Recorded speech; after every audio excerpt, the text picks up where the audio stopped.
It's the Wickersham Leader Show with a very late episode today. Prison Break. Alright, so you might have seen it earlier today, but when I went down to the laundromat to wash my clothes, I got into a real nasty altercation with a washing machine. I'm not going there ever again. At least not until I need to wash these clothes again, which is usually about twice a year. So maybe by then it'll have broken down, or maybe it will have decided to be nicer. I don't know. But because of that, I was late. I apologize. But I still wanted to continue today because I just can't wait to see where this case goes. Last time we were playing Ace Attorney. Edgeworth was put in prison. Well, not really prison. More like, they're hoping he gets to prison. And the only person who seems to have his side is me and Gumshoe, the idiot. Miles has been a naughty prosecutor. You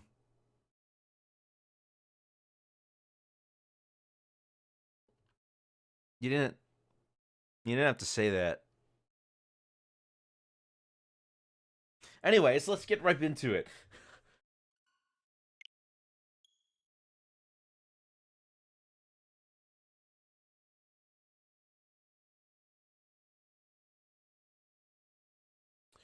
Alrighty. Oh, yes, of course, my controller. Ha!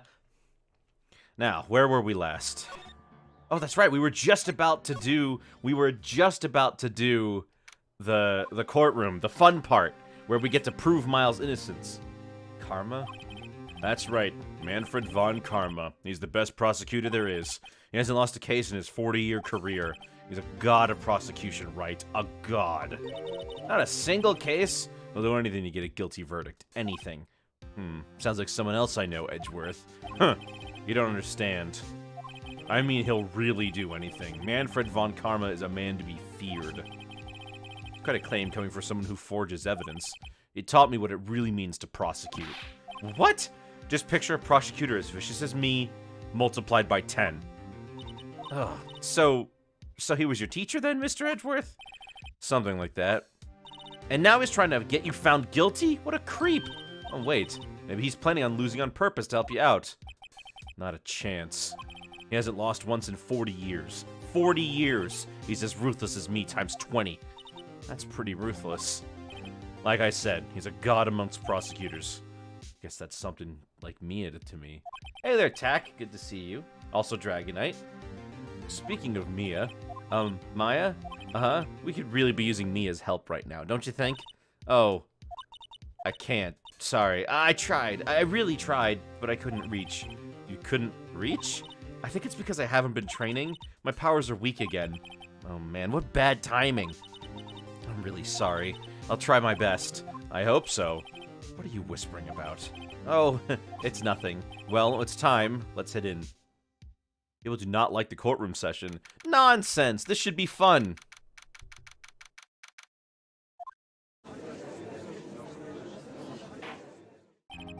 Court is now in session for the trial of Mr. Miles Edgeworth. The defense is ready, Your Honor. Mr. Valkara, is the prosecution ready? Fool. You seriously think that I would stand here were I not completely prepared? Right, my apologies. You've got the judge scared. Very well, your opening statement, please. Decisive evidence. A decisive witness. What else could possibly be required? Nothing, of course. That should be fine. The prosecution may call its first witness. What's with this guy? Is he royalty or something? How am I supposed to fight against this? I call the detective in charge of this case, Detective Dick Gumshoe. Okay, Gumshoe's first. Let's see how this goes. Describe the incident, now. Yes, sir. Detective Gumshoe looks nervous. Please take a look at the map. The murder happened late Christmas Eve around midnight. There was one boat in the very middle of the lake. There were 2 men on the boat. Now, there happened to be a woman camping there on the edge of the lake. At 12:10 a.m., she heard 2 pistol shots. Then the boat started to move. It went towards the boat rental shop.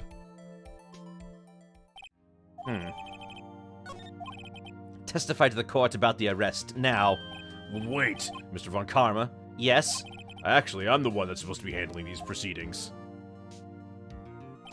Wrong. There's only one thing you need to do here. You will slam down your gavel and say the word guilty. That is your role. Yes, of course, you're quite right. No, he's not. Oh my gosh, I hate this guy.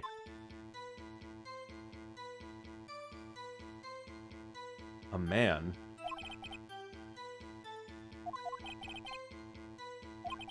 But the next morning, a body was found by the lake, so we had to arrest Mr. Edgeworth. Begin your cross-examination. Ugh. A man called, huh? Is there any wonder why Miles is such a pest? Oh, yeah, he's a little better, though.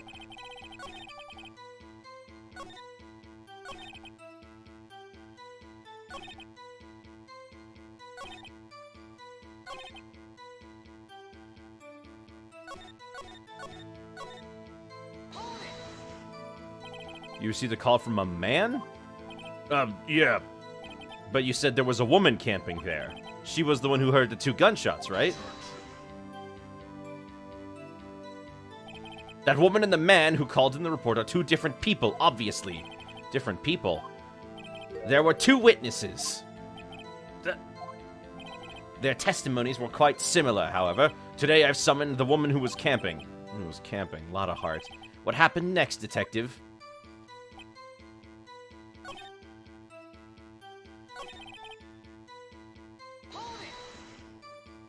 Why didn't you think he was suspicious? You should know. We have a deep, trusting relationship with the prosecutors. Detective, the court has an interest in your musings. Deep, trusting, poppycock. I've never heard so many flippant comments from an active detective on the force. Detective Gumshoe doesn't look so good. Continue, now.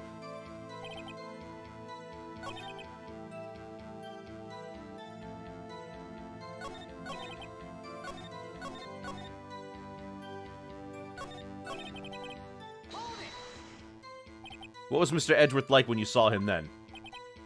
Well, from what I saw, he looked pretty relaxed. Not like a murder at all, really. Detective, the court requires the facts, not your opinion. How many years have you been on the force? Facts only, detective. Hard, cold, objective facts. Yes, sir. Man, he's got his share of objections.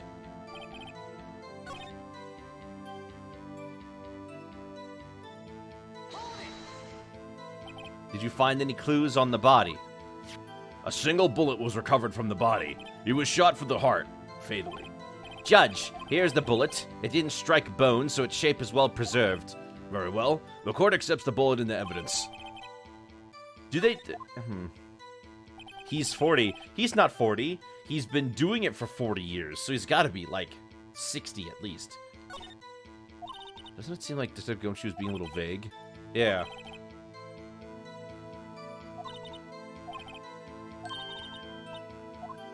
Alright, let's keep pressing.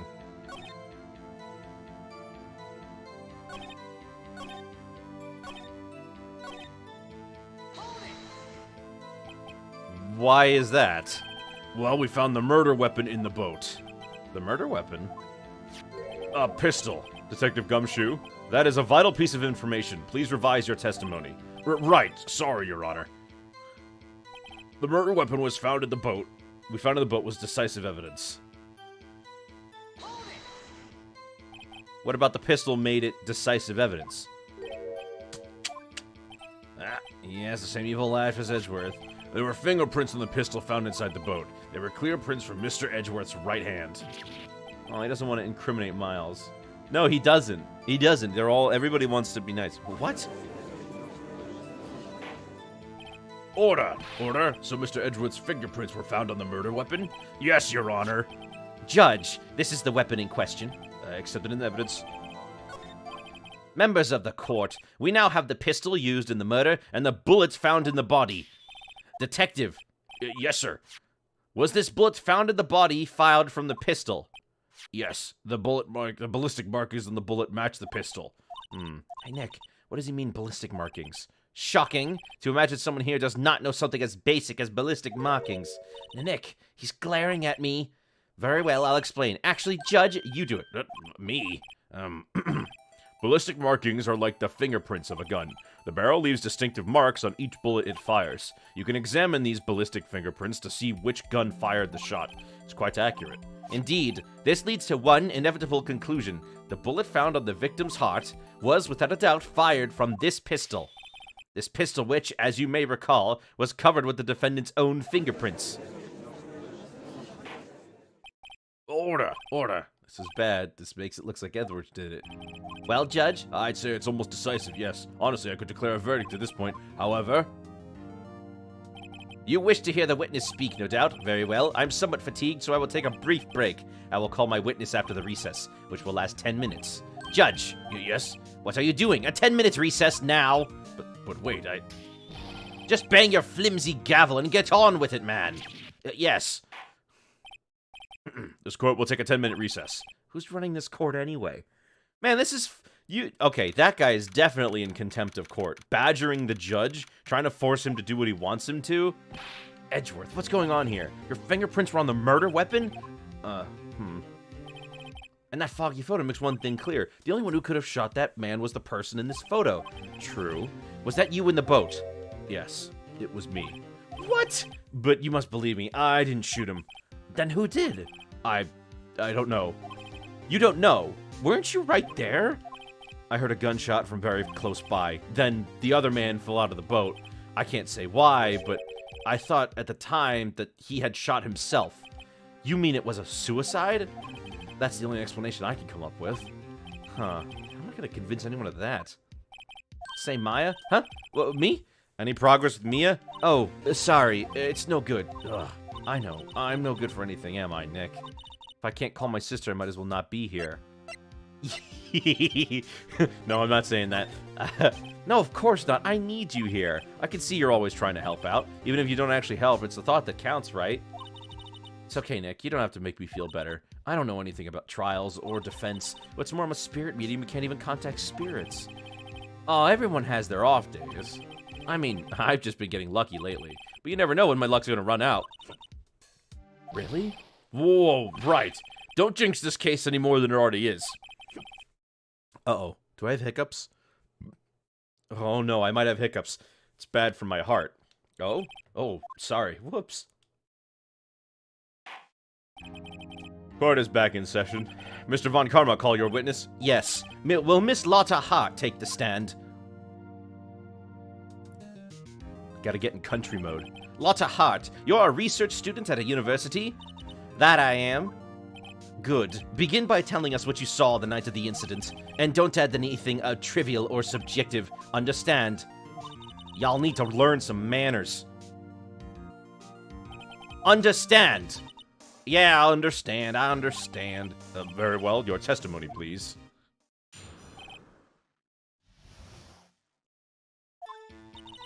It was Christmas Eve, just after midnight, I reckon. I was in my car. I heard this bang come up from the lake. When I looked out the window, I saw two gents in the boat. Then there was another bang. There wasn't nary a thing on the lake but that boat. Enough. Huh? Judge, she happened to take a photo of the incident. This is that photo. Accept it as evidence. Well, this is a surprise. This looks like the very moment of the murder. Oh, order. I will remove people from this courtroom if I do not have order immediately. As the witness testified, she looked at the lake when she heard the shot. There were no other boats on that lake, so then the man in the boat with the victim must have been the one who shot him. Yes, it was the defendant, Miles Edgeworth. Order, order, order. I will have order. Well, Judge? The evidence is decisive. I have very little doubt about this case. Very well, this court's find the defendant. Wait, Your Honor, I haven't cross-examined the witness yet. A cross-examination? We have photographic proof. What questions can there possibly be? This photo is worth 1,000 words, and they all read guilty. You lose. Or do you claim to have found a contradiction in her testimony? Very well. If you have to, you may cross-examine the witness. You'll only flounder and ask meaningless questions. You will fail to find anything. And then I will have you held in contempt of court. Contempt contempt of court, you know. I guess I understand. But what are you gonna do? Do you really think there was a contradiction with the facts in her testimony? I do, and I know which one it is. I know which one it is. She said it was after look, she said it was after midnight on Christmas Eve, right? That means it wasn't Christmas when the murder took place.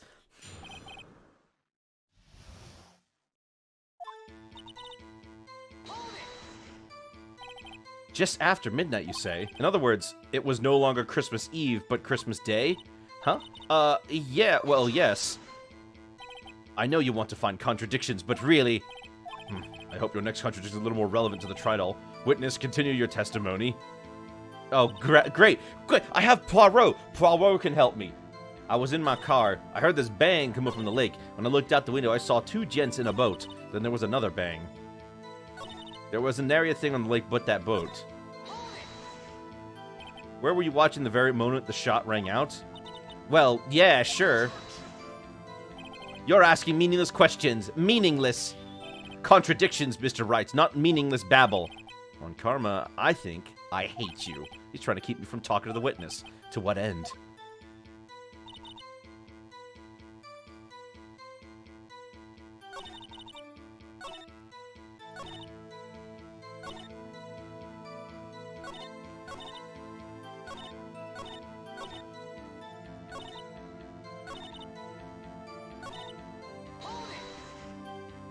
Why were you camping there, anyway?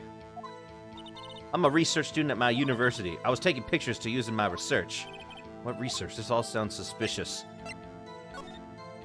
Miss Hart, could you be more specific about your research? What does the witness's motive in camping by the lake have to do with this case? The answer is nothing. I object to this line of questioning. Objection sustained. Well, wait now. I'm the one who says that. Well, then say it already. Objection sustained. Thanks for nothing, Your Honor.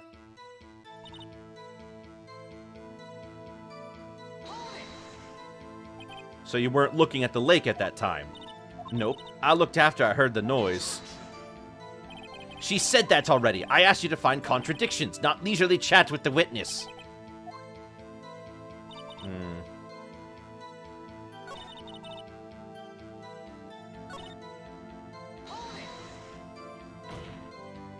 Are you sure about that? Yeah, sure as a country gal can be. Sounds pretty sure. How come you're so sure? Well, heck, I scanned the whole lake. Scanned the whole lake? Almost sounds like she was more interested in the lake than the boat. Miss Hart, you... Mr. Wright, the witness has answered the question in full. No need for further questions. Objection sustained. That's what Sustained! Yes, of course. Great. What am I supposed to do now? There weren't any contradictions in there. Sorry, Nick, if only my sister were here. It's really taking this hard.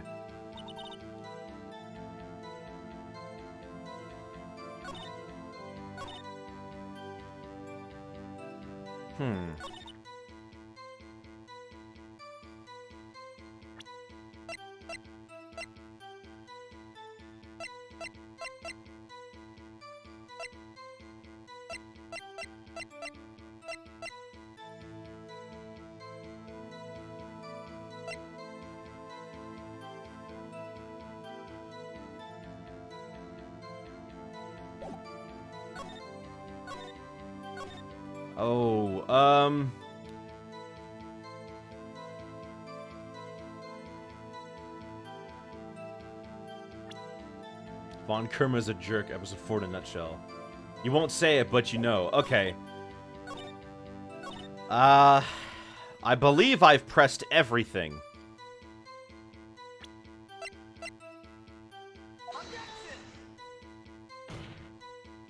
Your Honor, this statement contradicts this evidence. Come on. No, the objection is that there was only one bullet. Where did the second bullet go?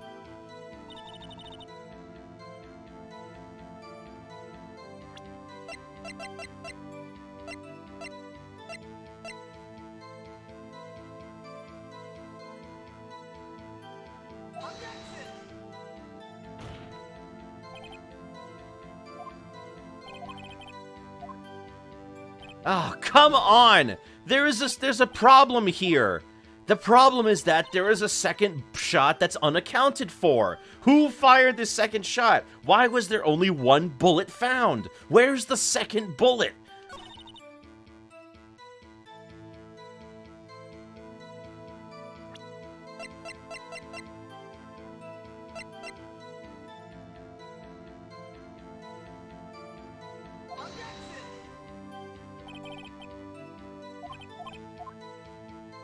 Ugh.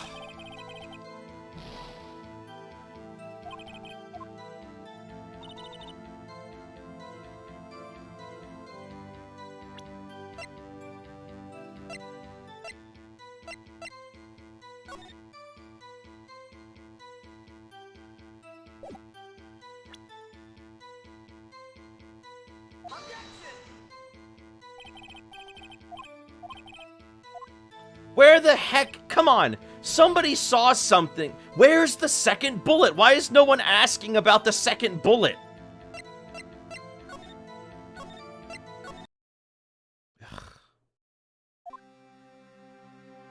Where's the second bullet? Where is it?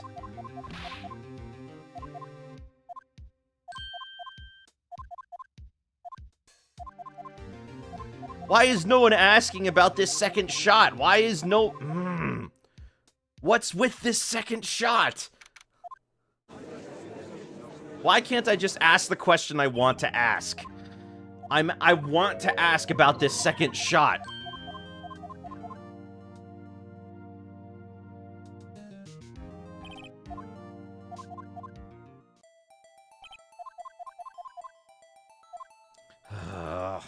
No, I don't want a hint. Hold on. I'll figure it out.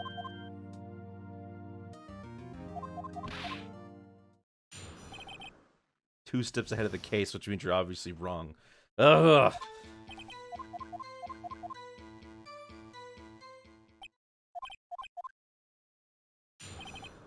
And I gotta do this part again. Hold on.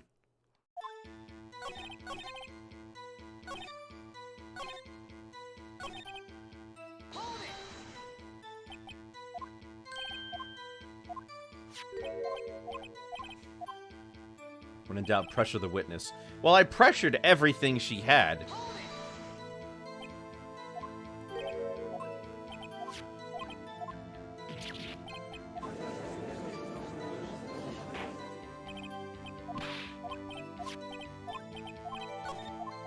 Alright, hold on.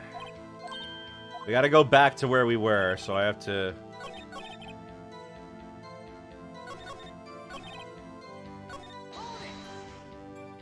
And we already got this one.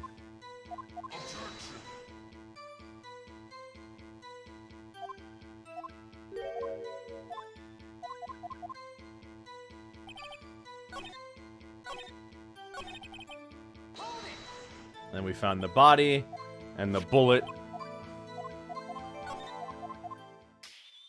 Right, and the bullet has the right signature. Sounds like the Mortal Kombat announcer guy. You're right, he does. I'm waiting for say Kano.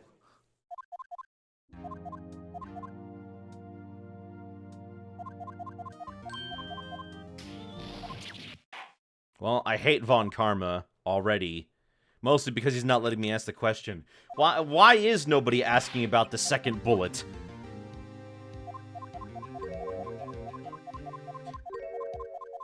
Objection. And then he just kills me. He rips my head off.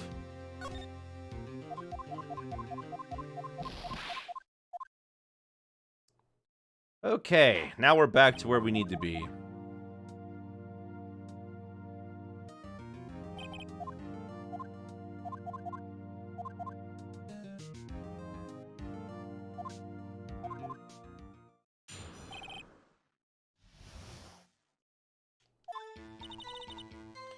Alright, so you were in your car.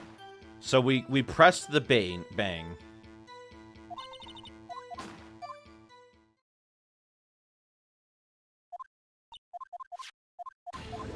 Alright, now let's try this again.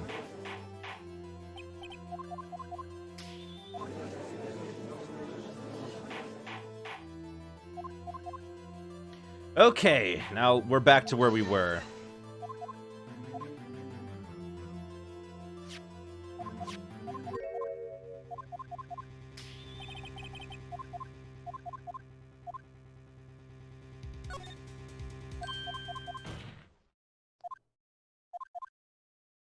Alright, I need to know about that second shot.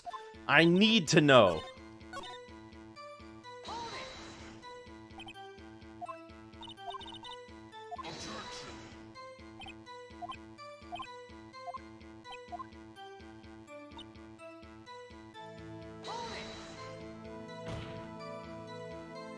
Could you clearly see the two men? Just look at the picture. Clear enough for you?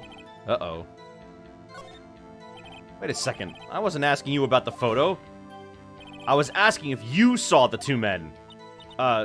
Yeah, well, of course. The witnesses testified that she saw them. There's also a photo. You'd best look elsewhere for your precious contradictions. He jumped in quick. He's hiding something.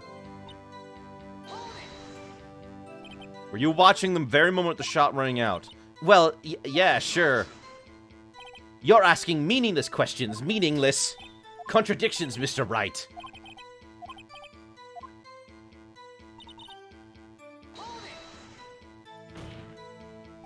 Are you sure about that? Yeah, sure as a country gal can be. Sounds pretty sure. How come you're so sure? Well, heck, I scanned the whole lake. It's hard, you... Let me ask my questions, Karma. Flippin' back off.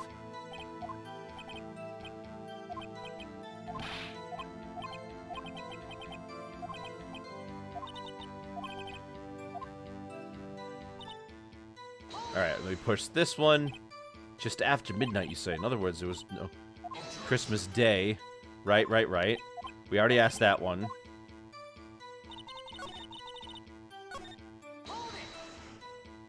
Why were you camping there anyway? Right. We got the university research.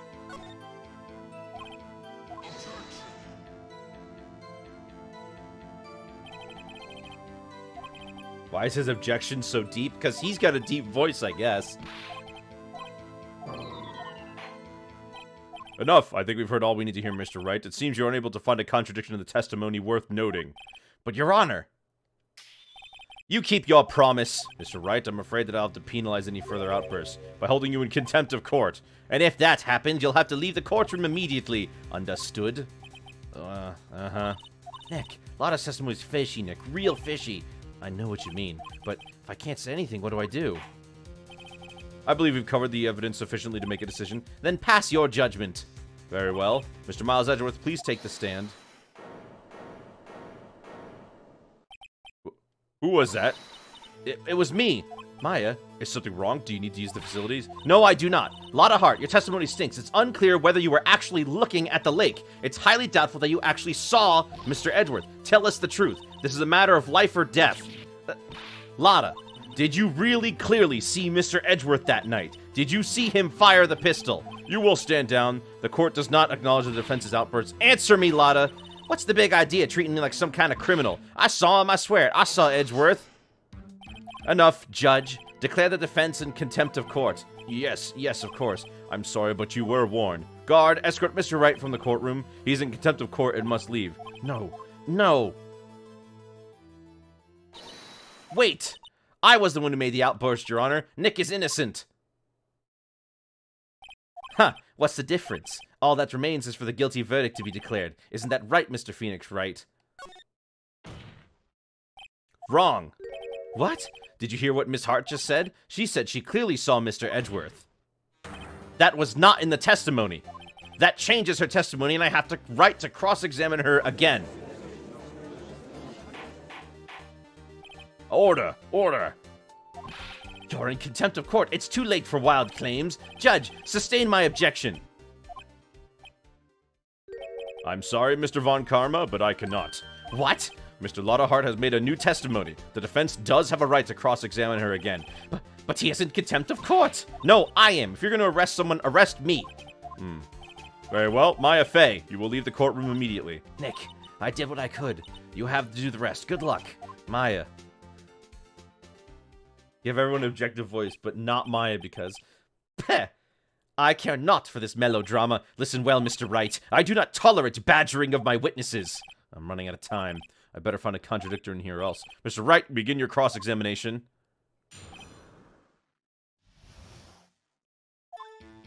I saw it clear as day. The man on the boat was Mr. Edgeworth. That's it? Uh-oh. I don't know if I can find anything in that. But I can't squander Maya's efforts either.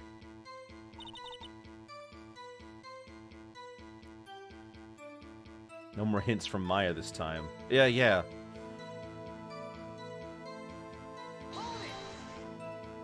Well, what about the other man?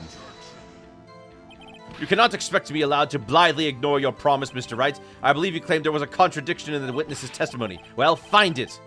Uh-oh.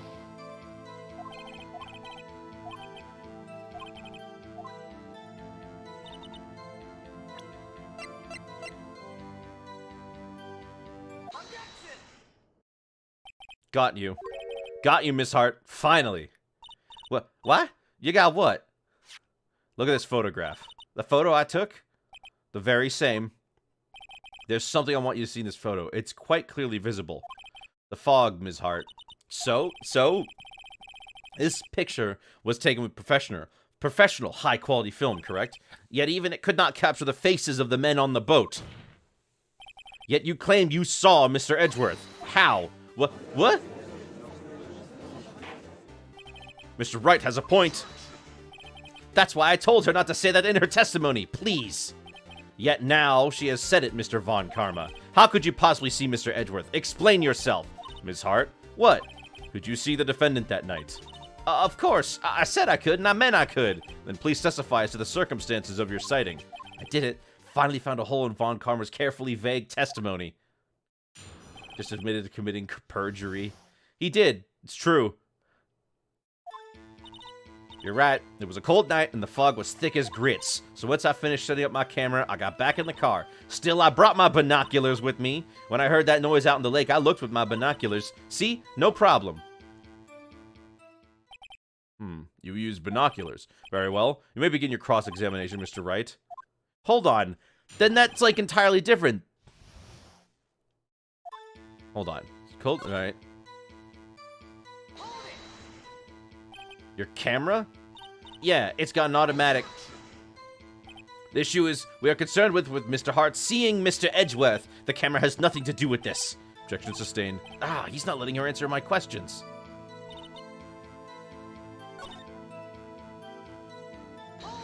Which noise?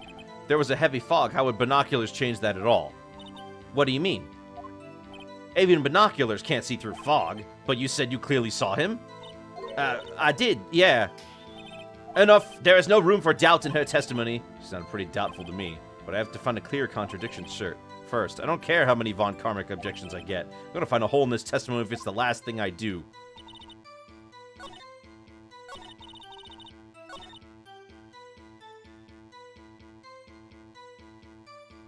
This game characters would all go to jail in real life for their crimes or pay a fine.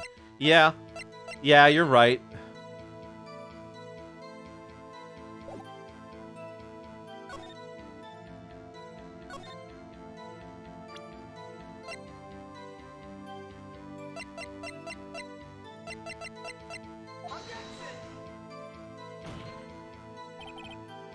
For Pete's sake.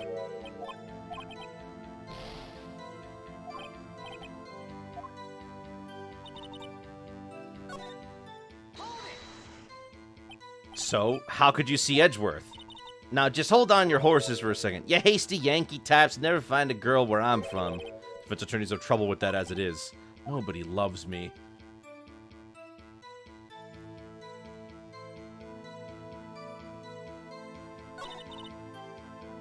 Once you finish setting up the camera. Binoculars? Yeah, binoculars. Yesterday, you also mentioned that you were out looking for shooting stars, correct? Well, yeah. Wouldn't you need a telescope, not binoculars for that? Got doubts about your camera, too. Was that really to take pictures of meteor showers? The camera is irrelevant to this case. You can't say that for certain. Mr. Wright, is the camera really relevant to this case? If you believe it is, you may continue with this line of questioning. But know this, if you find nothing with this, there will be consequences. Well, Mr. Wright? Do you wish to press further about the camera? Yes, I do. It's make it or break it time. The camera is of utmost importance, Your Honor. It is perhaps the key to this entire case. Therefore, I will continue my line of questioning. Wow, may have went a little overboard there. Very well. Ms. Hart, you will testify to the court about the camera. Yeah, I hear ya. Oh my gosh. The camera was set up to take pictures of a meteor shower. Ms. Hart, what made you choose that lake to photograph meteors? You know the fog gets thick and that lake's not very suited for stargazing. Yeah, well, you see, I guess I wasn't thinking too straight, huh? Mr. Wright, I will not have you badgering my witness because of her challenged intellect. Now, wait a minute. Continue your testimony. You were saying how it was that you saw Edgeworth. Ugh. No unnecessary comments, please.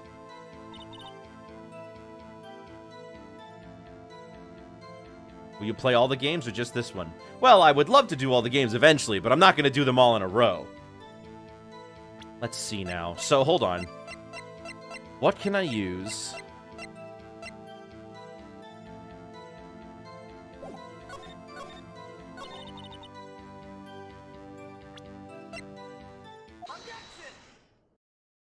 You were photographing shooting stars? That's a lie.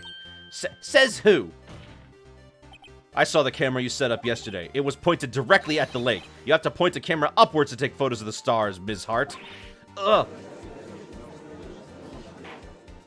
Mr. Wright, what are you driving at? The witness was not at the lake to photograph shooting stars, Your Honor.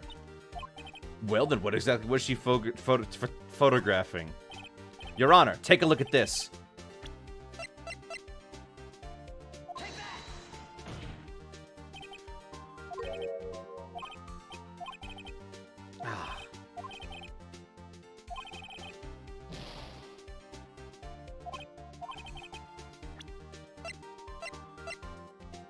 Oh! Ms. Hart, this is what you were trying to photograph. What's this? A newspaper article? Gordy.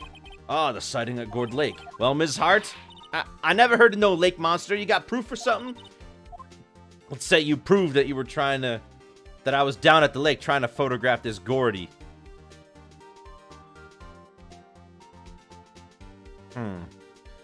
Huh.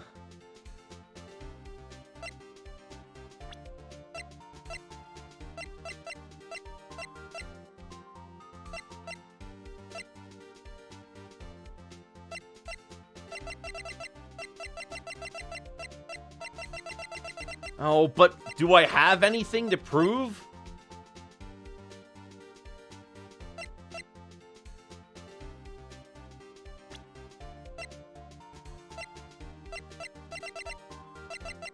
I do?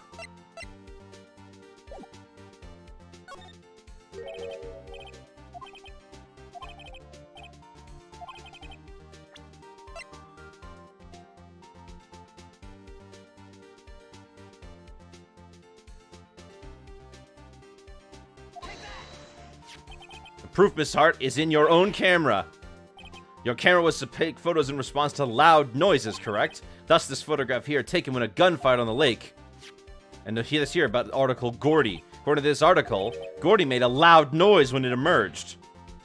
Well, you were trying to photograph Gordy, weren't you? That's why you had set your camera to respond to loud noises. Order. I see. I too thought it was a little strange. Yeah, sure. Well, Miss Hart? You were camping there to try to take a photo of Gordy, weren't you? Yeah, not bad. Are you lawyers that smart? So smart, boy. I was down there trying to photograph Gordy. You got me. So what, huh? That don't change what I saw, does it? Exactly. What you just used several precious minutes of our time to prove is nothing more than the witness is an idiot who thinks monsters exist. Hey! But she so succinctly said, so what? It changes nothing. Not true. You were hiding the whole thing about Gordy for some reason, I know it. But what could it have been? Whatever it is, I'm getting to the bottom of this. Ms. Hart, why did you hide the fact that you were searching for Gordy from the court? Please revise your testimony. Right, fine. I'll testify. I won't change nothing, though. Something will change. It has to. He's not ready for this. He's not ready. Actually, I'm not a research student at a university. I'm an investigative photographer. Imagine what a scoop it'd be if I got a picture of that monster. That's why I was camping out by the lake. But that's all I was hiding. When I heard the bang, I looked straight right at that lake. There wasn't much else to look at, so I just watched the boat the whole time. Then I saw a flash near one of the men's hands, and I heard another gunshot. It was looking right at that boat the whole time. Crossed my heart and hoped to fry. Well, Mr. Wright, you may cross-examine the witness. The witness's testimony is unchanged from before. Whether she is a research student or a photographer has no bearing on this case. There is no need to waste more of our time with another pointless cross-examination. I claim the defense right to cross-examine the witness, Your Honor. Von Karma's up to something, I know it. He doesn't want me to cross-examine her because why? Is there a contradiction? Very well, you may begin the cross-examination. You seem sure of yourself. You must have something in mind. Ha! That would be a first. Very funny. You understand that this is your last chance at a cross-examination, Mr. Bright. There's no problem with the testimony this time. We will not let the witness leave. Well, not subvert us at that time, Mr. Wright. Understood? Yes, Your Honor. Okay. First thing I want to press.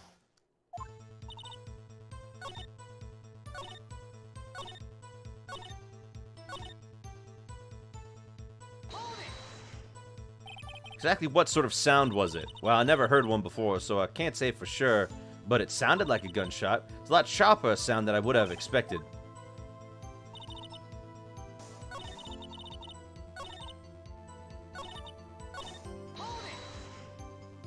I think it's time you told us why you felt you had to hide your true purpose at the lake. Heck, if I were to get out that I was up to, the lake would be swarming with competitors. Competitors? Yeah, second-rate shutterbugs trying to steal my scoop. Is that the only reason you were hiding the truth? Well, actually... Mr. Wright, I'll have you not asking questions with no relevance to this case. Whatever you say, Von Karma, I know you told her to keep quiet.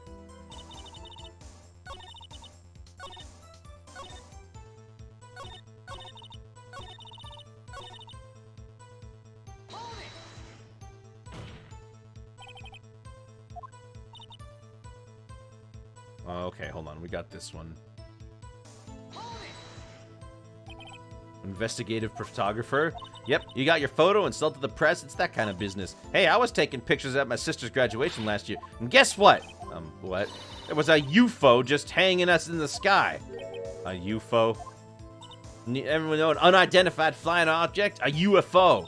That's when I heard some sort of revelation. I know I should become an investigative photographer. I see. Kind of a shaky basis for a career. Wow, he didn't stop that one?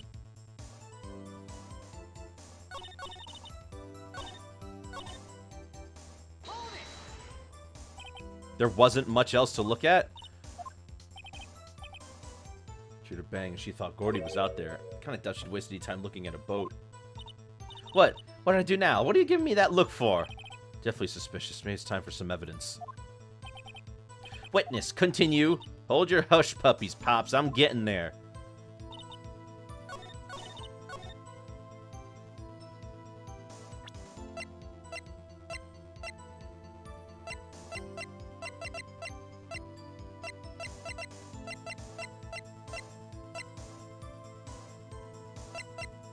Look, objection for no reason was Edgeworth. Objection to get my opponent to shut up is this guy. Wait a minute, hold on. It was fired 3 times? There's a third bullet? What? Where was the third bullet?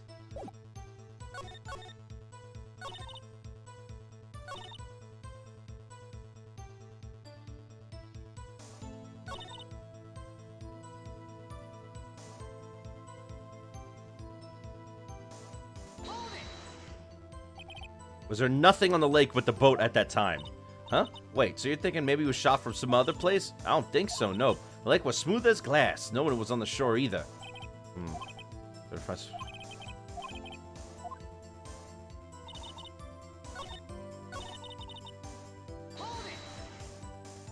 Is Gordy really all that newsworthy? Heck yeah, Evan's had him up on the TV. Hey, I also had a picture of him in the newspaper. For real, Mr. Wright, this one fight I do not believe you can win. Let's keep moving, shall we? Yes, Your Honor. That's why you put an automatic sensor on your camera? Yep, Borrowed it from a university professor. It analyzes every sound it picks up when it gets a bang. Snaps a shot. Yep, so how many pictures has it taken so far? The only time the camera triggered was that night.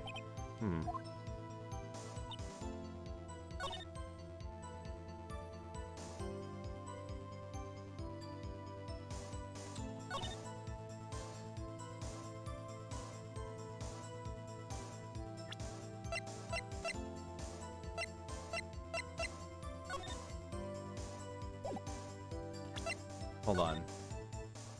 There really is nothing else out on the lake.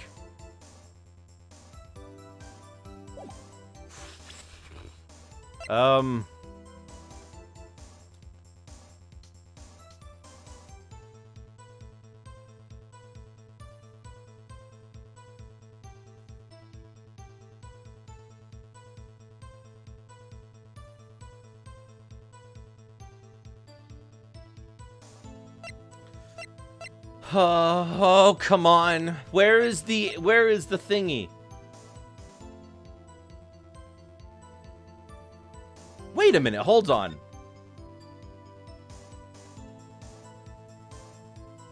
It only took the photo the one time. But what about the second time the bullet went off? Wouldn't it have taken a shot the second time?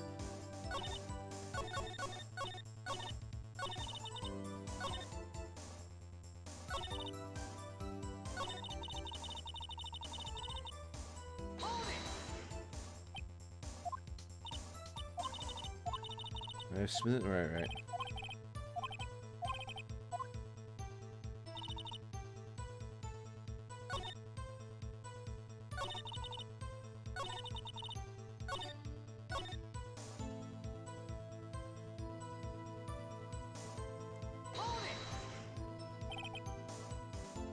Yeah.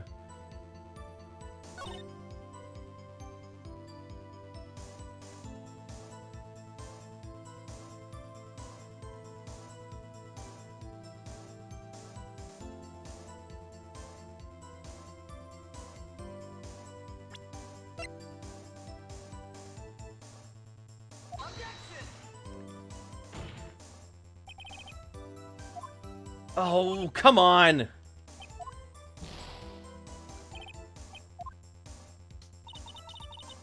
The popper made it take like 10 photos. Yeah.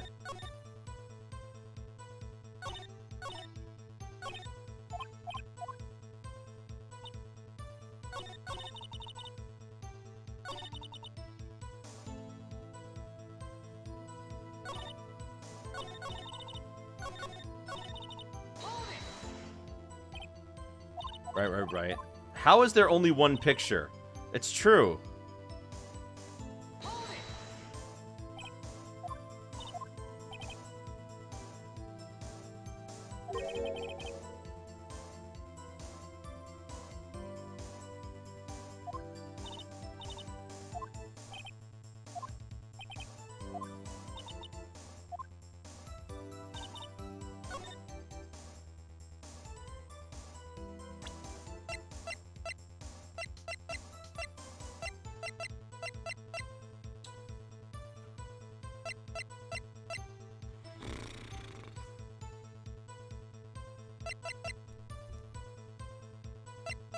Why can't I just ask the question?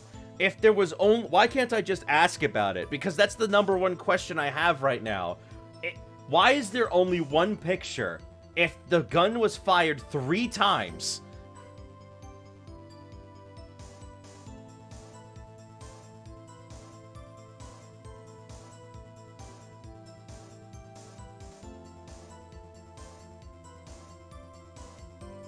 I can't just ask about it.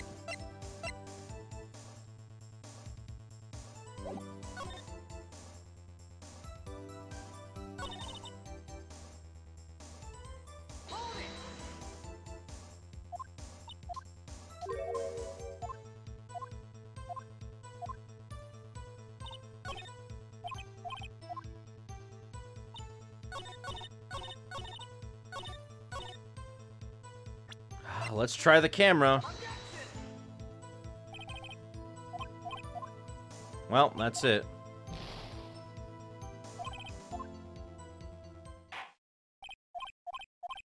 Ah.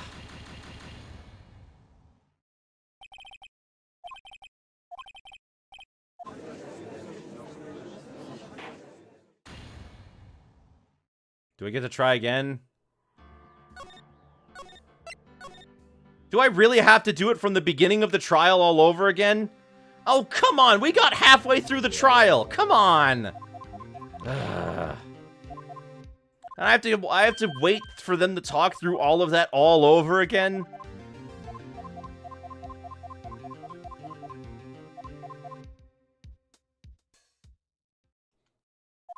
But it doesn't make any sense. Why did the camera only go off once if the gun was fired 3 times?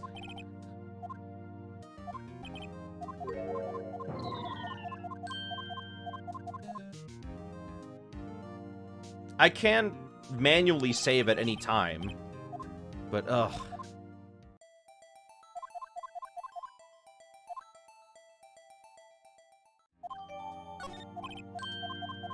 I already know he's innocent. I know because I'm Phoenix Wright, and I only defend the innocent.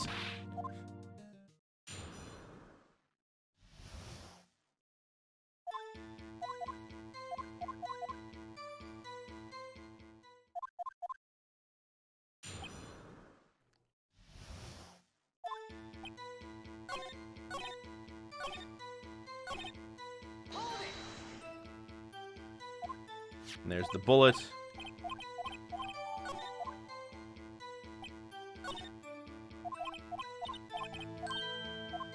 Alright, let's try it again.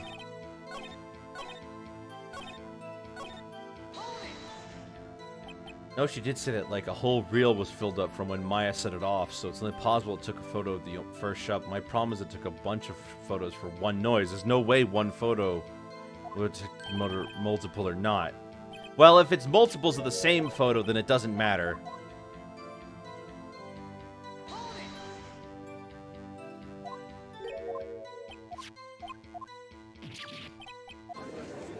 Alright, there we go. We get the 10-minute recess. Come on, let's get back to where we were.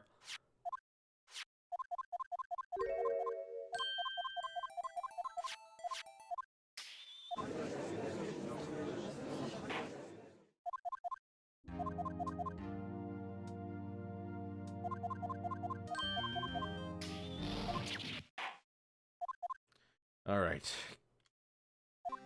Whether it's one photo or multiples of the same photo doesn't matter.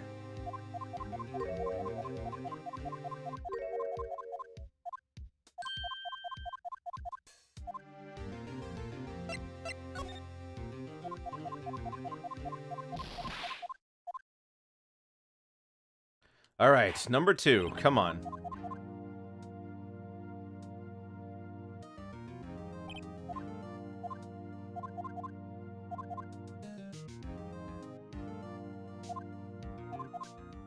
Alright, let's do it again. Where, okay, I gotta remember which part I had to press.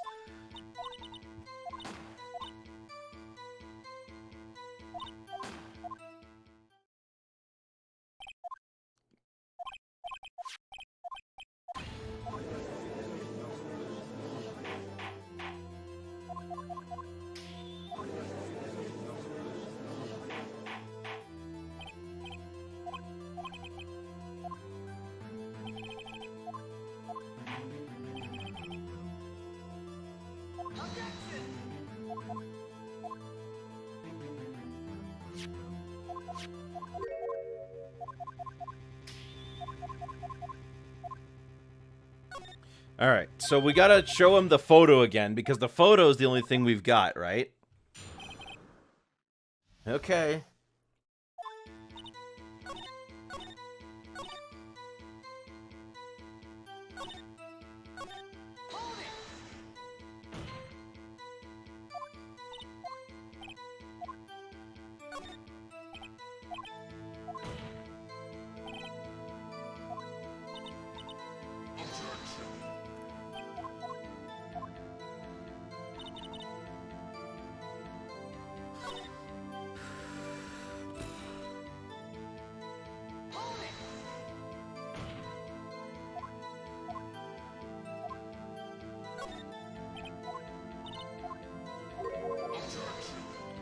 Come on, come on, come on.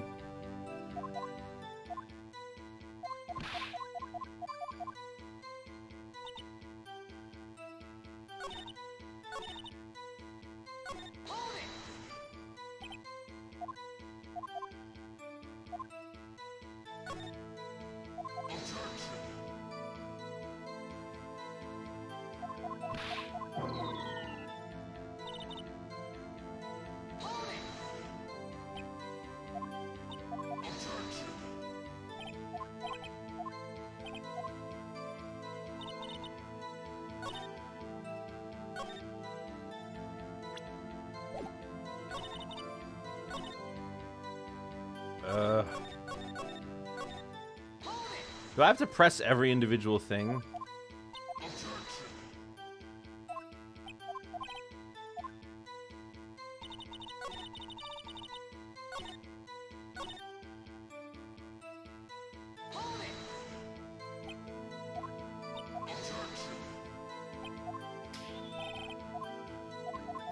Only if it changes her testimony. Okay, good. We're done with this.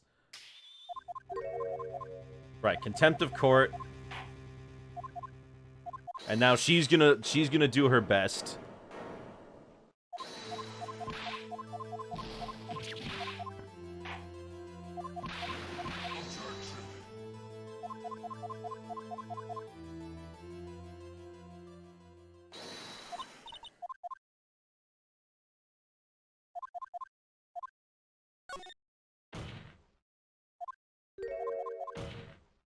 Alright. Good, so now we get to do the testimony again, right?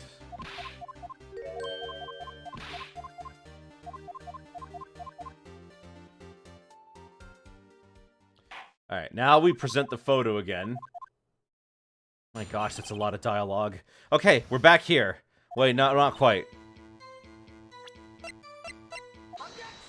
Everyone stop throwing punches. It's true.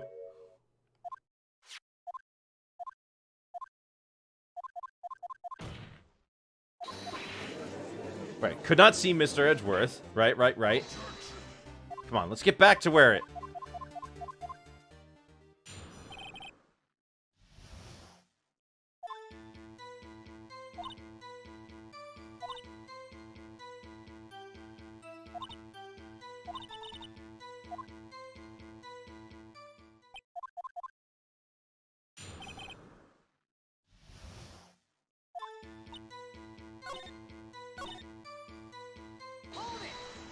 Binoculars, as opposed to telescope.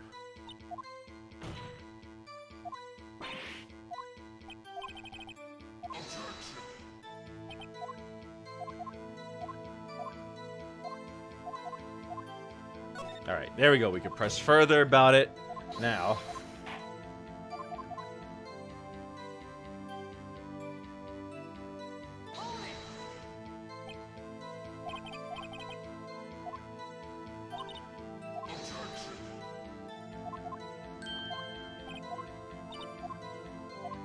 Alright, so we got that.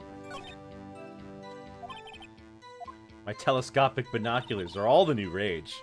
Ah, yeah, good point.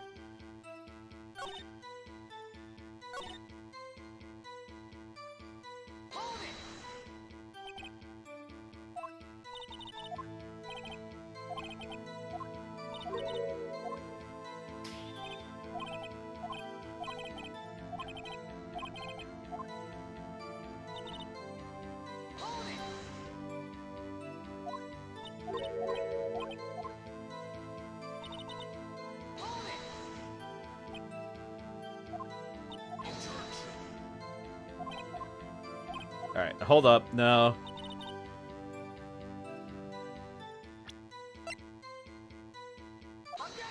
There it is. The music stopped. That means it's good.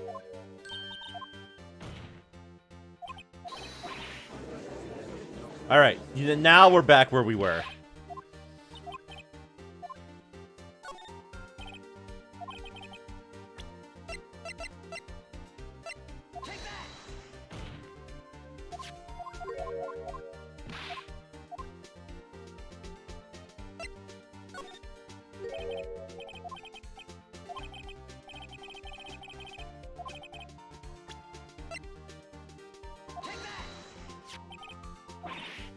There it is. It was set up to go for a loud noise.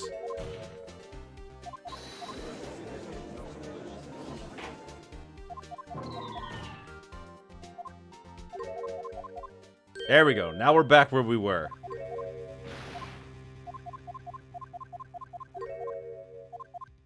Alright, here we are. Back where we were. Now, Lada's got a new thing going on. Right.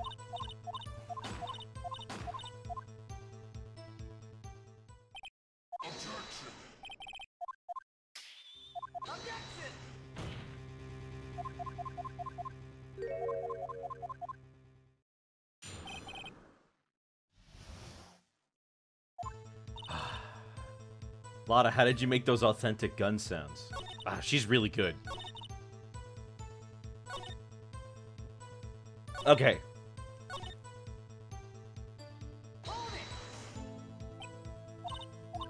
It sounds like a gunshot.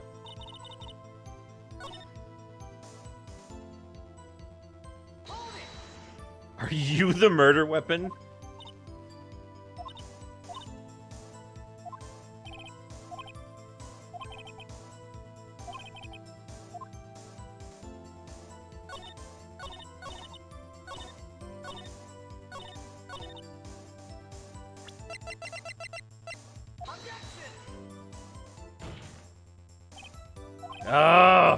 But the gun was fired 3 times! Oh, why is that not a contradiction? Why does her her testimony...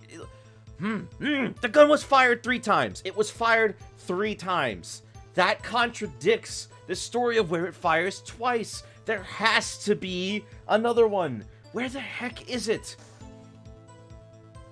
Why can't I just say, look, there has to be a 3rd gunshot. She would have heard it. It would have been impossible for her to hear it. She also didn't get any pictures of the 1st gunshot. Only the 2nd one, where he died. Where is the 1st gunshot picture?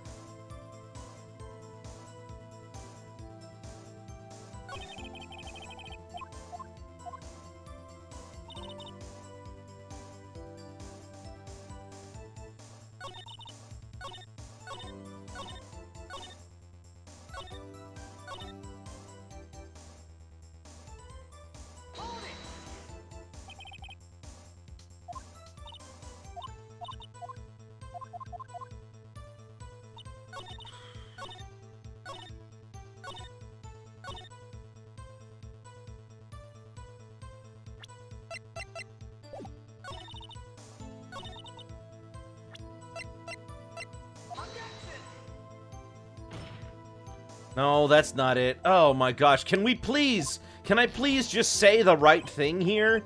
Like, if I just say, Your Honor, there is a unaccounted for 3rd gunshot in this testimony.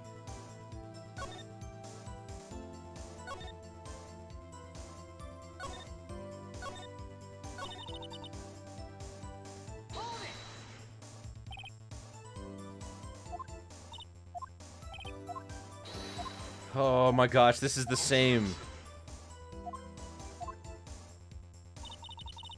I have to press everything.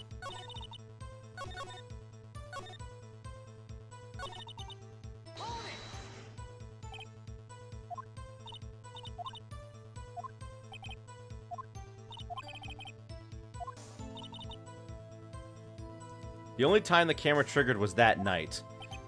So it doesn't say... But it doesn't say it only has 1 photo.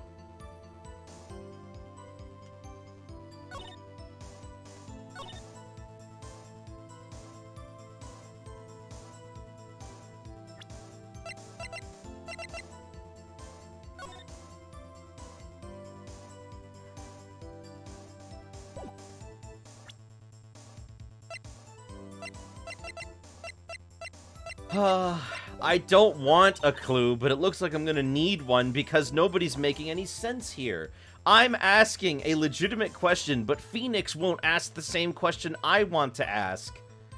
I'm asking a question that could, like, help here, but Phoenix just won't ask that question.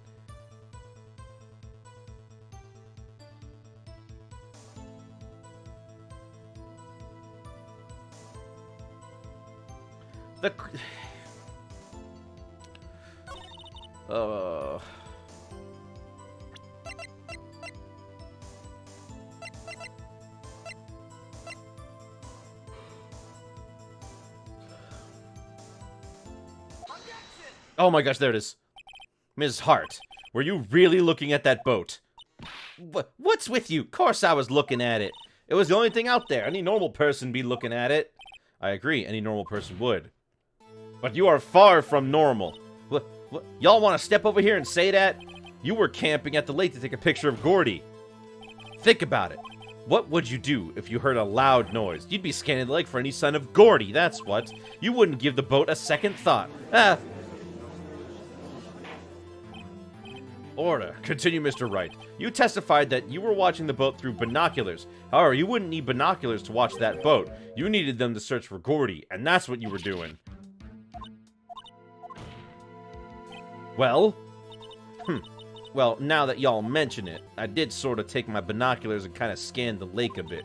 I mean, Gordy might be out there and all. Ms. Hart, are you saying that you were not watching the boat then? Sorry, y'all. I wasn't fibbing, really. I thought, you know, I could be witness to a murder and all. Kind of got excited. I was sure was watching that boat till now. This is totally uncalled for. But hey, you got the photograph, you got proof. Still, we can't see who was shooting in this. Right. That's why I took the photo and... Witness, that's enough. You've had a long day. Shut your pie hole. Shut my what? What was she gonna say? She took the photo and what? Wait a second. She even had a photograph to prove it, but you really can't tell who the photo is from shooting. That's why she said she's going to enlarge the photo. She said it'll drop the quality a mite, but it should see who's who. She enlarged that photo. Why won't Von Karma let her show it? I've got a hunch. I bet that enlarged photo shows something bad for Von Karma. This is my chance. If I'm wrong, though, it'll mean prison for Edgeworth or worse. Make her show the enlargement. Ms. Hart, look at this photograph. You enlarged this photograph, did you not? Yeah, I did. Why has that enlargement not been presented to the courts? Because it does not exist. What are y'all talking about? You were the one who told me not to show it to court in the first place, you old fool. What's the meaning of this, Mr. Von Karma? Miss Hart. Show the photo to the court. Show us the enlargement. Ooh, another fan art. Tack, you have been on a roll today. The prosecution objects to the submission of this evidence. Objection denied. The witness will show the enlargement to the court. Here it is.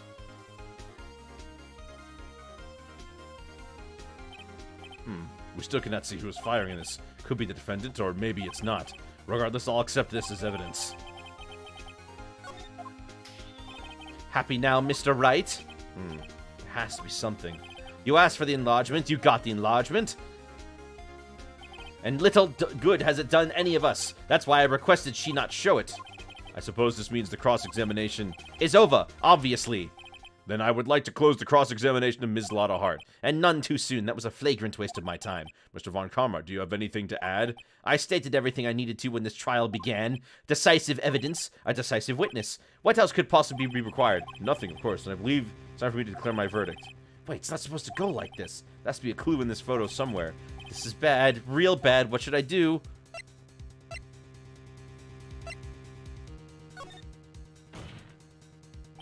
Wait, Your Honor, this evidence. Wait, it's on the right hand!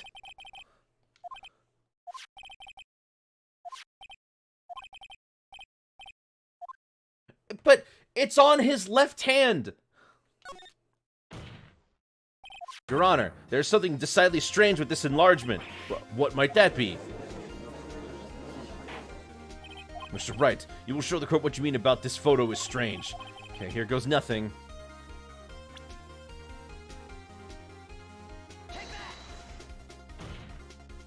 You're here, Your Honor. The shooter?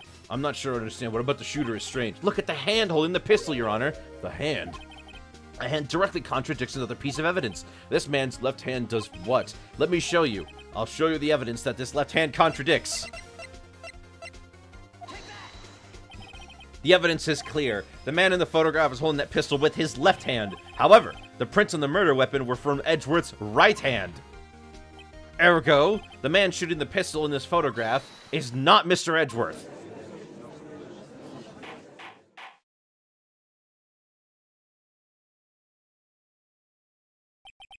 Now that everyone in the courtroom has quieted down, I would like to reconvene this court of law. Mr. Wright, yes, Your Honor, you have given us definitive proof today. We now know that it was not Mr. Edgeworth who fired the pistol that night. However, this leaves us with a rather large problem.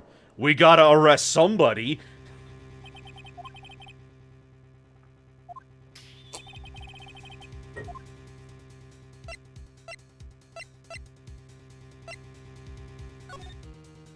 There's only one explanation remaining. The man who shot the victim was none other than the victim himself. Order, order. So you were saying that the victim committed suicide? Yes, Your Honor. I can think of no other explanation. Indeed, that does seem to be the only remaining option. I'm so very, very sorry, Mr. Wright, but suicide is out of the question. What? An examination of the victim's wounds revealed the distance at which the wound was shot. The distance? The victim was clearly shot from further than a meter away. A meter? That's 3 feet. There is no way it could have been suicide. Order, order. Mr. Von Karma, are you sure of the accuracy of your data? Of course. I had already considered the possibility of suicide, you see.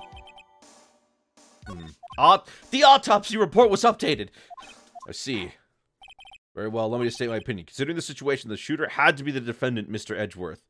However, the prints on the gun revealed that the shooter was not Mr. Edgeworth. This is a conundrum. Therefore, I would like to suspend proceedings for this trial for the day. The court orders the defense and the prosecution to further investigate this matter. Understood? Yes, Your Honor. That is all. This court is adjourned.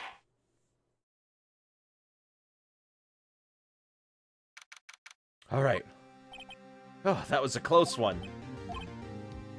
Hey, don't you have anything to say? No, I have yet to be declared innocent, right?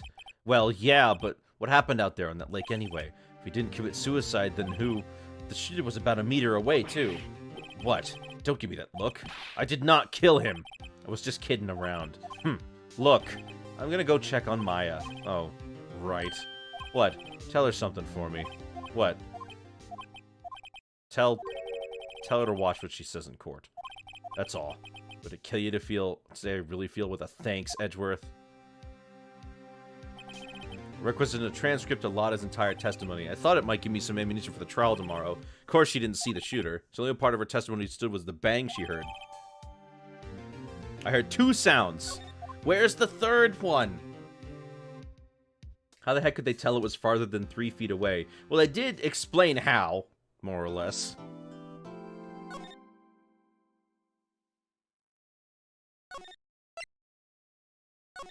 Maybe he did it like the girl in Unfriended who held the gun at arm's length from her face.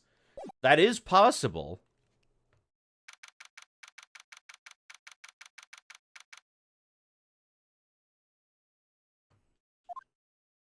What a tsundere boy. Maya! Hey, Nick, it's you. I'm glad Mr. Edgeworth made it through the day okay. It's a relief. Hey, why'd you do that anyway?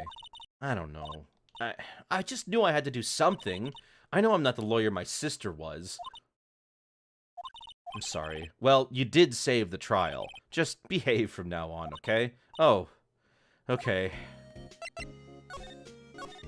Have you been questioned yet? No, not yet. Detective Gumshoe was here just now. He said, seeing as this is your first offense, we'll let you go after questioning. Oh, and he wanted me to get bail money ready. You can pay for me, okay? Huh? How much? I don't know. I guess they'll send you a bill or something. Why do I picture giant bales of money every time I hear the word bail? Her outburst objectively saves your case. It's true. Any luck with Mia? None. I can't get through to her at all. I tried. I really did. I don't know what to do. I think I probably shouldn't have stopped my training. She sounds like she really did do her best. I should just see if there's any waterfalls in the local area. Wonder if I'll ever see my sister again.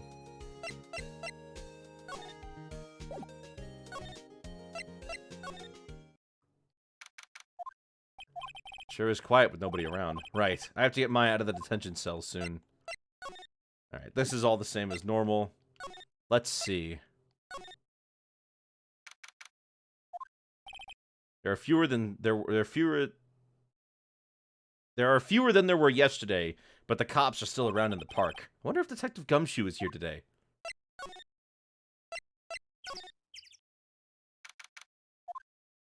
Haven't seen Larry around today at all. Probably off playing through the nose. Probably off paying through the nose on a date with lovely Kiance.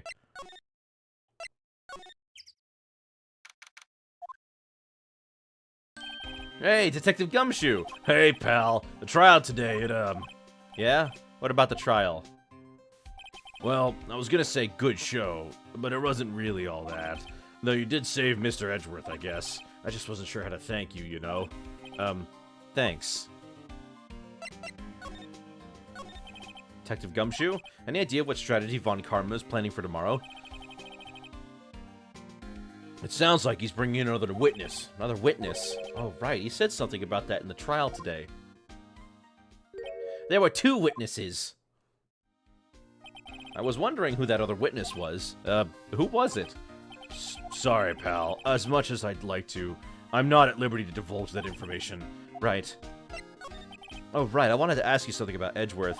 What's up? Is he afraid of earthquakes? I never heard anything about that before. Mr. Edgeworth doesn't talk about himself too much, see? But there's one thing that's clear as day. Him hating crime the way he does, and him becoming a prosecutor, and him being scared of earthquakes, it all started with that incident. The DL6 incident? Yep, that's the one. 15 years ago when he saw his father shot before his very eyes. He still feels the pain now, you can see it in his eyes. I wanted to talk to you about Maya Fey. Huh? She's not out on bail yet? That's strange. I told him to let her go as soon as they had her report written up. Man, I don't know what would have happened in that courtroom today if it weren't for her. Seeing her getting dragged out by the bailiff, I'll be honest with you, pal. I shed a tear or two. Mr. Edgeworth, he was so moved I saw his lip trembling. Really? Cold as ice Edgeworth? It was really grateful for what she did, you know. I'm gonna head back to the station. I'll get the report on Maya and get her out of there as soon as I can. Thanks. Oh, wait, I was wondering, how much is bail gonna be? Don't worry about that. Mr. Edgeworth was posting the whole amount. What? Edgeworth? Didn't I tell you? He's grateful to her for what she did. Alright, pal. Well, don't forget to go pick her up, okay? Maybe I can get Edgeworth to pay this month's rent, too. Alright, let's check out the other place.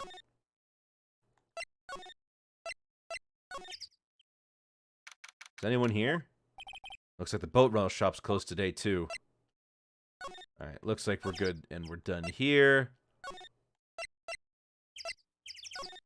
Oh, whoops. Nope, I wanted to go back to the entrance. Back to Gourd Lake. Alright, and then we gotta go to the detention center to go get her. Hey, Nick, you finally came. They just finished the paperwork. I'm free to go. Free at last, huh? Those interrogations were really mean. They were like, okay, what did you do this time? Like I was some kind of criminal. Can you believe it? Well, they let you out in the end, didn't they? Oh, that reminds me. Thanks for bail. Thank Edgeworth. Huh? He posted bail for you. Said he was grateful for what you did. Mr. Edgeworth did that? I have to make it up to him. I've got to win this case, Nick. What do you think we should do next? Kind of lacking the proper equipment. We could go at the park and look for Gordy. I was kidding. Still, if there are any clues out there, the park's as good a bet as any. What do you say? Shall we head down there? Sure. Have you noticed anything lately? You know, I did notice one thing while I was here in detention. It's really pretty comfortable here. It's warm and they keep it very clean. I mean, have you noticed anything about the case? Well, not much more than that, no. She's probably still upset about Mia. I should leave her alone.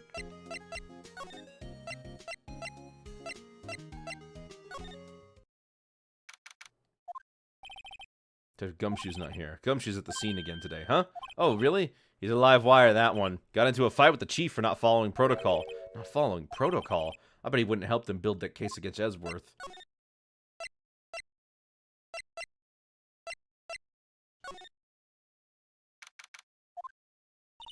There aren't many cops around today, are there? They're probably back at the precinct, working up a case against Edgeworth.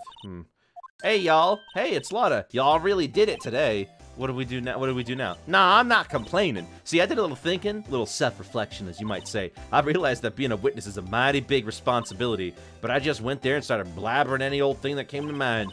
Lotta. So you see, I want to make it up to y'all. Make it up? Well, how are you going to make it up to me? What did you think of the trial? To be honest, I was doing it half just to say I'd been a witness, even though I didn't see anything. Kind of convinced myself I had, though. I'm sorry. I know I caused y'all a lot of trouble. Well, memory is tricky, vague little thing. Yeah, I sure know that now. I'll be fine I'll be fine the next time I witness a murder. Right. You mean the first time you witness a murder. What about Gordy? Right. Well, the way I figure, the trial's only stoking the flames of Gordy fever. I'll get my exclusive photos and rocket to stardom. Alright, Lotta, you go, girl. Wish I could have been an investigative photographer, too. Finish your spirit medium training first.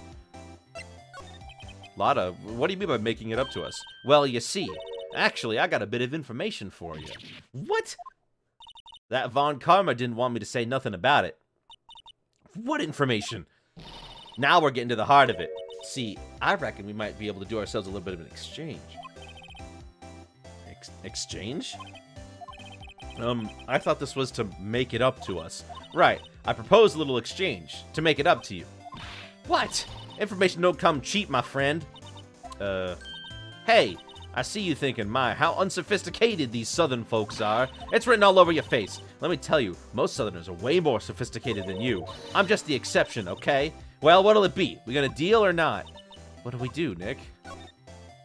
Well, we don't have any other leads, so I don't think we have a choice here. Okay, how much? Huh? You completely off your rocker? I may not be sophisticated, but not trying to rob the poor. Huh? The only fair exchange for information is information. Listen good. What I need from you is information about Gordy. Whoa, whoa, whoa, whoa, whoa. Gordy? But Gordy doesn't... I mean, Gordy might not exist. Then bring me the proof that shows he doesn't. I'll be keeping watch from the car, okay? You see something, y'all, come to me first. Got it? Okay. Right, see y'all later. Okay, now let's get hunting. Hunting? You don't seriously mean Gordy? I sure do. What about Edgeworth? We're searching for Gordy for him, Nick. Don't you get it? Okay. And how exactly do we make search for a make-believe monster? Maybe we can find a monster myth specialist? Alright. The Steel Samurai. What's that? The Steel Samurai, Nick. Yo, Maya! Larry, what the heck is that? Oh, that was my girl Kiance's idea. She was all like, if you like put this here, it'll be like really cool. Dude, she gave it to me along with the banner. Wow, that's really impressive she could find those for you. Well, she knows a lot of people. And that show's finished now, so she got them for free. Right. Yo, Nick, what happened with Edgy? Well, we made it through the first day in court all right. I don't know how good our prospects are from here on, though. Huh. Hey, Larry, do you know Mr. Edgeworth's secret weakness? He's terrified of earthquakes. He acts like a little boy. Huh. That's weird. I don't think he was ever like that in school. No? Really? Well, we were only in the same class for a little bit. He transferred schools pretty quickly. Transferred. Right. When the DL6 incident happened. Doesn't look like Larry knows about it, though. Whew. Oh, Tack, you asked about that in the... It's not a Pokemon in the background of the police precinct. That's called a badger or something? That's what the chief said it was. Hey, Larry, when did you get that big thing? Huh? Oh, the big guy. I've had that for about a month, yeah. It's a big hit with the kids. Why wasn't it there yesterday? Huh? Huh? Oh, right. The compressor was busted. Compressor? Yeah, it's that little unit by my hot dog stand. That's what I used to put air in the Steel Samurai. It broke a little while ago, so I sent it in for repairs. Oh, and here I thought you'd inflated it by yourself.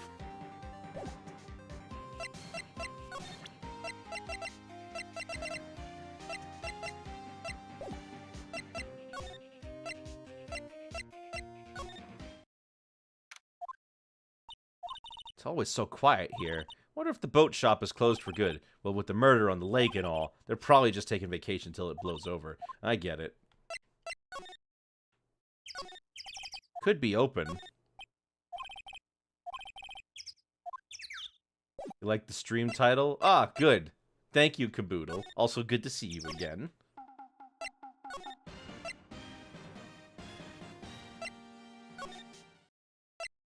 What's the case? The same one we were working on last time. Edgeworth.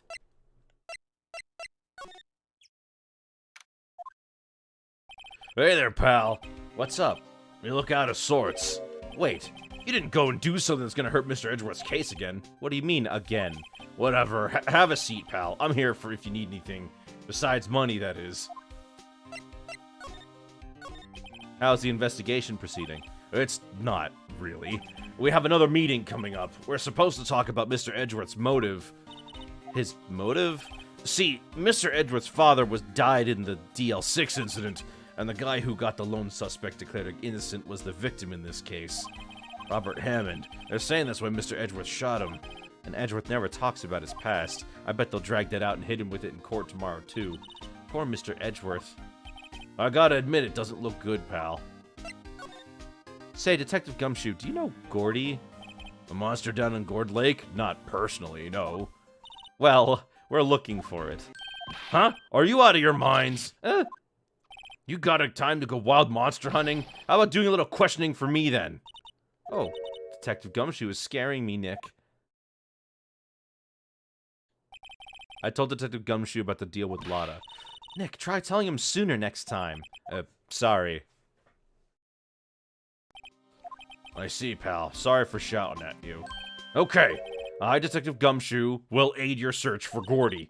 Huh? I'll loan you one of our newest secret weapons for finding evidence. Really? You can take whichever one you like. Okay, give us the goods. Hold on now, everything in due time. First, let me show them to you. These are our best and brightest. Introducing secret weapon number 1, Missile. Missile? He's a canine police dog, still in training. Missile, Missile, here boy. Oh, look at him. He's a cute little guy. Here he is. Hey, he's cute. Look, Nick, cute dog. A cute dog. And this will help us how? Woof. Next, secret weapon number 2, a fishing pole. Here, this is my own personal pole. Detective Gumshoe, we're looking for a monster. Yeah, how are we supposed to catch a whole sea monster with a fishing pole? Never know it till you try, pal. Okay, this next one is the last one. No, please, I'm already overwhelmed by our choices.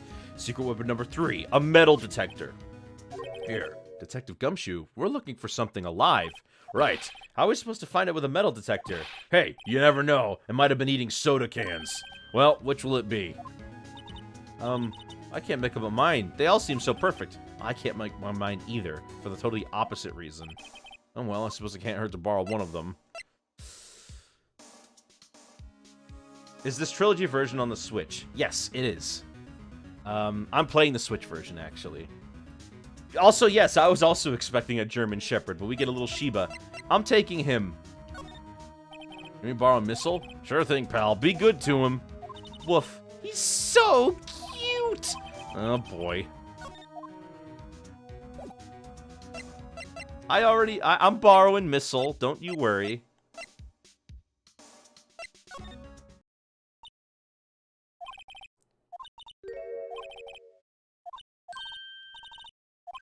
Though considering ghosts exist, a sea monster isn't entirely plausible.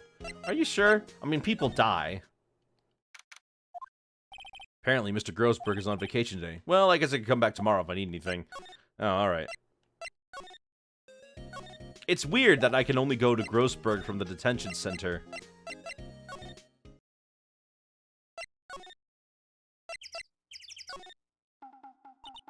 You confused Akita with Shiba. This has been acting strangely. Missile! Oh, alright. That little creature is the detectives. Hey, I love little doggies! Good boy, good boy! Ah! Well, what's wrong, Missile? Oh my gosh. Missile! Missile! Oh my gosh, oh my gosh! Whoa, stop that thing!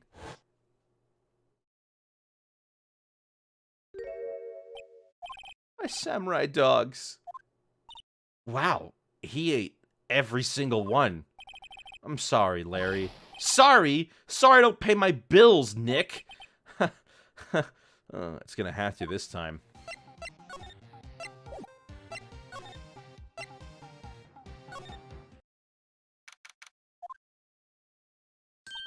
Hey, y'all. Well, y'all find anything about Gordy? No, nothing. Well, keep moving. Gets cold out here at night time. It's a little chilly. I think I have to sneeze. Whoa, whoa, no you don't. No sneezing. Achoo! I told y'all no sneezing. See, I set the camera to respond to things a little softer than a bang. That trigger on one of Von Karma finger snaps now. Oh, I'm sorry. Yeah, well, sorry's nice, but what about my film? Nick, pay the lady.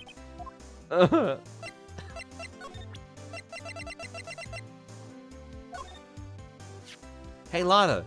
Oh, cute. He yours? He's a canine police dog. His name's Missile. Huh. Canines are the ones that used to sniff for things, right? I wonder what Gordy smells like. I hadn't thought about that.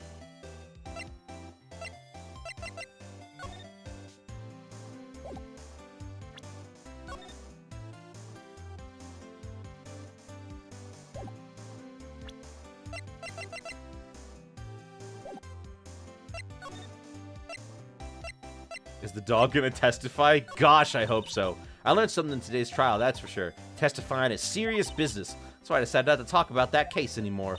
Huh? Whoa, didn't you say you had information about the case? Tell us that at least. Like I said, I'll trade it for the dirt on Gordy. What are you gonna do if Gordy doesn't exist? I'll quit being an investigative photographer. What? After all, I only have one photo to my name so far. Was it a good one? You bet. A UFO. A UFO? Anyway, I can't get into a career making photo this time around. And then that's it. I'll quit and go back to school. Huh? So you really are a university student? Yeah, well, I'm taking a break for a bit. Right.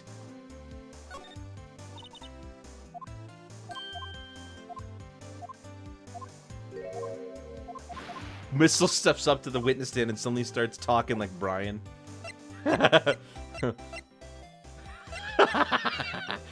Phoenix, what are you doing?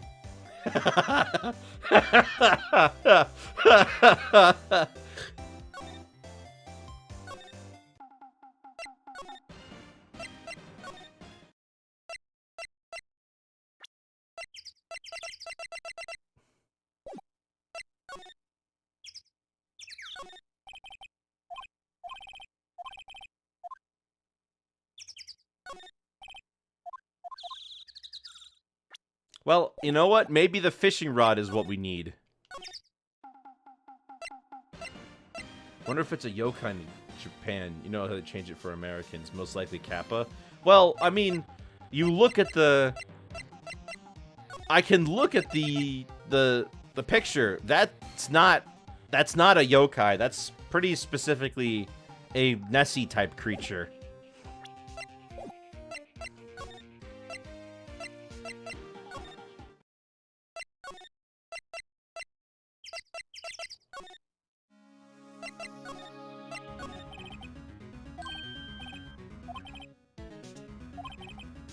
Alright, we'll take the fishing pole.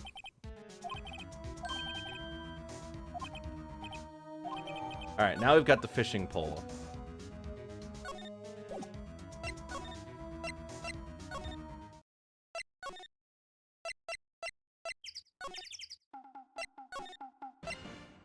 Well, you look different.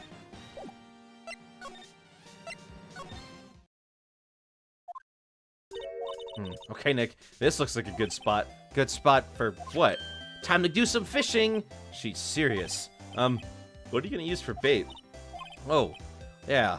Oh, I figured something like this would happen. We should have brought Miss along with us too. At least then we'd have bait. Nick, how could you? I'm kidding. I'm kidding. Some jokes are better left untold. Oof, she hit me. Okay, watch this. Just try not to reel in any empty cans or boots, okay? Here we go. My leg! Hey, what are you doing? Sorry, Lotta. Don't tell me y'all are on some film company's payroll. Nick, pay her. My poor, poor wallet.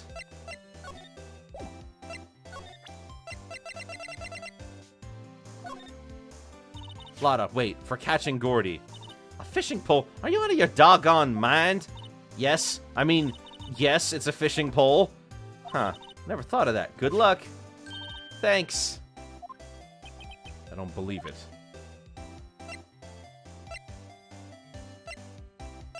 What the heck would I even use this for?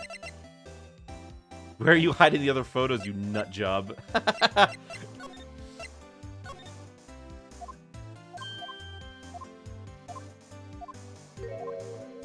Nah, that's all of it. Alright, well, I guess this isn't a good one. Nope. I guess the metal detectors are only option.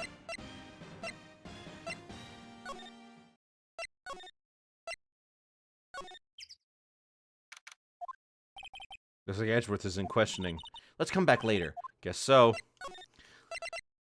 Okay.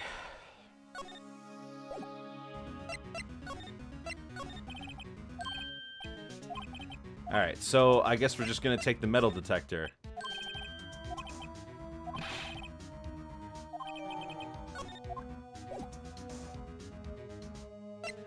Your Honor, I plead that you find my client not guilty on the grounds that he's a good boy. Conjecture. Oh, objection overruled. Objection, yeah. It's not even an objection.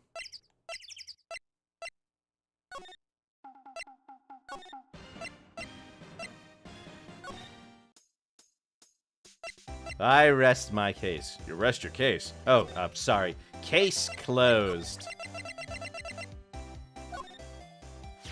Hey, Lotta, look at this. It's a metal detector. I know what it is. I'm not sure that's gonna pick up Gordy, though. Unless he's been eating people's watches or spare change or something. Oh, I hadn't thought about that.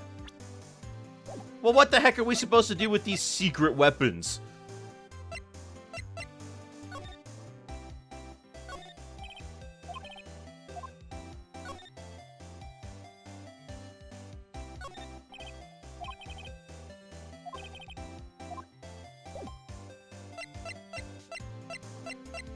Where the heck am I gonna go?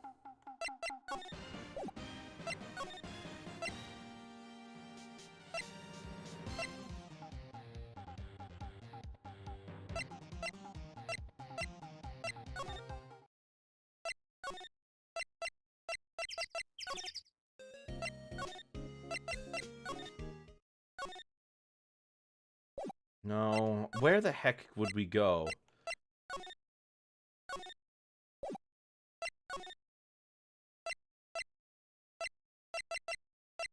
Because now I'm wondering, the metal detector doesn't even seem to do anything.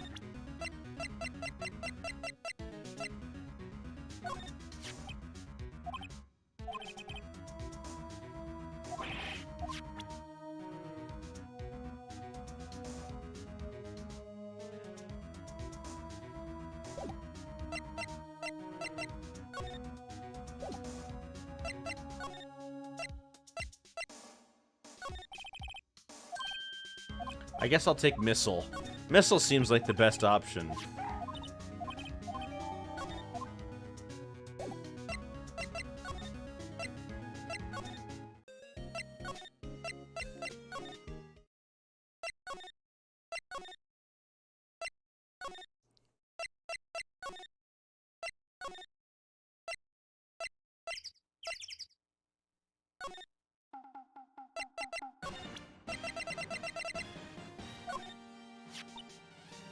Hey Larry, look, it's Missile. Isn't he cute?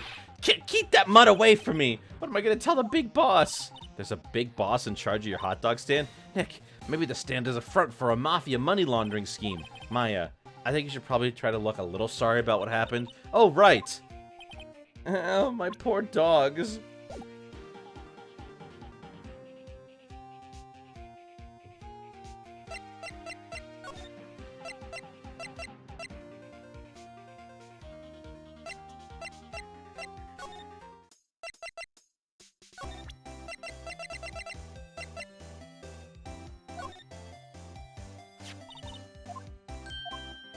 Come on, what do I do with them?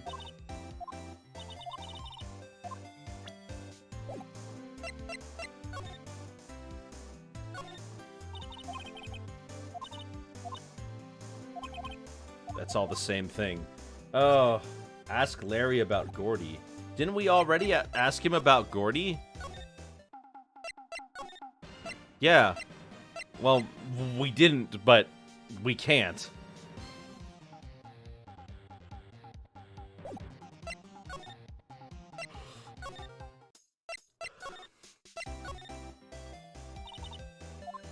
Yeah, we already had this one taken care of. Now I can't remember what we haven't done, because it feels like we've done everything.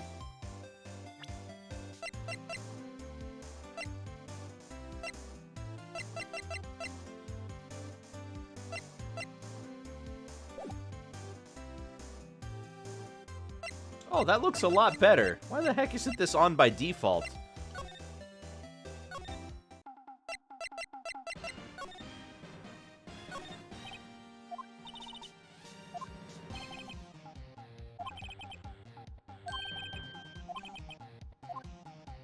use some evidence.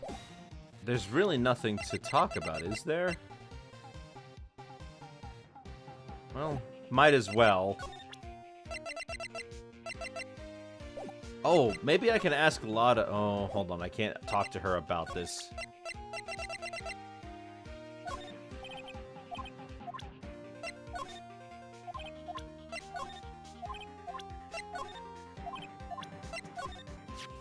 That's the guy that's selling my dogs faster than I can cook them. Do you really think Gordy exists?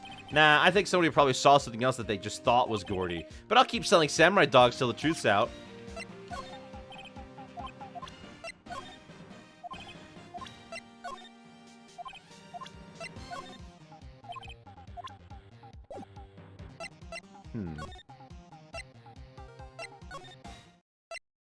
Well, let's go talk to...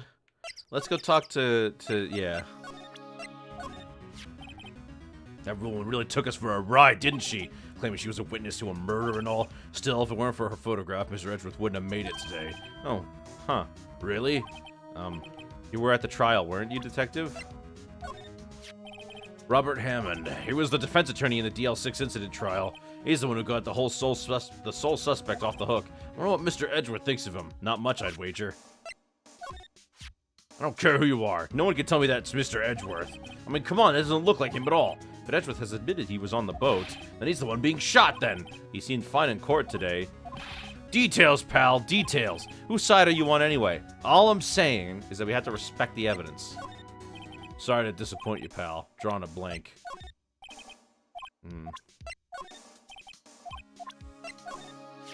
Yep, it was fired from the murder weapon without a doubt. From a meter away, so it would have to have been someone else on the boat.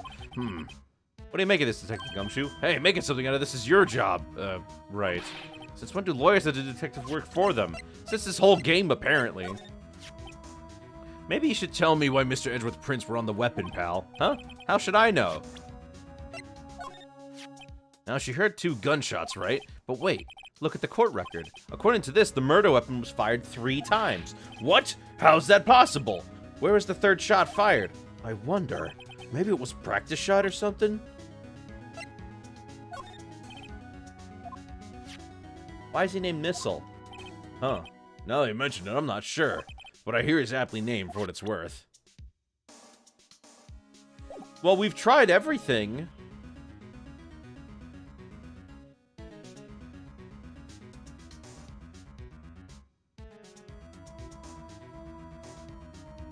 Throw the dog and he just goes, meow. Meow.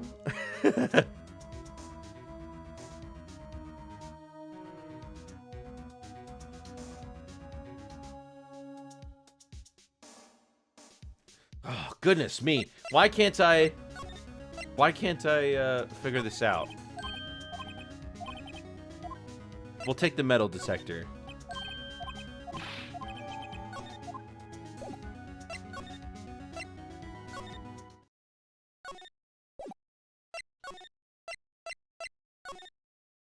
Grossberg's not here. Well, what should we do now? I don't know. I've been in detention this whole time. I think I should let you decide what we do. Deal?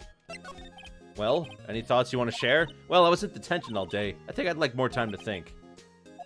Probably thought about Mia the whole time she was in there. The dog bombs a hospital. What?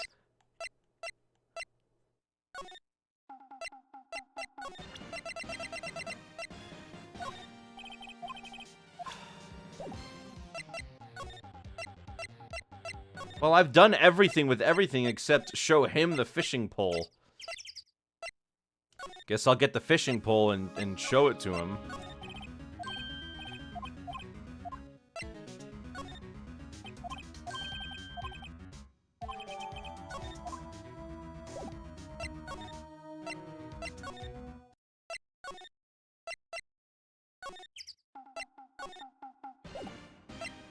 Yeah, Larry has nothing to talk about this time. You know, you can't catch many fish in this lake. I'm not after small fry. I'm after the biggest fry of them all. Gordy!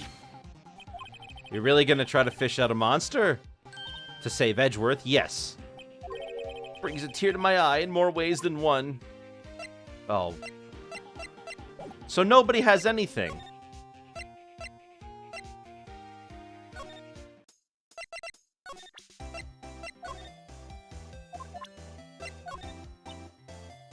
Gotta do what I gotta do to get me a picture of Gordy. That's why I raised the sensitivity in my mic. Just watch yourself from now on, okay?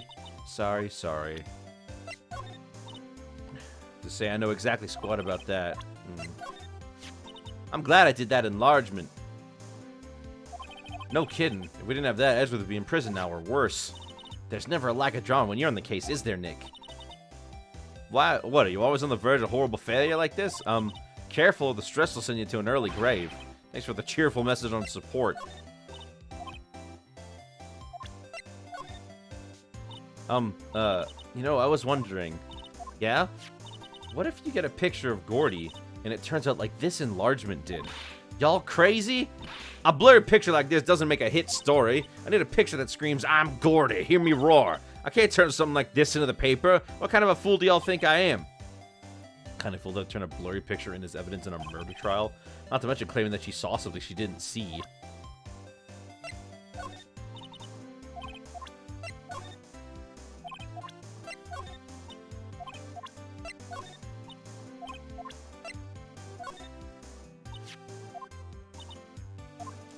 Well, we've shown and done everything with everyone. The only thing I haven't done anything is by the Bolt rental shop, but I can't see anything here. I'm at a loss. Why can't I think of anything?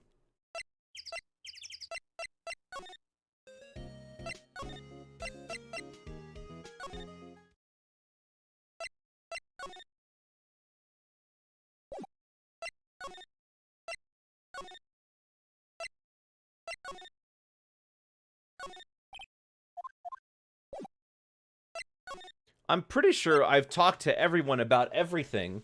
We used all 3 of the thingies and they didn't do anything.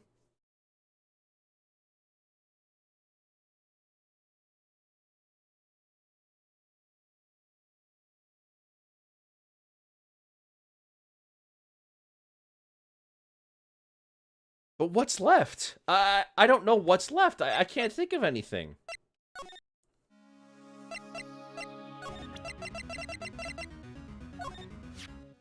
It's funny. One day I woke up and I wanted a fishing pole. Do you like fishing? I've never gone. I just wanted one so bad I went out and bought it. Never used it, actually. Must have been one of those midlife crisis things.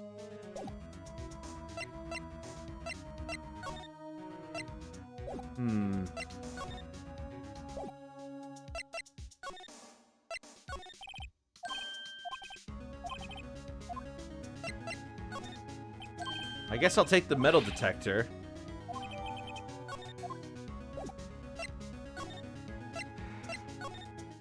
Let me see if I can examine the lake.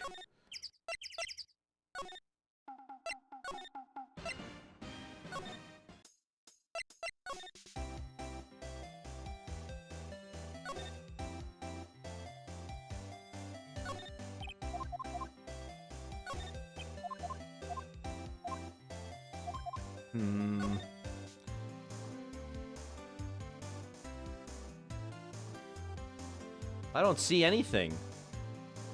Your Lenovo laptop is awesome. What's up with your Lenovo laptop?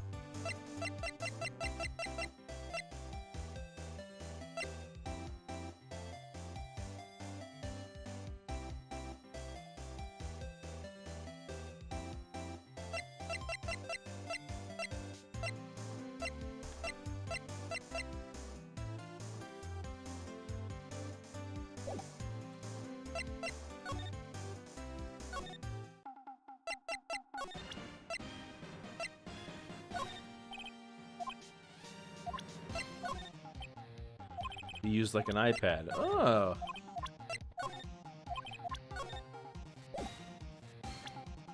Well, that's good. You get lots of you can get games on there perhaps. I like games. You could put games on anything.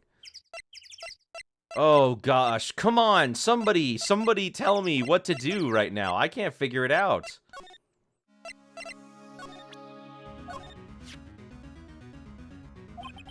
Be proud of yourself when you've gotten Edgeworth declared innocent.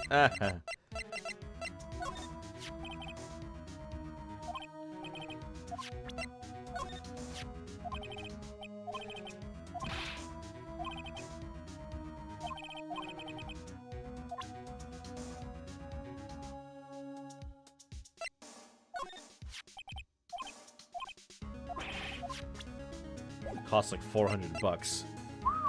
That's a nice piece of tech you got there.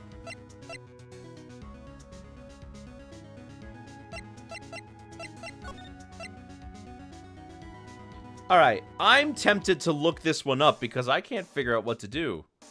I guess there's more than one reason why people hate Case 4.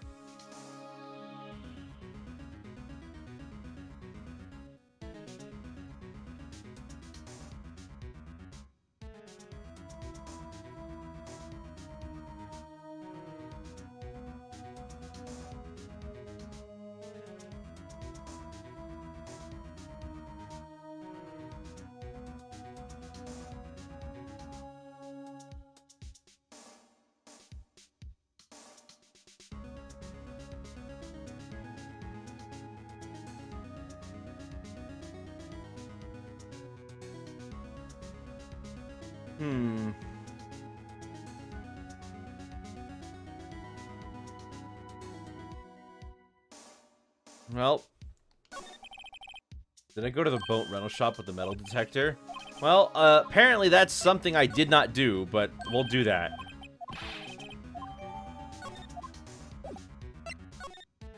Well, we'll try going to the boat shop with the metal detector. According to this, I just looked up a quick walkthrough. Apparently that's one of the things I didn't do yet, so guess I'll try that place out.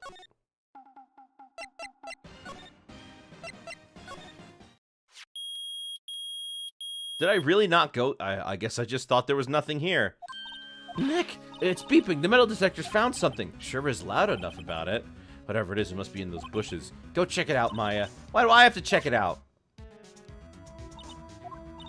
Nick, look. Huh? An air tank. Huh, the valve looks broken. I thought it was Gordy. Maya, first of all, why would Gordy be in the bushes? And second of all, why would a metal detector react to a sea monster? Oh, huh? There's something wrapped around this air tank. It looks like a string of flags? Well, we might as well take it with us now that we found it. It's heavy.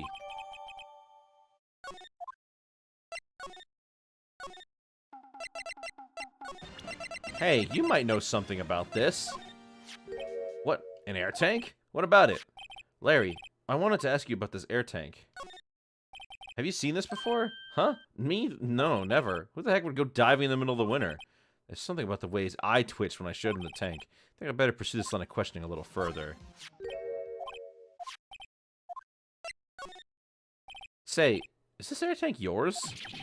Why would I have a thing like that? Look, see how there's a string of flags around the tank here? It's just like the string of flags around your Steel Samurai there. Must be a coincidence. There's a string of flags everywhere these days. Like elementary schools. And used cars dealerships. Look, why would I need a tank anyway? You used this to go diving in the lake, didn't you? What? Why the heck would I go diving in the lake? Wait, you're not saying I had something to do with that murder? No, not at all. Just, hey, you watch it, buddy. I'm not saying anything till my lawyer gets here. Larry, Nick is your lawyer. Well, Larry, she's right. Bah! Anyway, I never seen that air tank, okay? Yeah, right. Larry's hiding something, I can tell. Is it yours? You needed to inflate something. You used this to inflate that, didn't you? Inflate what? What else? That big puffy Steel Samurai. Now, why would you go ask me a question like that? Looks like I hit the nail on the head. Right.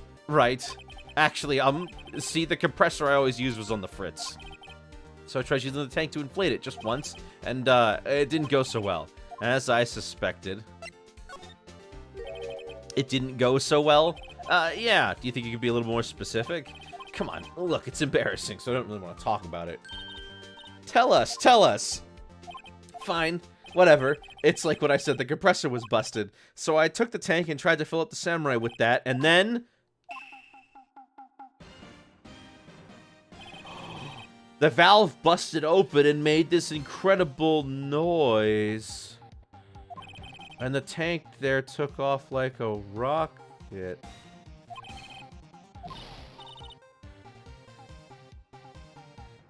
That's Gordy. Sure scared me out of my gourd, that's for sure.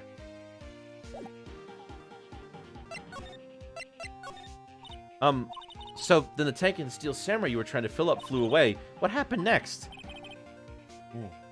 Well, all that happened on the 20th or so. 20th, a week ago. Now, as far as I can see, the tank lit flying out into the lake. So I went out every night in a boat looking for it. I mean, Kianse gave me that steel samurai after all.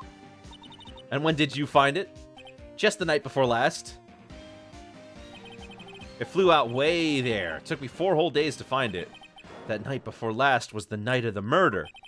Sorry for not telling you, Nick. Actually, I was here on the night of the murder. But, you see, I went home before midnight. So you didn't know about what happened? No. That's too bad. It's not all that bad. We've solved one mystery at least. A mystery. Maybe we should go tell her. Oh, there we go. Well, Mr. Lawyer, I've got all the info you need. Y'all need. Y'all got the scoop on Gordy for me yet? Huh? Gordy? Oh, we found him already. What? I haven't seen any monsters yet. Y'all for real? Gordy really exists? Wait, I need proof. You got a photo? Of course I have proof. No fair, Nick. It was when I went to the bathroom, wasn't it? That's when you made contact with Gordy. Enough jabbering already. Let's see your proof. Y'all trying to make a fool out of me? That don't prove diddly squat. We almost had her duped, too. We need to do something sooner. I won't get the information off of her.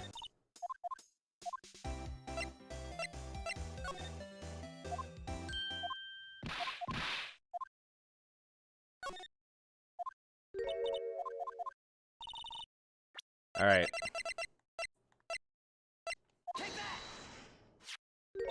Larry's air tank? What are y'all doing with an air tank? This is Gordy. Excuse me? What exactly are you saying, Nick? There's a stand near here, a hot dog stand. There's a giant inflatable samurai doll there. About a week ago, an idiot, who happened to be a friend of mine, tried to fill it. He used his air tank, and when the valve blew, the tank flew into the lake. Apparently, it made a pretty loud bang when it flew. A bang? The tank, along with the still deflated samurai, fell into the lake. At the same time, a couple was taking a photograph of the lake. This photo. Wait, so you're saying that Gordy is really the steel samurai? Well, that's a fine way to ruin a gal's dreams. I'm sorry, Lotta. Nah, it's okay. You win. I'll give you your info like I promised. Poor Lotta. So tell us this information you have. A promise is a promise, I guess. I overheard the cops around here saying something about the witness tomorrow. They said he's the caretaker of the boat rental place up the path here. Boat rental? There's someone there? I mean, it looks so deserted. Just an old guy living all by himself. Y'all should go check it out. Thanks, Lotta. We will. Let's get cracking. Hold on. Something else? Yeah, the night of the murder. My camera clicked twice, you know. Wait, so you have another photo? Well, yeah, but there's nothing in it at all, just the lake. I figured it wouldn't be much use as evidence, so I kept it to myself. Well, it might not be helpful at all, but here, take it. Bye now. Y'all take care. Time for me to pack up and leave. Poor Lotta. It's all Larry's fault. The legend still lives on, I guess. The legend? Yeah, the legend of Larry. Familiar to all who know him for any length of time.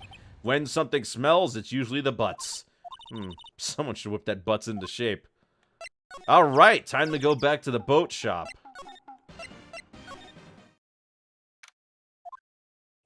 You knew it? How did you know? Hey, Nick. This is the boat shop that Lotta was talking about. You're right. Doesn't seem to be anyone around at all. You knew she was hiding another photo. Oh, I guess that's true. Well, let's go check it out anyway.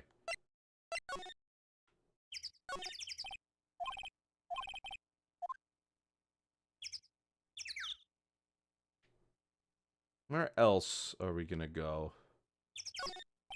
There's more forest off that way. I doubt I find any helpful clues there.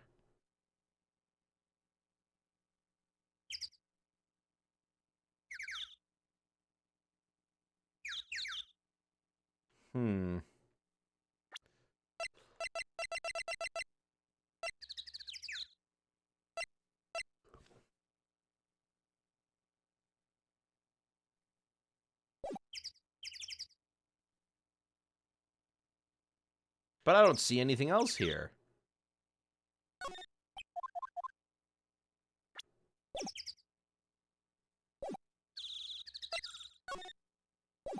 Oh. A parrot, huh? Meg, that you? Hey, is that Keith with you? Where have you two been? I've been worried sick. Nick, you handle this. I think I'll leave this one up to you, Maya. Meg, yes?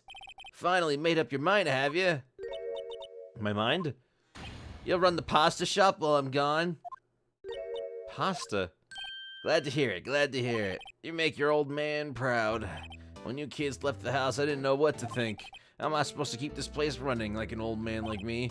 Polly, the kids are home. Hello, hello. Nick, what was that? A parrot, the one on that perch. Keith, yeah, I leave the wet noodle in your capable hands, Sonny. Nick, what's the wet noodle? Based on the available evidence, I'd say it's the name of his pasta shop. That's a relief, isn't it, Polly? Hello, hello. Yep. He fell asleep. Guess he's relieved.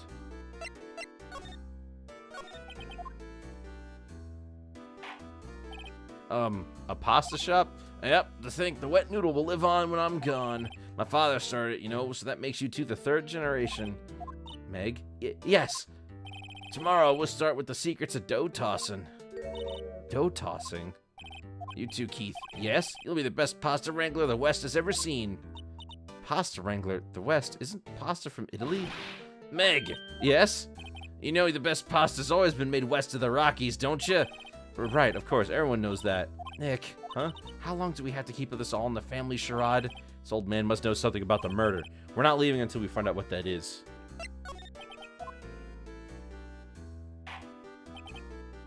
This is a boat rental shop, right? What are you talking about? This here's the Palace of Pasta, the wet noodle. Oh, now that you mention it, we haven't gotten many orders for spaghetti lately. All the kids come up and say, yo, dude, we want to ride in one of your boats. That's why I keep them boats out there.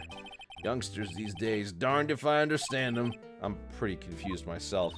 Nick, this isn't going anywhere. But this old man is the witness tomorrow, right? We've got to find some way of getting information out of him.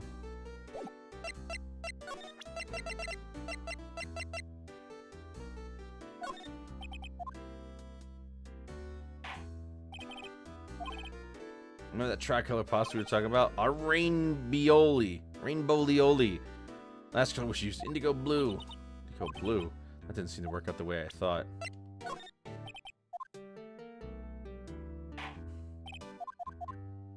He left this senile old fart in charge of a business. He probably wasn't senile when he started.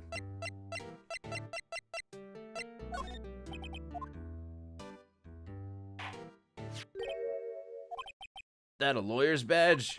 Yes, it is. I don't believe it. This old guy's the first person to recognize my badge. I get it. Huh? Yep, I got you figured out now. You're not Keith. Nick, now's our chance to clear things up. Sir? No, I'm not Keith. And I'm not Meg, either. We're here investigating a murder that took place on this lake the other night. Please, help us. A lawyer, huh? Please, mister. Alright, I'll help. But on one condition. What's that? When this case is over and done, you'll run the wet noodle. Okay, we promise. Nick, are you sure about that? Hey, anything to get this case solved. Also, who wouldn't want to eat Phoenix noodles? I guess so. That's my boy. Good for you, Keith. Wait, didn't I just say you too, Meg? Yes?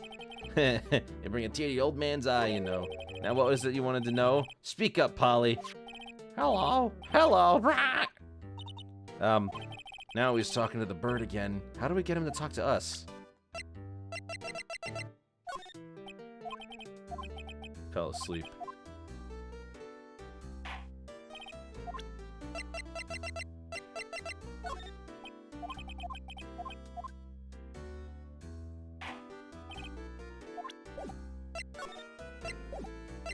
How do we get him to talk to us? Yep, I seen this. You know something about this, sir? Keith. Yes? It's okay. You can call me Dad. Dad, you know something about this. Yep, the other night out in the lake. Yes? I know all about it. I seen it. What? Tell us. Tell us who you saw. Well, I suppose, since you're taking over the shop and all.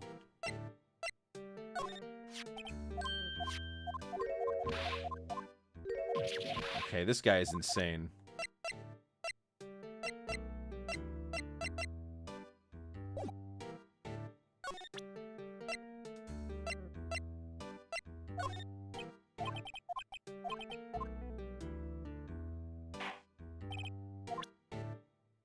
Maybe the parrot? Oh, good point. Wow, what an amazing parrot that is. Good morning. Hello? It ignored me. Well, you forgot Meg? You gotta call her name first. Her name? Polly, how you been? Hello. Hello. See? Neat. So the parrot's name is Polly. Oh my gosh. Too bad all she could say is hello. Ha ha ha. Old Polly can say lots of things. You just need to know the secret words. The secret words? Polly, Polly, what's your name? Polly? Cute. Maya's found a new friend. Oh, there's lots of various fish in Gourd Lake, aren't there? Something's funny, Nick. All these fish are saltwater fish. Of course. What's the point of going fishing in your own backyard? Deep sea's fishing the best. Mighty tasty, too. Right. Whoa, he has a television in here, too. Yep, don't work, though. Really? I picked it up from the dump. After all, figures that it doesn't work. Then why do you keep it? I don't know. It just looks right there. The summer I replaced it with a mini fridge. Broken mini fridge. Of course, I got that from the dump too. Nobody in their right mind would throw away a good cooler. Look, Dick, he has an electric blanket on his table. Looks warm. That's a kotatsu. That's a great idea. We should do that at the office. We can sit down with our clients, smug and warm, and drink hot cocoa. And what, talk about murders? Oh, you're a party pooper.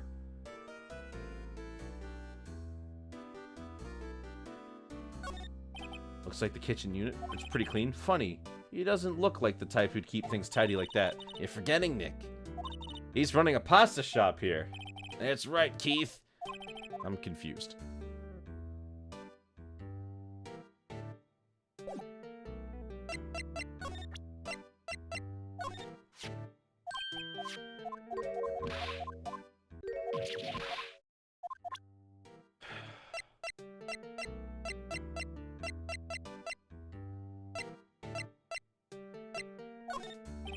Polly, here's my only friend in the world. Isn't that right, Polly? Hello. Hello. Yep.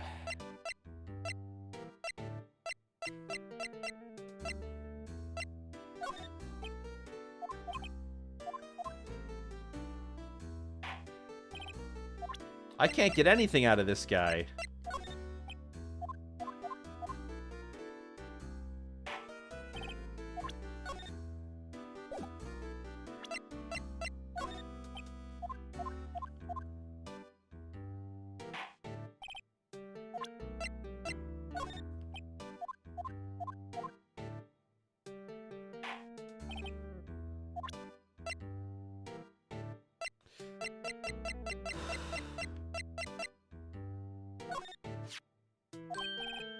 Maybe I should just present it again.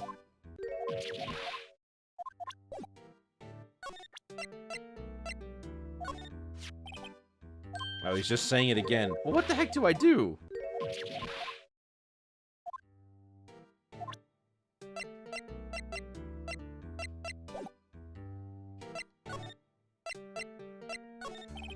I forget the time, but it was pretty dark outside. Probably night. Yep. It's after midnight, but okay. And then I heard this bang, so I looked outside, and I heard another one. Bang!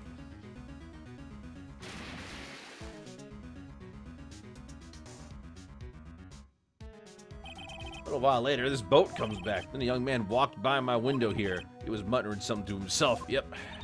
What did he say? Yep. I forgot. Remember tomorrow by court time, promise. We need to know earlier than that. My memory's gotten worse of late. That's why I just tell everything important to old Polly here. Everything important? I wonder. Polly, what's the number to the safe? 1228. All right. Hey, Polly, watch it, will ya? See, Nick? All it takes is a little clever thinking.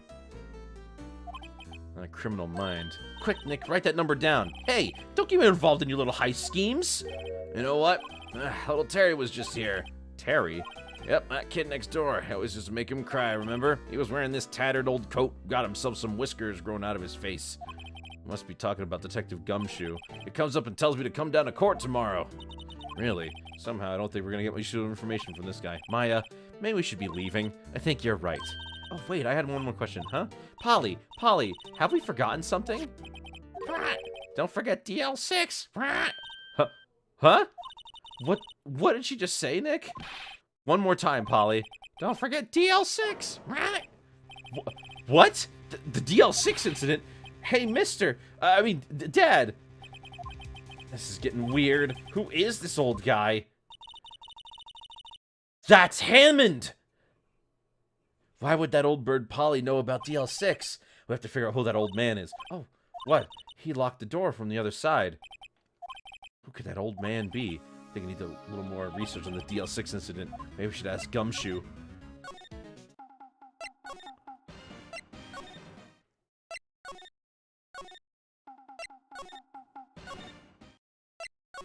Alright, Gumshoe. I need to talk to you. Hey, pal, long time no see. You don't look so happy. What's wrong this time? Actually, we wanted to ask you something. Yeah?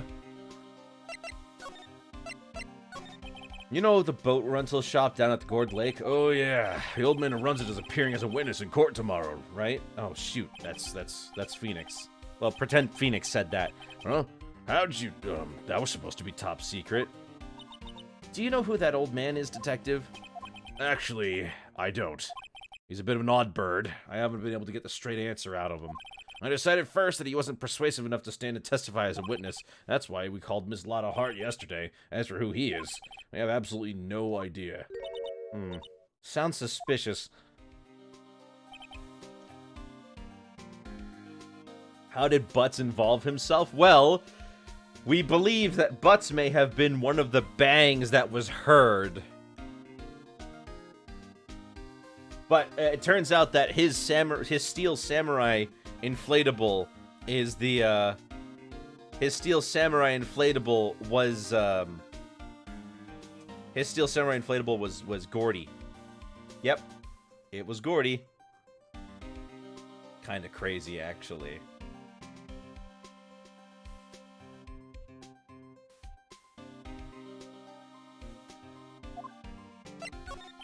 Detective Gumshoe, please help us.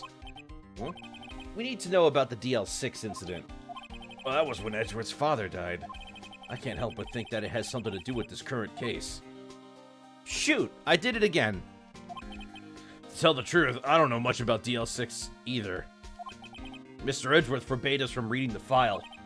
So, I'm afraid I can't show them to you either, pal. What? However, if you can convince me somehow that DL6 incident is related to this case, well, I guess I'd consider opening the file up.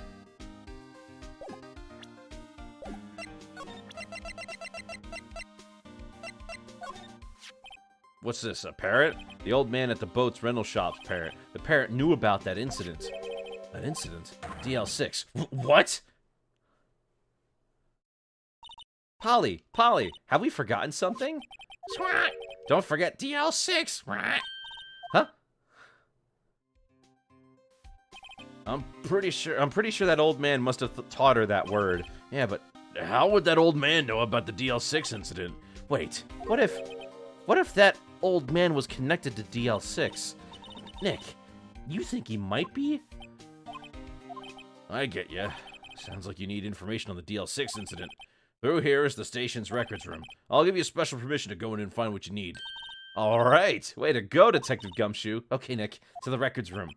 I guess it's time we faced Edgeworth's past.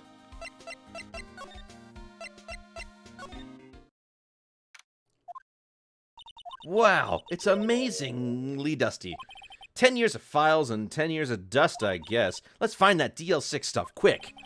15 years ago, both me and Edgeworth were 9.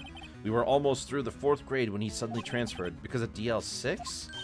Nick, I found out where the file is. Oh, thanks. Just let me know what you want to know about the DL6 incident. I'll go get the right file. Well, first, I have to get a handle on the main facts, like a summary. Right. Summary. Found it! Here you go. December 28, 2001. 15 years ago. Wait, this game takes place in 2016? Wasn't this game released in 2003? Exactly 15 years ago from the day after tomorrow. So in 2 days, the case is closed. The incident took place in the elevator of the district courthouse. What? Is this the same district courthouse where we're holding the trial now? Looks like it. There was a large earthquake at 2 p.m. on that day. Part of the court building collapsed, and all the lights went out. Wow, that was some earthquake. At the time, 3 people were trapped in the elevator. It took 5 hours for them to be rescued. 5 hours? That would be scary like that in the dark.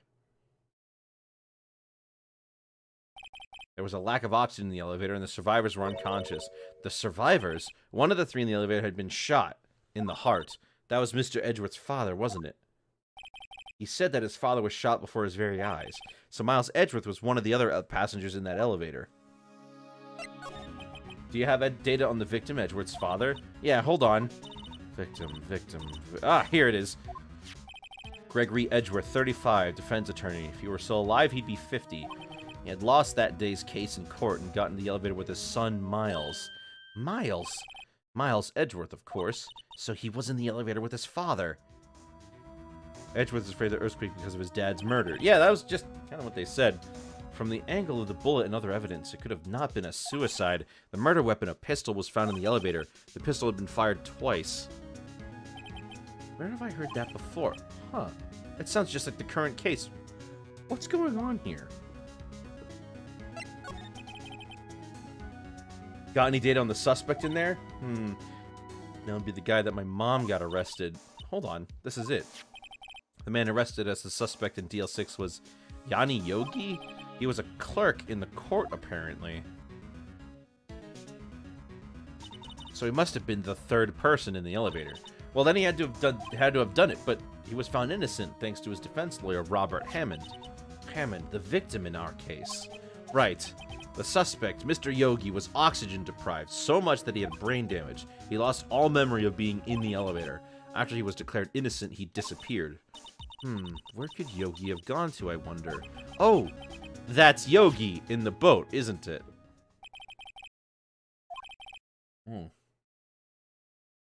I still don't know what sort of impact the whole thing had on Edgeworth, though.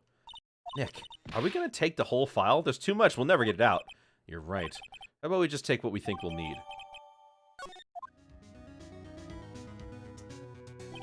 Right. That's probably what we'll be able to find here. Now let's left his trial tomorrow. I wonder how Dad will do testifying in court. Oh my gosh. We're going to have to call that parrot up to the stand, aren't we? This is the moment, guys, when they put a parrot as a witness.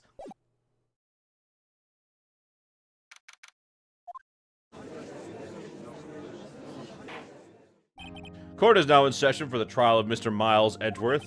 The defense is ready, Your Honor. Very well. Apparently the prosecution is also ready. What's the judge here? Mr. Von Karma, your opening statement. Very well. No opening statement, so... Not so fast, Judge. I was taking a meaningful pause before speaking. Right, of course. A prediction. Today's trial will end 3 minutes from now. Order. Mr. Von Karma, what is the meaning of your statement just now? Bah, must you question everything? It will be over in 3 minutes. We have no time to waste. I call my witness now. Right. I call my witness, my decisive witness to the stand. It's that mysterious boat shop owner. Witness, state your profession.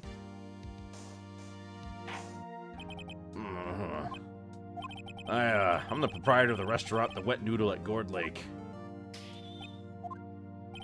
And I also rent boats. The night of the incident, you were in the boat rental shop, correct? Yep. Yep, I was. Please testify. Wait a second. We still haven't heard who this old guy is. Wait a minute. The witness hasn't stated his name yet. Because I did not ask him, Mr. Wright. Bah! I have predicted this trial will end in 3 minutes. Stop asking trivial questions and cooperate. Yeah, right. The witness will state his name. Well, I'm not really sure.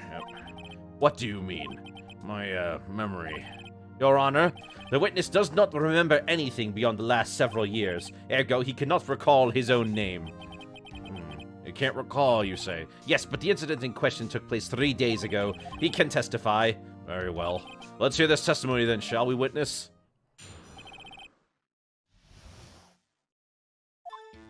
It was the night of the 24th, just after midnight. Yep. I was in the restaurant where I, rent boats, as usual. Then I heard a bang! Yep. When I looked out the window, I saw a boat just a-floating on the lake. Then I heard another bang. Just about then, the boat comes to a shore and a man walks by my window. Very well, I'd like to begin the cross-examination. There is nothing to question my witness's testimony. Ergo, no need for cross-examination. Besides, there are only 10 seconds left before our 3 minutes are up. Judge, your verdict now. Yes, Mr. Wright. What are you saying? Of course I'll cross-examine the witness. Very well, you may begin. Excuse me, Mr. Von Karma. 3 minutes just passed. I see. Well then, let's just take our time. You may cross-examine the witness. Yeah, seriously, why would we ever listen to his 3 minutes?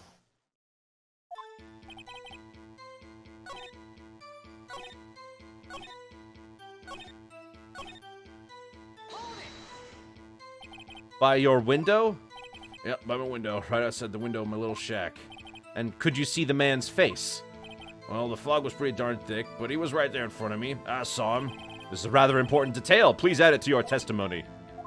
I have a bad feeling about this.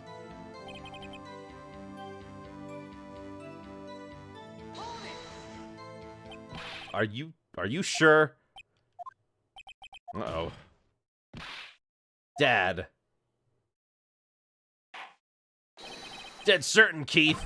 He said, I can't believe he's dead as he was walking by, too. Does he just think he's beyond the judge? Yeah, everyone does. Witness, are you sure the person you saw was Miles Edgeworth? It was him, that Edgeworth boy.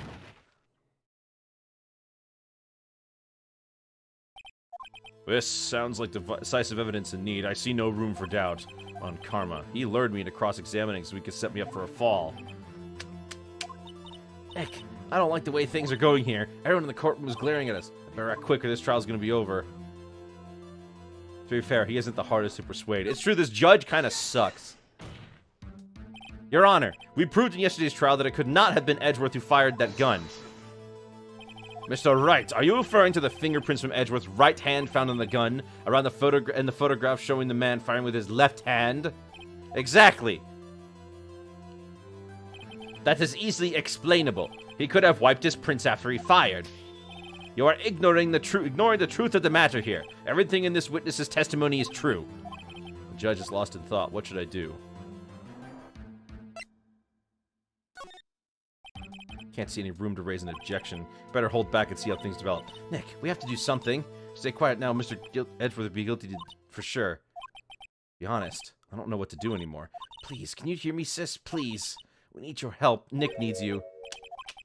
3 minutes was perhaps too high in expectation. However, 15 minutes isn't bad. This must be a new record.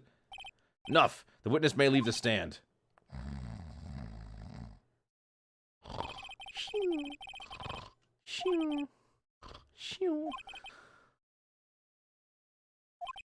What? No. This court oh, okay, great. How do you decide he's guilty from that? Especially since it was all conjecture.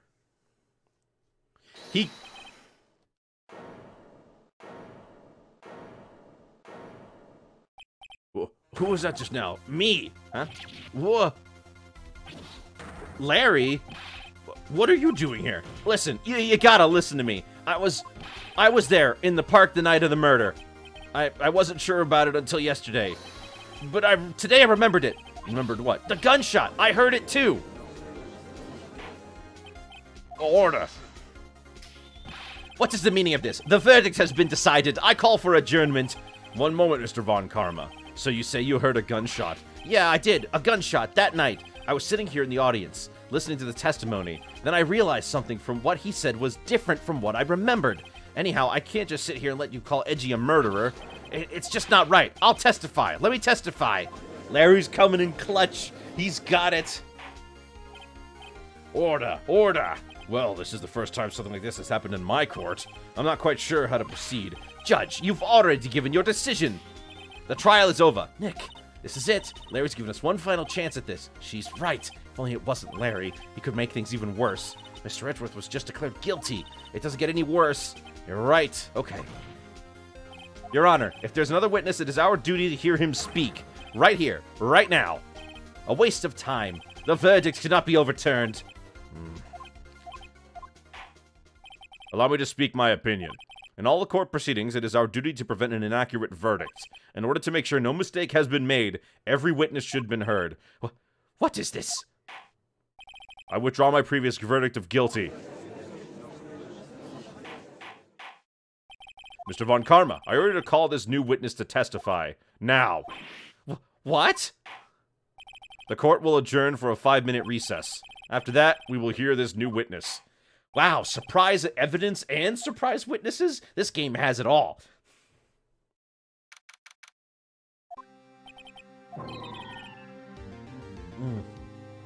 Okay, more water. That was too close. Sorry to keep you on the edge of your seat like that, Edgeworth. I've seen worse. Yeah, right, Edgeworth. You're sweating bullets. I just wonder what Larry plans to say in there. Larry was at the lake that night? Yep. He said he went looking for the Steel Samurai balloon that flew into the lake. Right, and he found the balloon in the air tank that night. Yeah. Hey, Edgeworth. Huh? You say something right? Yeah, a lot of things. You seem out of it. What's wrong? It's nothing. Mr. Edgeworth, there's something I've been meaning to ask you. What's that? Why are your fingerprints on the murder weapon? Oh.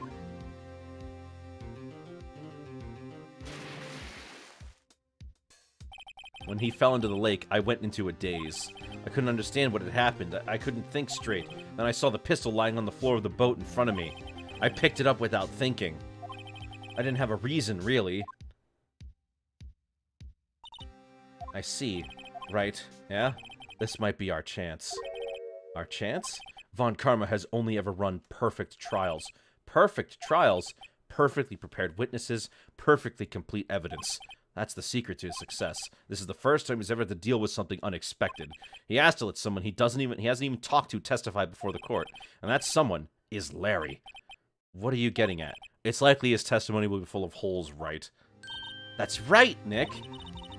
That's Nick, right? No 10-minute trial this time. We'll milk this one for all it's worth. Hey, it was 15 minutes. 15! Everything's on Larry now. What's wrong? What's wrong, Edgeworth? I'm on trial for murder.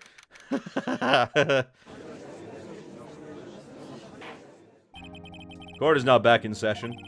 Witness, please testify to the court about everything that you saw on the night of December 24th. Right. Leave it to me. Please, Larry, don't mess this one up. I hate to admit it, but you're our last chance. Von Karma didn't even have time to prep his witness. Just hope Edwards is right about this being our big break.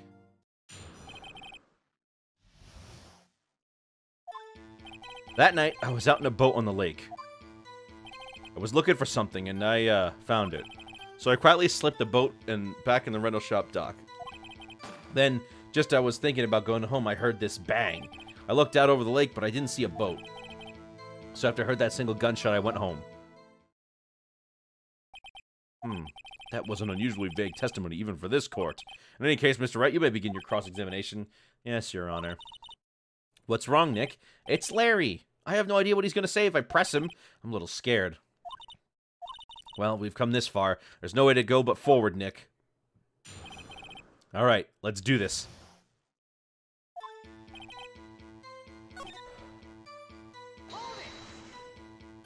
Looking for something? Yeah, Mr. Butts, what was it that you were looking for?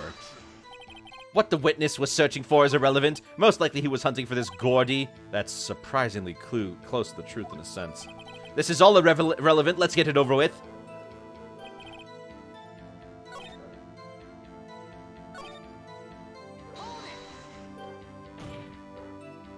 Wasn't there a boat on the lake?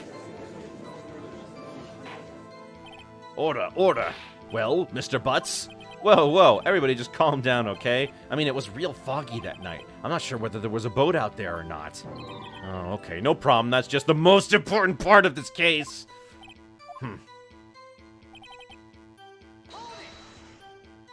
So you only heard one bang, correct? Yeah. Huh. Well, Nick? It was a pretty wishy-washy testimony, wasn't it? I guess I should just start working out the contradictions. Hold on a second. You said you went home before midnight, and you heard one. That would explain the missing gunshot.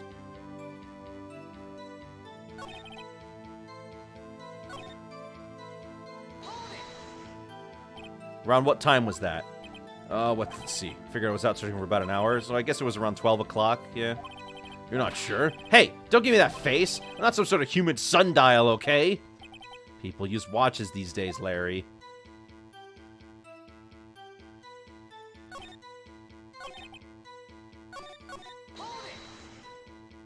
Where did the sound come from? Yeah, well, I wasn't too sure about that. I looked around, you know. Did you look at the lake? Yeah, I looked.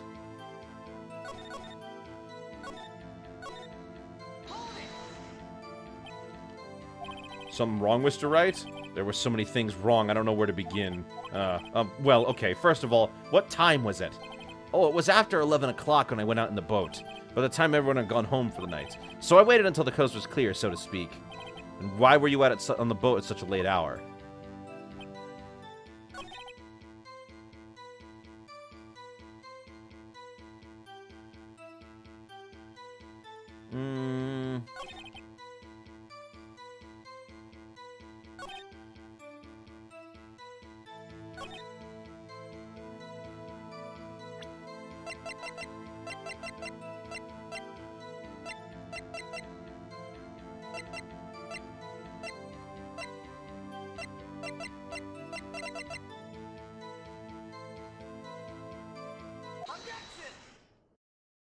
Wait a sec, Larry.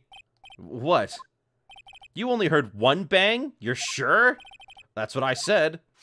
But Miss Lotta Hart testified yesterday that she heard 2 bangs. And the old man now just said the same thing. They both heard 2 gunshots that night. Huh? Were you even listening? Were you paying attention at all to what they said? Yo, Nick, please. Huh? You know, something's been bothering me. I'm a witness, see? I'm like a customer here, so you gotta treat me nice and stuff, okay? Mr. Butts. What? You only heard 1 gunshot. Are you sure? Well, to tell you the truth, I'm not sure. Huh? Not sure? How could you not be sure? Yeah, well, I might have missed the other gunshot. I was, listening to something else. Something else? My radio, dude, with my headphones.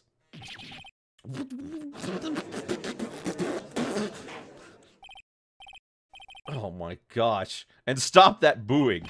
Mr. Butts, you were listening to the radio with your headphones? Yeah, so what? That a crime? I listen to my radio. Everyone listens to the radio. What's the big deal?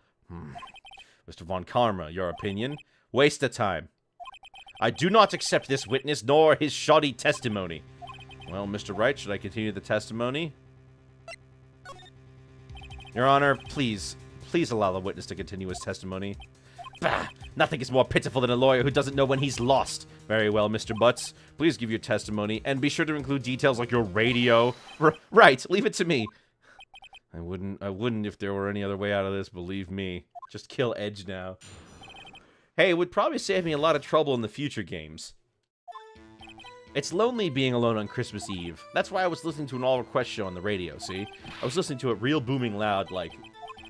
But I'm sure I heard a gunshot. I remember exactly what the DJ was saying when I heard it, too.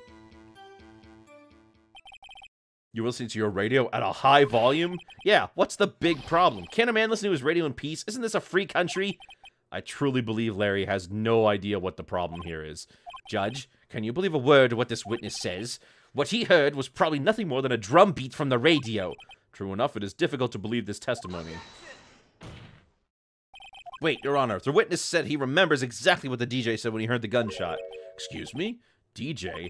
An announcer, the guy who says things on the radio. Anyway, what this means is when he heard the sound, no music was playing. The DJ only talks in between songs, so he could have heard the gunshot from across the lake. I'd like to cross-examine the witness, Your Honor. Very well, Mr. Wright.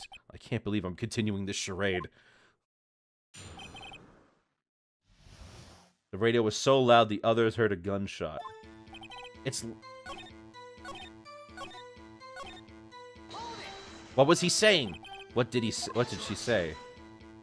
Mr. Wright, please cease these pointless questions. What possible good could knowing what a radio DJ said do us? Indeed, Mr. Karma has a point. I'll allow the question only if you add to one reason why we should care. We should care, Your Honor. Of course we should. Why? Well, how do you know we don't ask? Fine, very well. Mr. Butts, please testify to the court. What was the radio announcer saying when you heard the gunshot? Just when she said, hey, it's almost Christmas, I heard the gunshot. This is the most ludicrous testimony I've ever heard. But there's one gleaming ray of hope in there. Oh my gosh! That means if it was almost Christmas, it's not Christmas! Which means he didn't hear it when he was murdered! Are you sure? Of course I am. She had this real sexy voice. Maybe Von Karma was right. I'm not sure how that helped us at all. This must... Okay.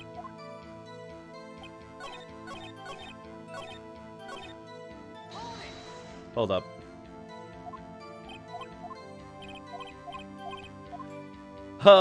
Okay, hold on.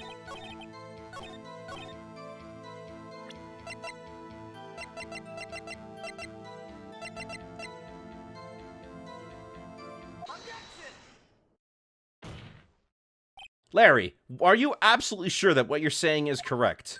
Huh? Well, to the face, you look scary, dude. Hey, if you're trying to scare me, you better know I don't scare that easy. Is something the matter, Mr. Wright? Your Honor, did you hear what the witness just said? The DJ said, hey, it's almost Christmas when he heard the gunshot. Indeed, and almost Christmas means it wasn't Christmas. Do you realize what this means? When he heard the gunshot, it was still Christmas Eve. That would seem to be the case, yes. But that contradicts the two testimonies we've heard so far, Your Honor. Both Miss Hart and the old man said it was after midnight when they heard the shots. In other words, when they heard the gunshots, it was already Christmas. This is a clear contradiction, Your Honor. Order, order. What does this mean?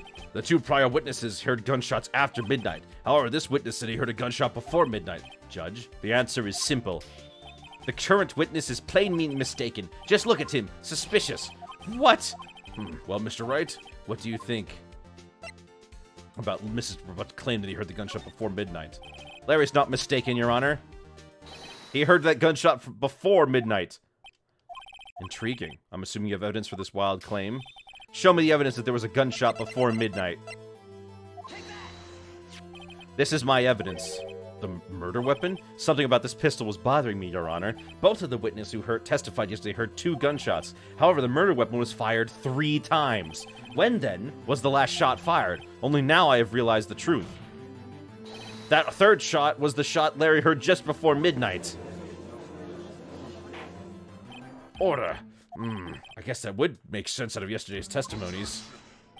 Bah, you waste our time again with your empty statements. Yes, the pistol was fired 3 times. But do you have any proof that it was fired before midnight? Do you have proof that the witness didn't just think he heard something? Indeed. Well, Mr. Wright, there's no turning back now. Do you have evidence that proves there was a gunshot before midnight? You have... Ooh.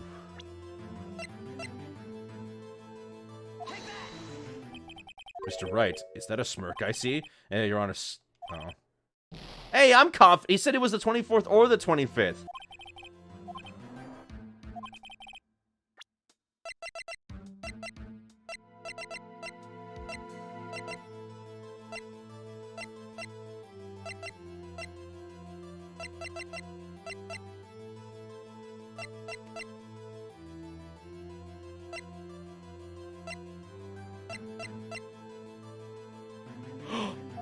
This is it. This is the one. Look at this photograph. This was taken by our witness yesterday, Miss Lotta Hart, with her automatic camera. The timestamp on the photo reads December 24th, 11:50 p.m. Oh, yeah. But there's nothing on the lake in this picture. Your Honor, the real issue here is not why nothing is shown on the photograph. It is why the photograph exists at all. What do you mean? Your Honor, this photograph was taken by an automatic camera that responds to go off to loud noises. Aha! Correct. There was a loud noise in the lake at 11:30, which is why this photograph was taken. In other words, there was a gunshot at the time that Larry claims. Order! Order! That would make sense of the evidence we've seen so far. However, this leaves me wondering what exactly did happen that night on the lake. Exactly. If this is true, then there were two sets of gunshots separated by 25 minutes. One at 11:50 and another at 15 minutes after midnight. Why, I ask you? Why? Uh-oh. Better think of something quick. Wait a second. Gunshots separated by 25 minutes. What's wrong, Nick? I have it. I have it. Huh? Remember the case with the Steel Samurai? Huh? Yeah, of course I remember. The murderer in this case had the same idea as the murderer in that case. What do you mean? Maya. Yes? If we don't figure this out now, we'll never overturn Edgeworth's guilty verdict. I've got a hunch, and I'm gonna run with it. Right. I mean, is this safe? Safe! We've already gotten a guilty verdict. We have nothing to lose. You just watch and let me know if anything I say sounds fishy. Okay?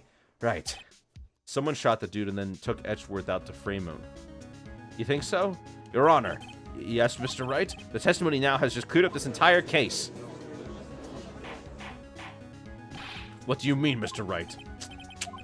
So, you finally realized the truth. There can be no other murderer here than Miles Edgeworth himself. Wrong, Von Karma. A man was shot that night, but it wasn't Edgeworth who did the shooting. Listen, rookie. Take a deep breath and consider the facts. At the time of the murder, one boat was on that lake. This was shown by the witness's photograph. The defendant, Edgeworth, and the victim, Robert Hammond, were on that boat.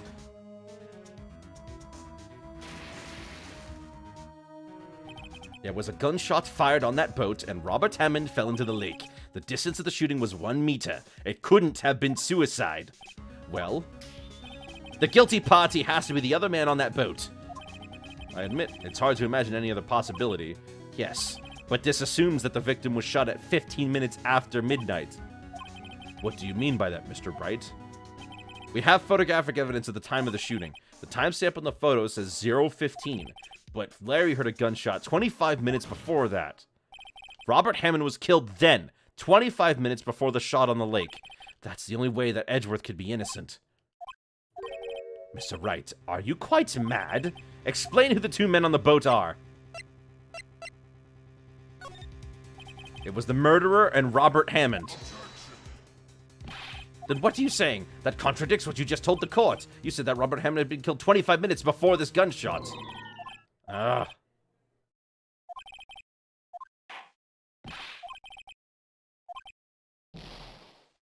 Ah.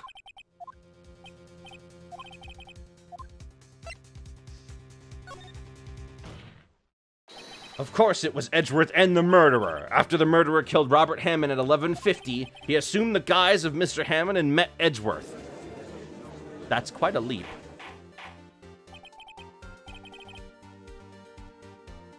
What? Are you serious? Yes, Edgeworth won't tell us why he went to the lake that night. However, I have a hunch. That night, Robert Hammond called Edgeworth to the lake. Now, Edgeworth didn't know Robert Hammond's face that well. That was why he didn't suspect anything when the murderer took Robert Hammond's place. I'm not sure what to make of all this. Ludicrous. Mr. Wright, tell us the name of the murderer then. A murderer's name? Right. It's... Actually, I don't know the murderer's name. You don't know? Again, you waste my time. I don't know because he never told us. The murderer is the caretaker of the boat shop, that old man. At 11:50, he was the one who killed Robert Hammond. The caretaker of the boat shop? Where did he do this? There weren't any boats on the lake then. Why would he have to go all the way onto the lake just to shoot someone? May I suggest that the real scene of this crime was not on a boat? What? Well then, where did the murder take place? Show the judge where the murder really took place.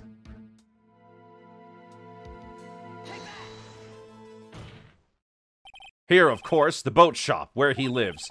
That way he could meet with the victim without anyone seeing.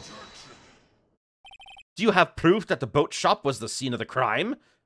Recall Larry's testimony if you will.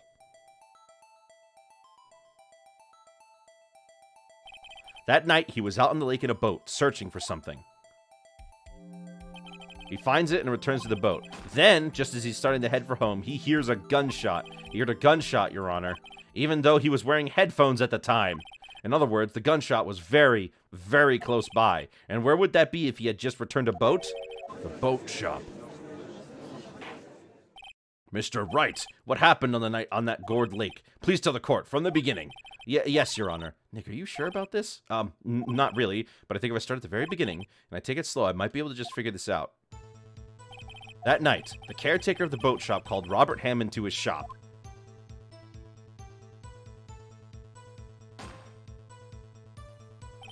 This was around 11:50. That was when the gunshot that Larry heard was fired. After that, the caretaker put on Robert Hammond's coat.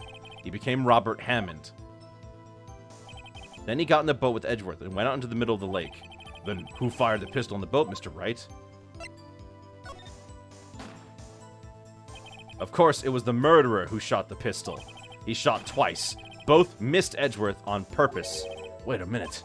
Yes? Why would he shoot twice if he didn't mean to hit anyone? Details. Know this, Mr. Wright. The moment you run out of explanations is the moment you lose.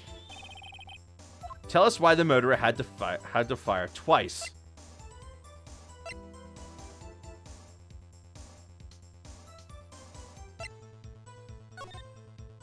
I believe he shot twice to create a witness, Your Honor. Create a witness? The murderer lifts his pistol and fires one shot. That ensures that anyone who heard the shot would look at the lake. Indeed, Ms. Hart did exactly that after hearing the first gunshot. Next, the murderer waits a bit and he fires again. Then, the murderer jumps from the boat himself, leaving the pistol in the boat behind him.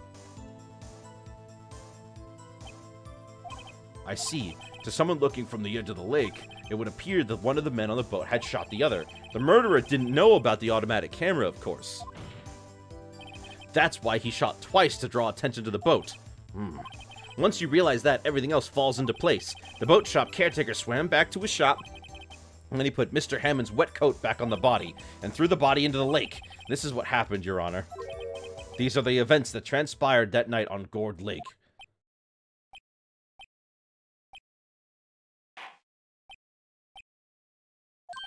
Bailiff, bring out the witness from before. The boat shop caretaker, quickly. Oh boy. Oh boy. Very well. While we were waiting for the caretaker, I would like to ask the defendant Miles Edgeworth a few questions. Mr. Edgeworth, please take the stand. Mr. Edgeworth, you heard what the defense has said? Yes. Well, why did you go to the lake that night? What Wright had said was mostly correct. Astonishingly so, accurately. Yes. Several days ago, I received a letter. The letter was signed Robert Hammond. He asked me to come to the boat shop by the lake at midnight on Christmas Eve. He said he had something very important to discuss with me. Something important? I'm sorry. I can't say what it was. Your Honor, sir. Bailiff, we are conducting a trial here. I ask that you remain quiet. The witness has disappeared. He isn't at the boat shop either. What? What should I do? Find him, quickly. Cannot allow him to get away. Oh, boy. Mr. Von Karma, your witness has disappeared. A search warrant has already been issued. It goes without saying that I cannot declare a verdict under these circumstances. I will extend the trial until tomorrow, the final day allowed. I request that the police department utilize all its forces to find that witness. I understood. One more thing. Just who is that boat shop caretaker? I think his identity has become very important to this trial. I want him, and I want to know who he is. Very well. Court is adjourned. My gosh, if this dementia-ridden dude is actually an evil genius. He kind of is. Yay, Nick, you did it. Yeah, well, at least we got from out under that guilty verdict. What about Larry? That was something. Even Von Karma didn't know what to do with his testimony. Larry really helped us out. Sure, once I sifted through his unique testimony. Still, he did save us. I just wish our cases weren't so down to the wire all the time. This should make Edge innocent at the very least. Yes, but, see, here's the thing. It's not enough that I prove his innocence. Apparently, a defense lawyer isn't just to prove somebody's innocence. We also have to prove that the other guy was guilty.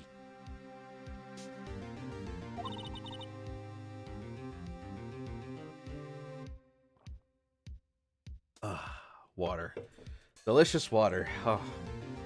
Sometimes I feel like it's us on trial instead of our clients. Hey, Edgeworth. Mr. Edgeworth? Did you say something? Don't look so pained. I mean, it looks like you're probably gonna get off the hook. You could try to smile just a little. Relax. I'm sorry, but I fear it's not over for me yet. What do you mean? Right? There's something that's been troubling me for a long time now, and I don't know whether or not to tell you. Edgeworth? No, there's so little time left. I want to tell you, but to get off my chest, but I can't make up my mind.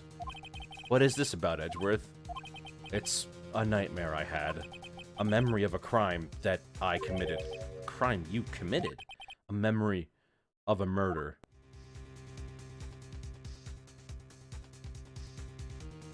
Feels like being a defense attorney here is way harder than a prosecutor. Oh, yeah. Also, yes, now I guess he's going to tell me that he actually shot his dad.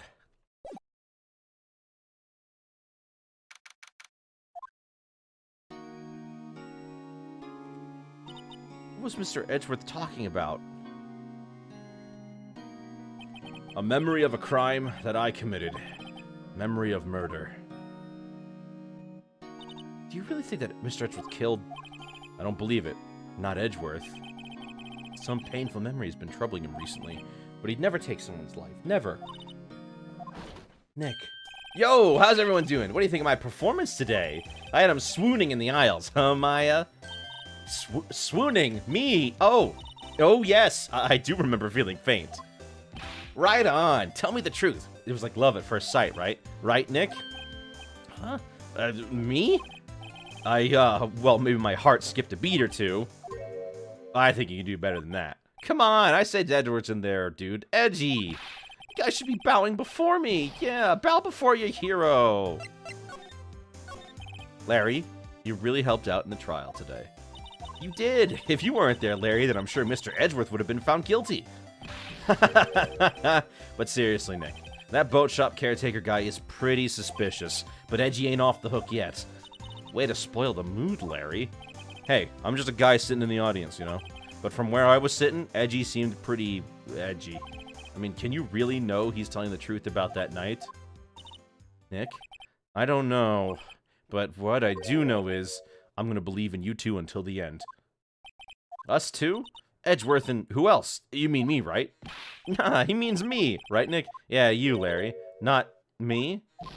But why you, Larry? Huh? Actually, yeah, why me? Enough with the silent treatment. Nick, why do you trust Mr. Edgeworth so much? I mean, he's changed recently, true, but when you first met him, he was kind of a jerk, don't you think? You didn't know him back then. Back when he wanted to become a defense attorney. Wait, was that when you two were classmates? Yeah, in grade school. They saved me. Miles. And Larry. They saved me and I'll never forget it. That's why I became a defense attorney, you know. What? Hey, Larry, what's he talking about? Huh?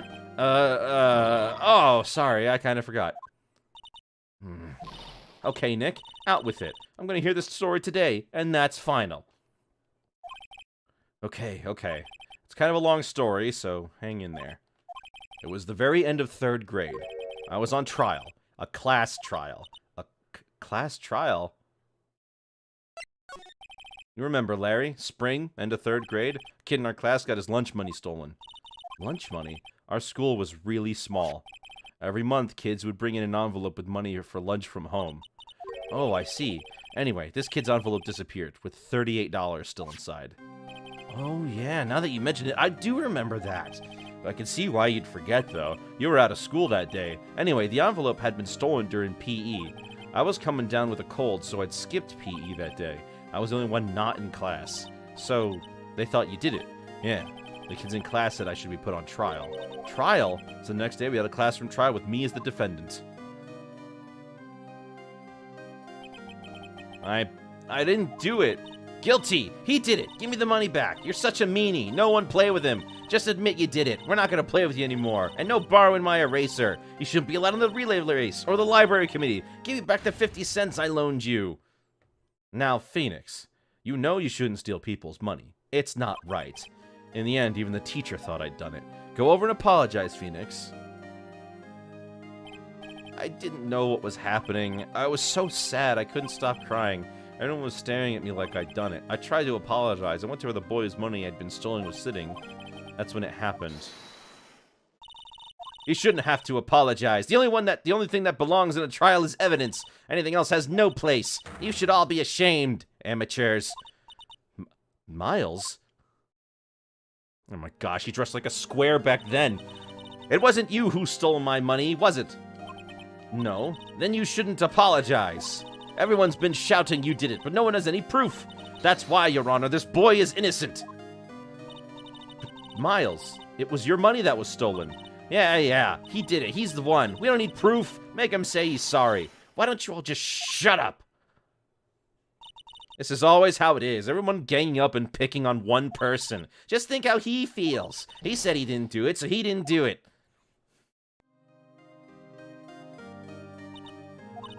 Very well. I will replace the money myself. This class trial is over. That's how it happened. After that, the three of us were the best of friends. Wow. I had no idea. Yeah, I had no idea either. I mean, I forgot. That's when I learned what it meant to be alone. Totally alone, without a friend in the world. You did a good thing, Larry. Yeah, well, I was just lucky that I took the day off from school. If I'd been there, they would have thought I'd done it. So I took it kind of personally, see?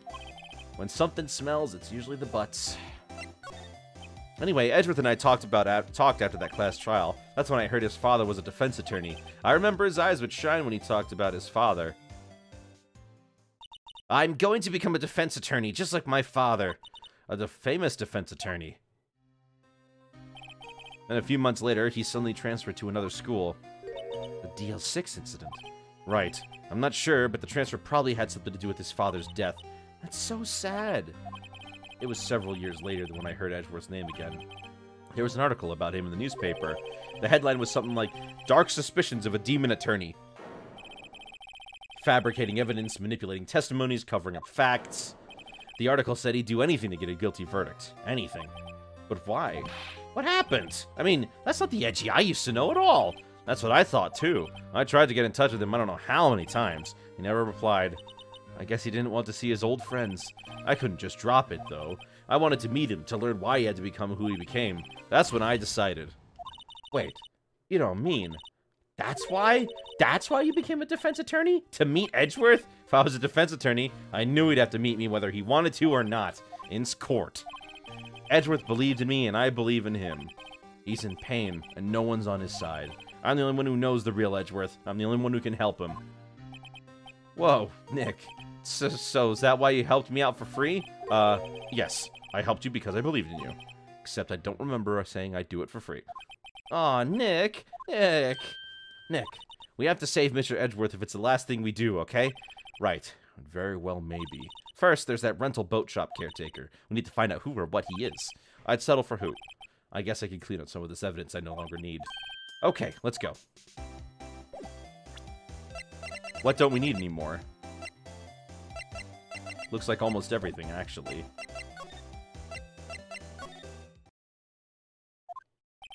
He's out again. When does he work, anyway? No, don't be too harsh.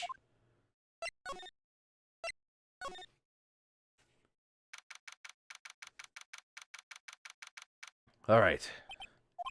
You look as grim as always? Mr. Edgeworth, I heard a story about the class trial. Class trial? What do you mean? You don't remember? No, I don't. Your lunch money was stolen, wasn't it, in 3rd grade? Lunch money? Oh, right. Yes, I seem to remember something like that. Nick, I think you're the only one who really remembers. Well, it probably only really mattered to me anyway. Mr. Edgeworth, didn't you know? That trial was the reason Nick became a defense attorney. Ridiculous. Gee, thanks. That said, it does sound like the kind of thing you do. You haven't changed a bit, have you, right? So simple. To a fault, even. Well, maybe, yeah, but I think you changed too much, Edgeworth. Perhaps. Hey, Edgeworth, why'd you become a prosecutor, anyway? I used to look up to your dad. You said you wanted to be a defense attorney, right? I couldn't let myself deny reality like you. What do you mean? My father was taken from me, and you want me to defend criminals? I'm sorry, Wright, but I'm not that good of a person. One suspect was apprehended in your father's murder, right? Yes, the man trapped in the elevator with my father. His name was Yanni Yogi. He had to be the shooter, any way you look at it. Yet, he was found innocent. That defense attorney got him off the hook. That would be Robert Hammond. On that day, 15 years ago, the 3 of us were trapped in that elevator for 5 hours. When we were rescued, we all suffered oxygen deprivation. I'd lost all memory of the murder. Lost your memory? Even now, I can't recall what happened in that elevator. That was the crux of Yogi's attorney's argument in court. He claimed Yanni Yogi had been not of sound mind due to the oxygen deprivation. Yogi was released due to a lack of evidence. Innocent. That's when I changed my mind. I started to hate defense attorneys. What's your relationship with Von Karma? He's my teacher, and a man who deserves respect. I learned everything I know from courtroom techniques from him. So, he's like my sister was to you, Nick. He is a perfectionist in all things. In court, in his personal life, he's obsessed with doing everything perfectly. Perfectly, huh? In all the cases he has taken on, none were left unsolved, and not one suspect was declared innocent, ever. But that's... I know, it's possible some of the suspects were indeed innocent. However, it's impossible for us to actually determine that in every case. All Von Karma does is his job, to find the suspect guilty, perfectly. In any case, it's nigh well impossible to find a weakness in him. Should a weakness appear, he would do everything in his power to make it go away. Edgeworth, if what you're saying is true, you're headed for a guilty sentence tomorrow. He's right! Now's no time to praise the enemy, Edgeworth!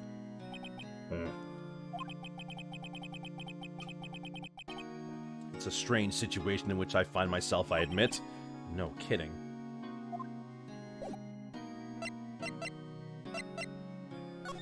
Wait, that doesn't even make sense. How are you gonna let someone go because of lack of evidence when, like, who else could have killed him? And how come he didn't have time, he didn't have to find the real criminal? I don't know.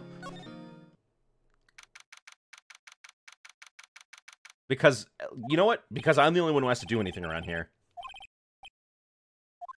Gumshoe won't be coming back today.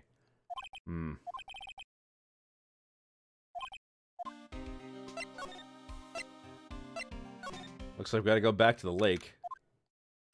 Hey, pal. Long time no see. Oh, Detective Gumshoe. Close one today, huh? I got so worked up I snapped my tie in half. Sorry about that. No prob, pal. Thanks to you, we now know who really did it. You mean the boat shop caretaker? Look, I'll make you a promise. I'll have that scoundrel in my custody by trial tomorrow. Come what may. It's my duty to you as a police officer. Now I'm off to catch the criminal. Detective Gumshoe sure is active today. Oh, one other thing. No one can go to the woods today. The woods? Where Lotta was camping? The woods are off limits to camping, and apparently a park ranger found out. He got pretty mad. No one can go in for a while. I guess Lotta's in a lot of trouble. Anyway, I'll be seeing you tomorrow.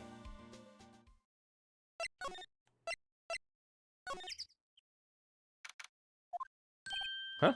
The steel eyesore is missing. Eyesore? Looks like that hot dog stand is closed too. Guess Larry's too busy worrying about Edgeworth to show up for work. But we're the police. Well, we're doing the police's job. That old caretaker got away. Yep. Never imagined he might be the real murderer. Oh, the clearing of the throat anywhere. Hello. What might you be doing here? Out for a walk, hmm? The days of my youth like the scent of a fresh lemon, you see. Mr. Grossberg, this is no time for idle chit-chat. Mr. Edgeworth's trial ends tomorrow. That is true, yes. But from what I saw of today's trial, Edgeworth should be fine, right? Well, I'm not so sure about that. What do you mean by that? Well, I'm not so sure. If you find anything out, come by my office at once. I may be able to offer you some assistance. Thanks. Bye. What do you think Mr. Grossberg was doing here anyway? Who knows?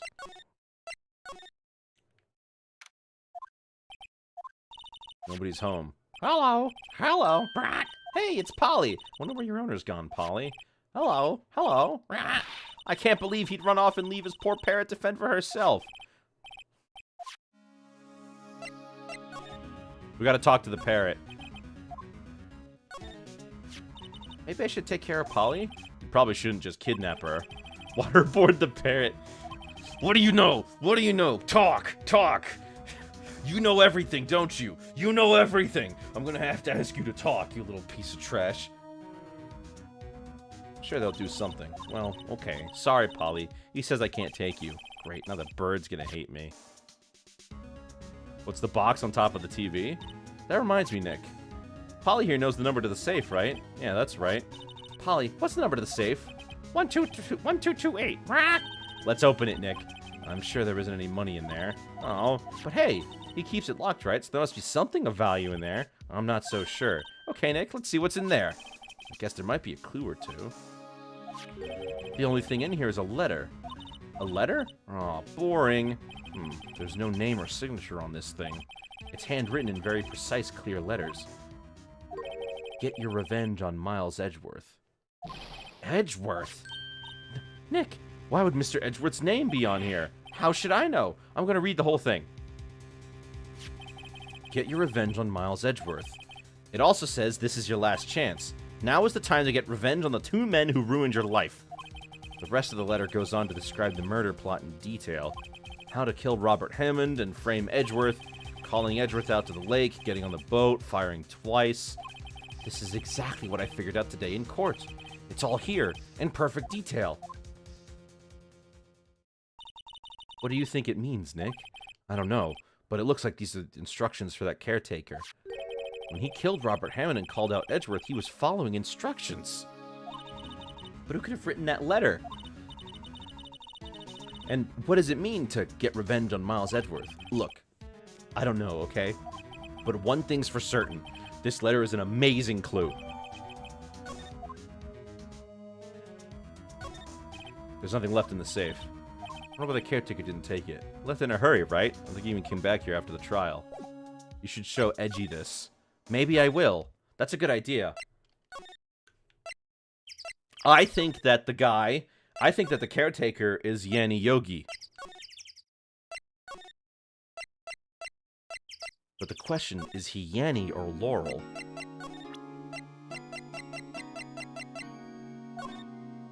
Nick, no! That's a photo of his father, don't show him that. You're right. Now probably isn't a good time to dredge up those memories. What is it? Nothing, huh? Edgeworth, see this letter? This came out of the safe in the shack where that boat rental caretaker lives. I see. Revenge on me? Who is that old guy anyway? I don't know. Could he be innocent? An innocent defendant you get declared guilty or something? Nice, right. But I don't remember that old man, and not at all. So he was following this letter then. Which means there was somebody else behind it. Now is the time to get revenge on the two men who ruined your life. Two men, meaning myself and Robert Hammond. It also says this is your last chance.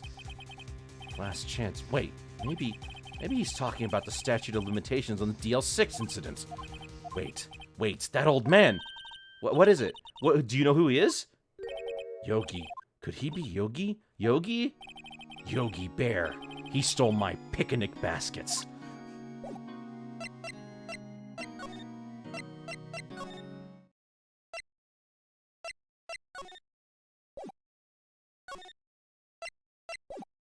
Wait, hold on. I thought Grossman would be in here. Yanni Yogi was a court bailiff at the time. We just happened to be in the elevator together 15 years ago. I'm gonna get that picnic basket even have to kill for it, boo-boo. No, no prosecutors get in my way. Hey. The quake was incredibly strong. Before I knew it, everything was dark. We were there for so long, it felt like forever. The air thinned, and the darkness closed in on us in that little box. We became unsettled. Help! I can't breathe. Quiet. I said quiet. You're not making this any easier. I want to get out. Help! Get us out. Don't shout. You'll just use up more oxygen.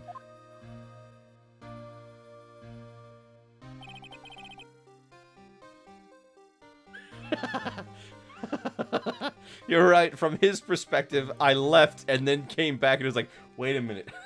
That's all I remember. When I came to, I was somewhere. I missed the last part of that. In court, Yanni Yogi's mental condition was called into question. They claimed the oxygen deprivation and stress had caused temporarily insanity. In the end, the claim passed the court and Yogi was found innocent. Huh, but isn't that strange? This letter tells him to get revenge. Why would he want to take revenge on you? Right. Yeah? There's something that's been troubling me these last few days. I didn't know whether or not I should tell you. You mean the nightmare? Insanity doesn't excuse murder, though, does it? Insanity doesn't excuse murder, but instead of you being sent to prison, you get medical help. You don't have to serve your sentence in prison. But if it was a temporary insanity brought on by something like an illness or oxygen deprivation, there is a real possibility that you could be getting off on an insanity defense. It's a nightmare I've had. A memory of a crime that I committed. A crime you committed?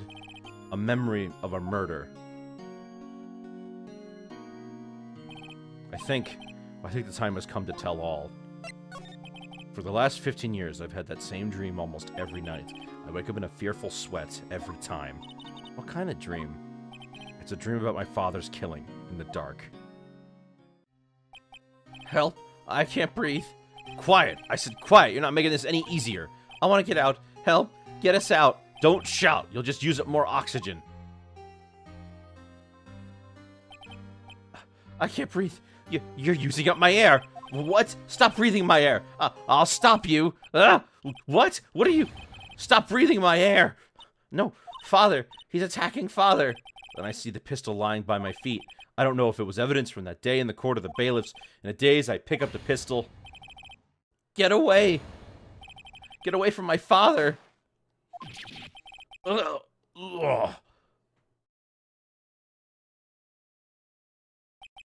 And with that scream, I wake. It's a bone-chilling scream. A scream that has rung in my ears for the past 15 years. But that's just a dream, right? Right? That thought is the only thing that has kept me sane for the last 15 years. But what if I'm wrong? What if it's real? They say that sometimes people shut out memories in self-defense. Maybe it was I who killed my father. What? If you think about it that way, this letter makes sense. Get your revenge on Miles Edgeworth. Think about it.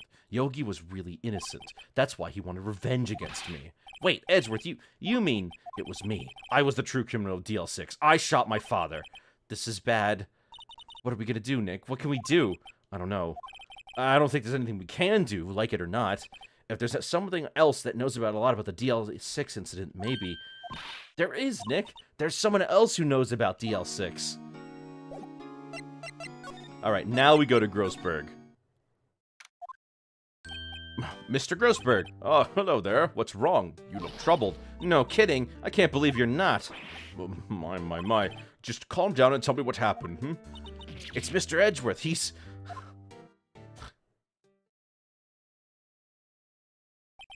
I see. So, Edgeworth dreamt that he shot his own father? It's only a dream. Only a dream. I wonder... What? If that's the case, then why do you two look so troubled, hmm? Well, also consider this. Yogi quite certainly holds a deep grudge against Miles Edgeworth. So deep, he'd want to frame him for murder. This leads me to surmise that Mr. Edgeworth's dream was not a dream. It was real, as you'd imagined. Miles Edgeworth threw the pistol to save his father. The pistol fired, and the deed was done. No, I don't believe it. Yogi was suspected of a murder, and his career as a bailiff was irrevocably wrecked. Thus, he sought revenge on Miles Edgeworth. This was his last chance, of course, with the statute of limitations so close. What do you know about Edgeworth's father? He was a defense attorney without peer. It sounds trite, but it's true. Well, he may have had one peer, now that I think about it. Your mentor, Mia Fey. My sister? Gregory Edgeworth was very disapproving of Mr. Von Karma's techniques. That's no surprise. Von Karma's an extreme man. Forged testimonies and evidence are nothing to him. The result? He has a perfect win record in court. To beat him, Gregory Edgeworth tried to call attention to his methods. And he lost. He died in despair, as it were. I see. When Gregory Edgeworth was killed, the police called on a spirit medium. That was your mother, Misty Fey. What do you think? Yogi did it and the Hammond got him off free when really, this all sucks. This really does all suck, doesn't it? I am Gregory Edgeworth. I have been killed. The one who shot me was the bailiff, Yanni Yogi. Yet Yogi was found innocent. That's when my mother left us. Everyone called her a fraud. That's right, everyone thought she was, you see. Yet, now that I think about it, it seems the one who lied was Gregory Edgeworth's ghost. Gregory Edgeworth must have known who shot him. I don't believe it. So you're saying he falsified his testimony? That Edgeworth's dad lied to protect his son? It's only a possibility, mind you, but a possibility nonetheless.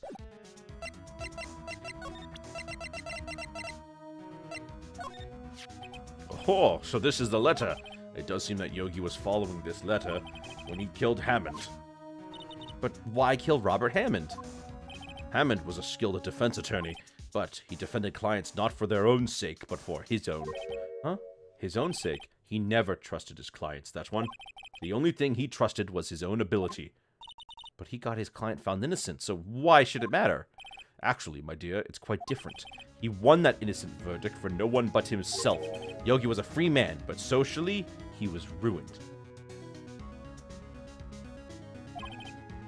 I'm out of water. You'll understand soon enough. Wait, what is it? This letter. I've seen this handwriting somewhere before, a long time ago. Whose handwriting was this? Do you have any idea who wrote this? Maybe it was Yanni Yogi? Yanni Yogi? You claim he wrote himself this letter, then followed his own instructions? Yeah, I guess that would be what happened. Rumph. Perhaps you think Mr. Yogi is a split personality, I think that's definitely a possibility, yes. No, I think not. I do not know this Yogi in any case. There's no way I could recognize his handwriting. Oh, right. Yes, right. I'll ask you again. Do you have any idea who wrote this? Could it be Von Karma? Von Karma? What would he have something to do with this? Well, I'm not sure. Von Karma. Wait, you're right, my boy. This is Von Karma's handwriting, I'm sure of it. I used to see it all the time in the court reports. What? But that means the one who killed Mr. Yogi, who told Mr. Yogi to kill was... Correct, Manfred Von Karma himself. What does this mean, then? Why would Von Karma want to frame Edgeworth?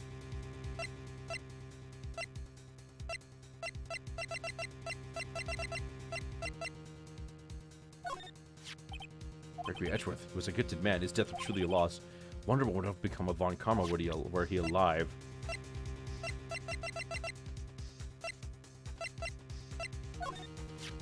Gosh, she was a beautiful woman. I'm truly sorry about what I did. Huh? Sorry about what? I think I'll stay out of this one.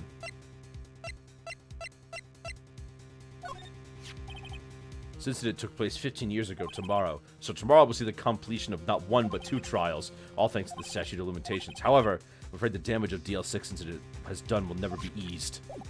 Alright, I think I got all the good stuff. If it truly was Von Karma who wrote this letter, then he would know the truth. He would know that Miles Edgeworth has accidentally killed his own father. He'll say as much tomorrow in court, I should think. He'll press the point until the court find Miles Edgeworth guilty. Oh no. But how could Von Karma know about Mr. Edgeworth's past like that? Even Mr. Edgeworth thought it was just a nightmare. That I do not know. Yet I do know that Von Karma is both persistent and a perfectionist. He may be seeking to satisfy a grudge against Gregory Edgeworth by hurting his son. What do you mean? It was 15 years ago. Von Karma met Gregory Edgeworth in court, and Von Karma did win, but he didn't make it through the trial unscarred. What happened in the trial between Edgeworth's dad and Von Karma? Von Karma got the guilty verdict he wanted. He won the trial, but Gregory Edgeworth accused Von Karma of faulty evidence. And though he lost the trial, Mr. Edgeworth's accusation stood. Faulty evidence? It was the only penalty Von Karma has ever received in his career as a prosecutor. Gregory Edgeworth dealt a blow to his perfect trial record. Wow. It must have been quite a shock for Von Karma. He took a vacation for several months after that, you see. A vacation? Yes, an unusual event for the man. That was the first and the last vacation he's taken in his many years of prosecuting. Really? He doesn't take vacations? Like, go to the sea or, the mountains? Don't tell me he's never been to Europe. You have strange ideas about vacations, Maya. In any case, that was the only time he took a vacation from work. I believe the penalty upset him quite a lot. Odd. If he wanted to keep a perfect record so badly, why would he take such a long vacation? What do we do, Nick? Von Karma's gonna bring up DL6, you can bet on it. What if Mr. Edgeworth pleads guilty to DL6? I won't let him. Well, yes, Mr. Wright. I hate to say this, but even accidental murder is murder, you know. I know that. I just believe in Edgeworth's innocence. I can't believe he'd kill someone. But Nick, Mr. Edgeworth admits to it himself. His father must have lied to protect him from beyond the grave. I don't care. I know he's not guilty. Mr. Wright? If you say so, I suppose I could go check again. The police files might hold something of interest. Mr. Grossberg, thank you. I can't promise anything. In fact, I think the chances of finding something are slim. I understand. The police materials.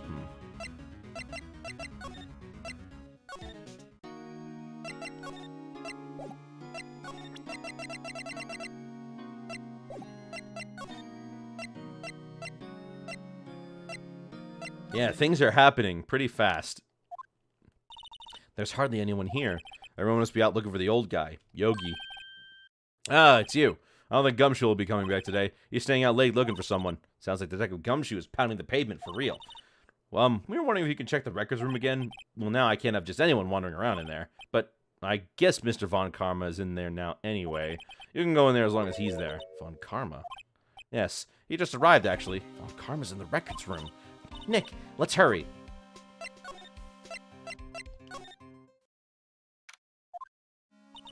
Dusty as always. We were only here just yesterday. I'm sure they haven't had time to clean. What's wrong, Nick? Nothing. I was just noticing that he isn't here. Von Karma. Huh? One of the drawers here is open. Someone must have been looking in it recently. The label says unsolved cases evidence. Unsolved cases. Nick, the file for DL6, it's completely empty. What? What are you doing? What are you doing in here? Von Karma? You. How do you know my name? Huh? Have we met? What are you saying? We see each other every day, don't we? We're Miles Edgeworth's defense team. Defense team? Ahem. I beg your pardon. I rarely remember defense attorneys. They're like bugs to me. Needless things to be crushed. I can see how this guy was Edgeworth's mentor. Mr. Edgeworth is your student, right? A romanticist who still can't shed that veneer of amateurism, just like his father, always second-rate. Mr. Von Karma, you had an axe to grind with Mr. Gregory Edgeworth, didn't you? Me? A grudge against a mere defense attorney? Why? Because he dealt a blow to your otherwise perfect trial record? So you did. But what I don't get is, why did you take his son under your wing afterwards? The son of your most bitter rival. That, my dear attorney, is none of your business. Tomorrow will be the last day of the trial. It's been a while since I've had a defense attorney last this long. Still, you will lose in the end. Miles Edgeworth will admit his own guilt. His guilt of 15 years ago, you mean? You're quite the researcher. If you've done your homework so well, then certainly you must understand. You know that Miles Edgeworth will tell the court tomorrow. We were right. So Von Karma is going to bring up DL6 in court tomorrow.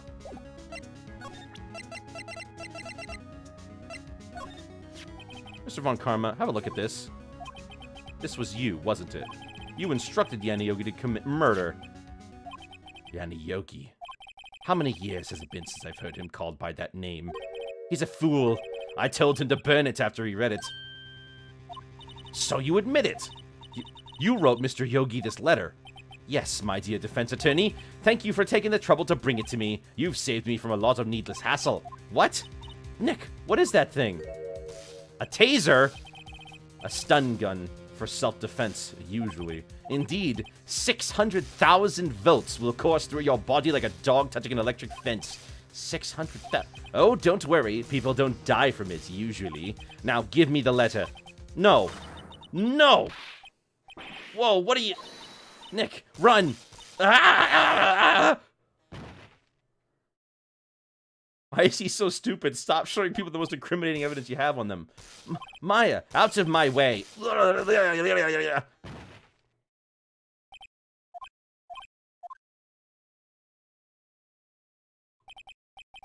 He got us. The letter's gone, of course. And he took the DL6 evidence, all of it. Back to having no clues. Wait, Maya jumped first. Maya! Is she okay? It's Mia, isn't it? Maya! Shouldn't they have security cameras in there? They should! Maya, open your eyes. Maya! The letter! Did he take it? Huh? Oh, yeah. Are you... I ruined my own discussion here. I'm flipping burping like Rick Sanchez. I couldn't stop him.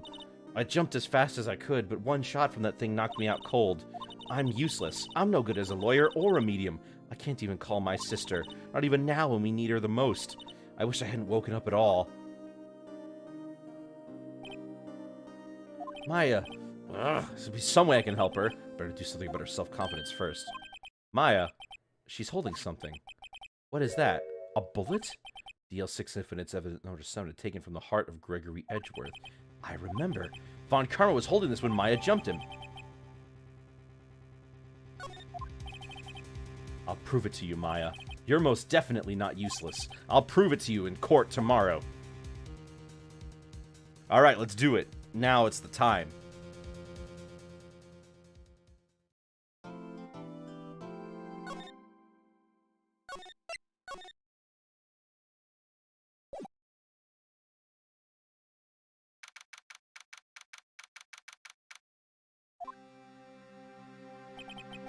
This is it. Judgment Day. Today, things are gonna get settled at last. A lot of things.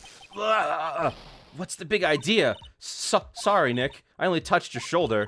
I guess the shock hasn't worn off from my run-in with the stun gun yesterday.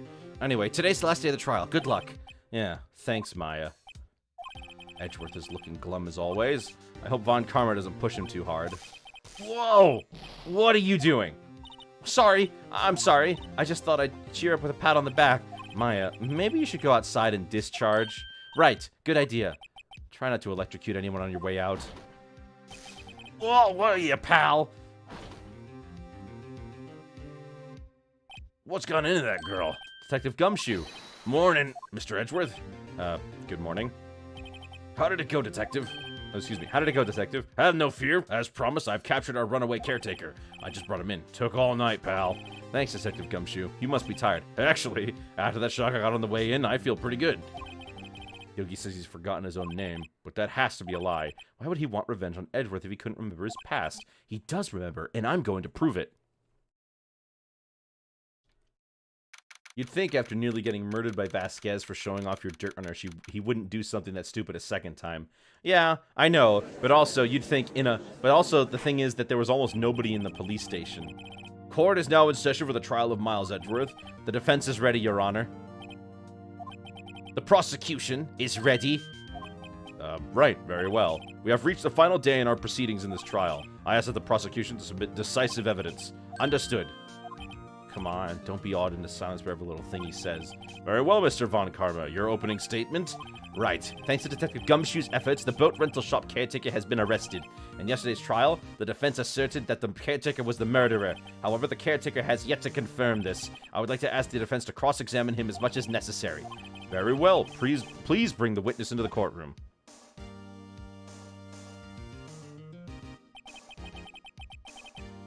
Gumshoe wasn't there, remember? He was somewhere else. He wouldn't have seen Karma run out. Ladies and gentlemen of the court, I believe you all remember our witness. He lives in the boat rental shop on the lake, from where he witnessed the incident. In addition, he has currently lost memory of his name and identity. Witness, why did you run away yesterday? The witness was not running away, as he will now testify. I see. Very well. Please begin your testimony.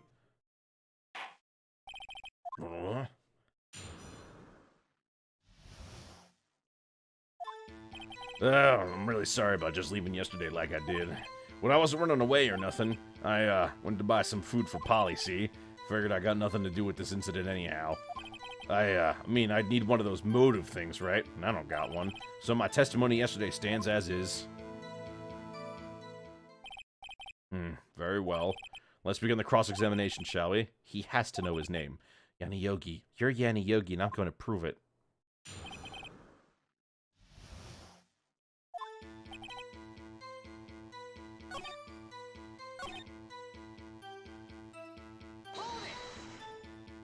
Food?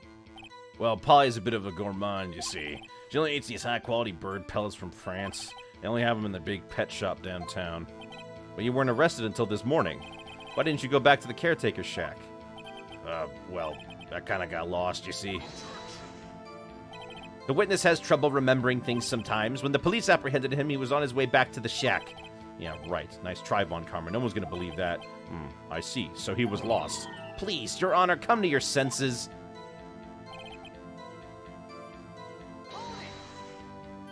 You've lost much of your memory, is that correct? Yep, seems like it. And how could you know that you didn't have anything to do with the incident? Or maybe you're lying about not having your memory, You know exactly who you are. The witness has testified quite clearly that he has no memory of who he is. If you claim he's lying, then show the court proof. How am I going to prove what's going on in that codger's head? That's impossible. I'm glad you've come to your senses, Mr. Wright. Very well, witness, please continue. I mean, need one of those motive things, right? And I don't got one.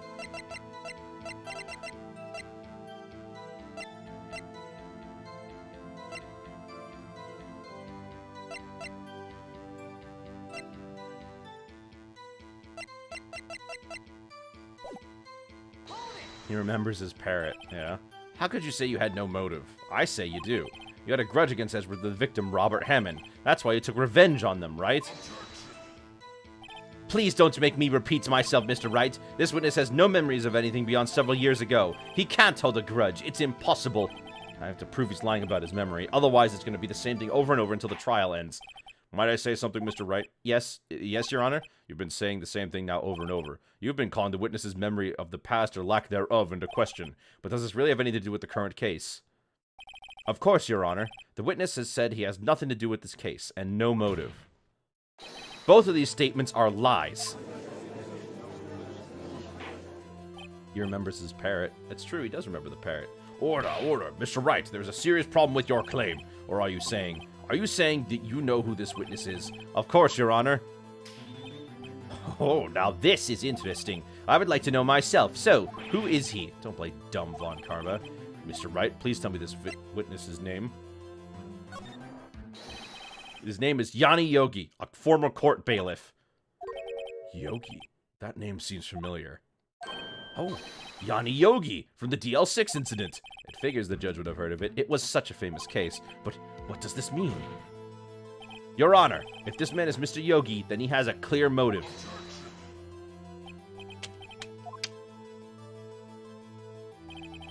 Jumping to conclusions again, Mr. Wright. This man, this witness, is Yanni Yogi. Fascinating. However, how do you propose to prove this to the court? This is a court of law, as you may recall. You need proof. And allow me to repeat once more that the witness has lost his memory. This is it. I have to do this now. If I can't prove he's Yogi right here, right now, I've got nowhere else to go. Nick, how are we going to prove that it is? You can prove that he's Yanni Yogi, right? It's okay. It's actually quite simple. Your Honor, please take this man's fingerprints. Then we'll compare them in the fingerprints on file for Yanni Yogi 15 years ago. I see. That makes sense. Huh? I'm so very, very sorry, Mr. Wright. Why? The witness has no fingerprints. What? What? No fingerprints? You see, before I worked as a caretaker, I worked at a chemical plant. I burned my fingers working with the stuff. Yeah, yep. What? Yogi, you sneak. You burned your fingerprints off to hide your past. Well, if the witness has no fingerprints, I guess we will not be able to prove his identity. No. Well, what will you do, Mr. Wright? It seems that the case has been decided, no? No. I know what happened. I know everything. I just can't prove it. But now, I can't let it end like this. I can't lose. There has to be another way. There is no one who can testify as to who this witness is. No one. Nick, what are we gonna do? I didn't even consider that he might have erased his fingerprints. What do I do? Well, Mr. Wright, perhaps you'd like to cross-examine his parrot for a little comic relief, Yeah, very funny. You're a sore winner, Von Karma. Wait a second. Cross-examine his parrot? What is it, Nick? No, you're not gonna... Your Honor? The defense would like to take Mr. Von Karma up on his proposal. Just take Mr. Von Karma up on my proposal? Exactly, Your Honor. I would like to cross-examine the witness's pet parrot. Order! Well, what do you think, Mr. Von Karma? Need you even ask? This is a farce. I object. Wait a second. You were the one who suggested I cross-examine the parrot, Von Karma. I have a right to do as you suggested. Well, if you're so desperate, then please be my guest. Of course, should you go through with this and nothing come of it, then I hope you're ready for the consequences. Nick, this is crazy. Well, still want to go through with your little game? Yes, I'm doing it. Let the parrot take the stand. I will cross-examine her, Your Honor. This is the most ridiculous thing I have ever heard. Von Karma's rigged every person's testimony, every piece of evidence, except the parrot. She's my last chance. At least, I think so. Bailiff, bring in the parrot. Why are they letting him do this?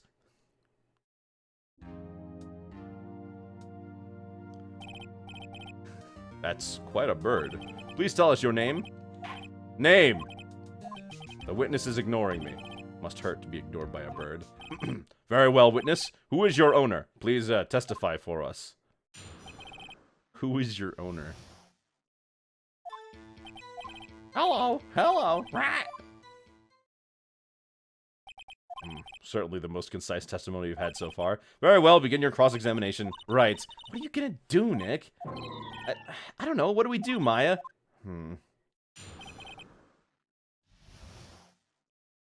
They never let him live this down? I mean, that would be it.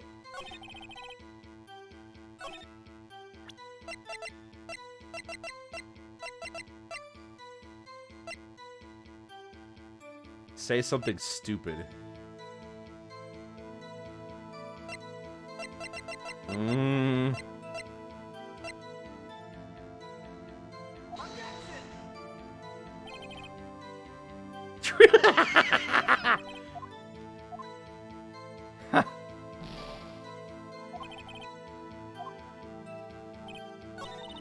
Well, I guess we should try to get some information out of her. We need to show the judge that her owner is Mr. Yogi.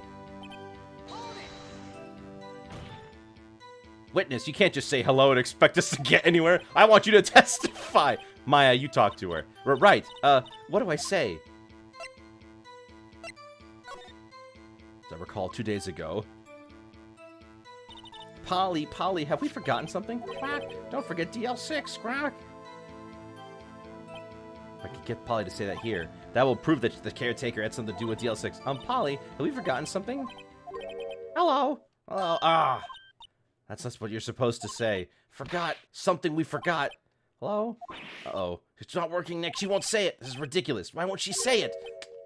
Something the matter, Mr. Wright? Wait. Don't tell me Von Karma expected this. He couldn't have retrained the parrot, could he? Did he train her not to respond when we asked if we'd forgotten anything?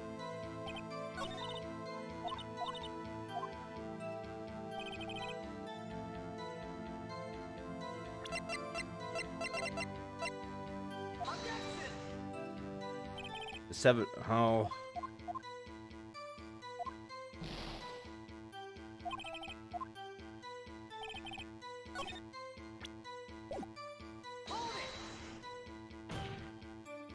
Witness, you're here to speak. You must speak with me. Frankly, I can't believe that you're speaking to the parrot.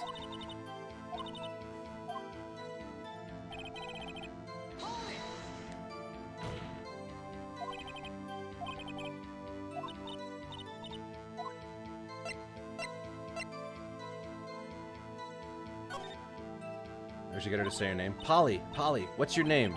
Polly, Polly, right? Mr. Wright, I think we've established that this parrot is named Polly. Does this have anything to do with the owner's identity? Yes, it does. Ha! Fascinating. The difference between a court legend and utterly humiliating rests on the outcome of this maneuver. You claim the... This is like the one shot at the end of the sports movie. You claim that the parrot's name will prove her owner's identity? Then show us this proof. Nick, don't you think you're taking the bluffing a little too far? Listen, we're not here to answer the question of who is the caretaker.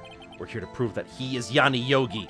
All we have to do is tie the name Polly to Yogi. Your Honor, proof is the parrot reveals the caretaker's identity is...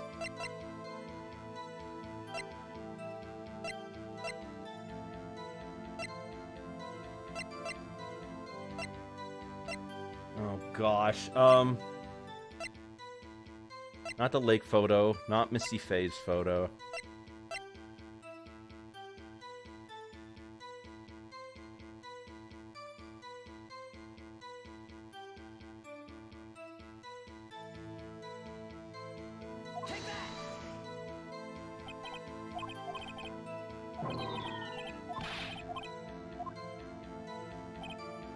They don't even penalize me for that.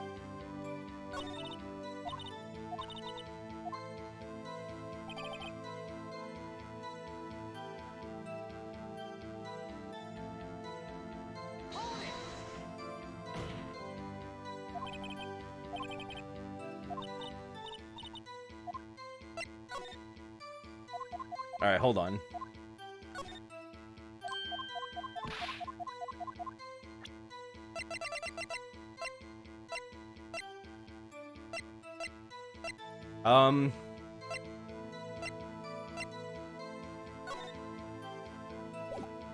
Hold on. What do I do?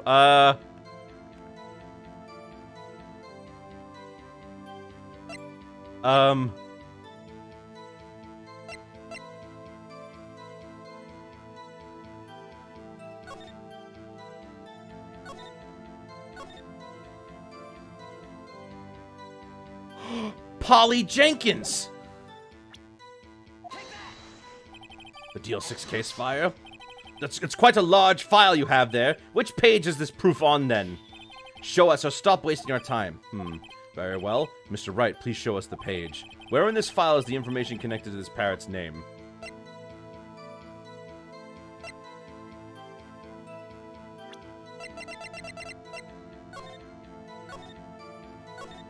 Suspect data. Wow, I didn't even read this. It's on the suspect data page. This page has all the information about Yanni Yogi. Right after he was arrested, his fiancée committed suicide, see? Indeed, it does say that, yeah. What was his fiancée's name? Polly Polly?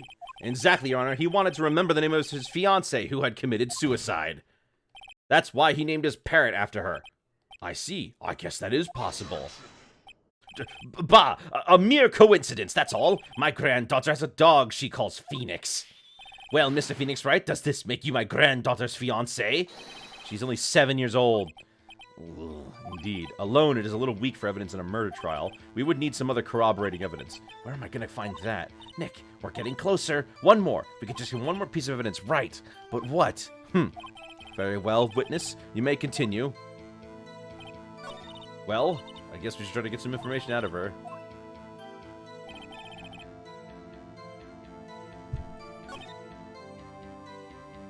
Oh gosh, what do I do now?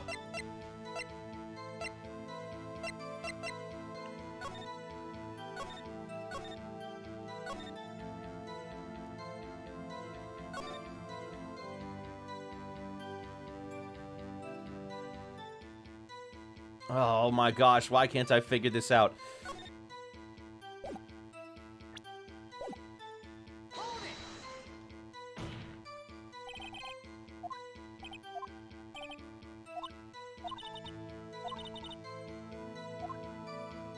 Man, I didn't realize this would be one of the most difficult maneuvers.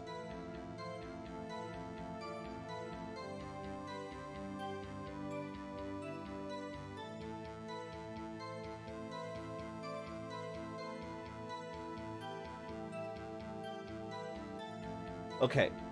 You didn't ask her for the save combo yet. Yeah, I guess we didn't. Want you to test it. Right. Yeah, we get her to say the number of that safe. Huh? The safe? Why? Let's just try to get her to say anything, okay? Holly, what was the number of the safe in the shack? 1228, 1228. My, what a reckless parrot. Well, Mr. Wright, you aren't claiming that this number has something to do with the caretaker. Actually, it does. That's why I had her say it. Ha! Ridiculous. How can the number to the safe tell us who the caretaker is? Show us your proof. What could possibly link this number to the caretaker's true identity? 1228! That's it? The DL6 case file? What is this obsession you have with that case? Mr. Wright, where is this file? Something related to that case number, to that safe number. It's on the case summary page. The case summary? Specifically the date on which the DL6 incident occurred. The date of the incident, December 28. Why, that's today's date, 15 years ago. And the number on that safe is 1228. Ah, he used the date of the DL6 incident as the number for his safe, Your Honor. That's how important that date was to him. I see. It certainly is an interesting coincidence. People often do set their secret numbers to dates. Bah, this is not tangible proof. I set my ATM's card number to 0001 because I'm number 1. This has nothing to do with a date. Nothing. That's enough. I think we've reached a conclusion here. This is a mere coincidence, that's all. True, that is a possibility. However, 2 coincidences at the same time seem more like a pattern to me. What are you saying? Summon the caretaker of the boat shop. Immediately. Ooh, we successfully got a testimony out of that parrot. Witness, tell us your name.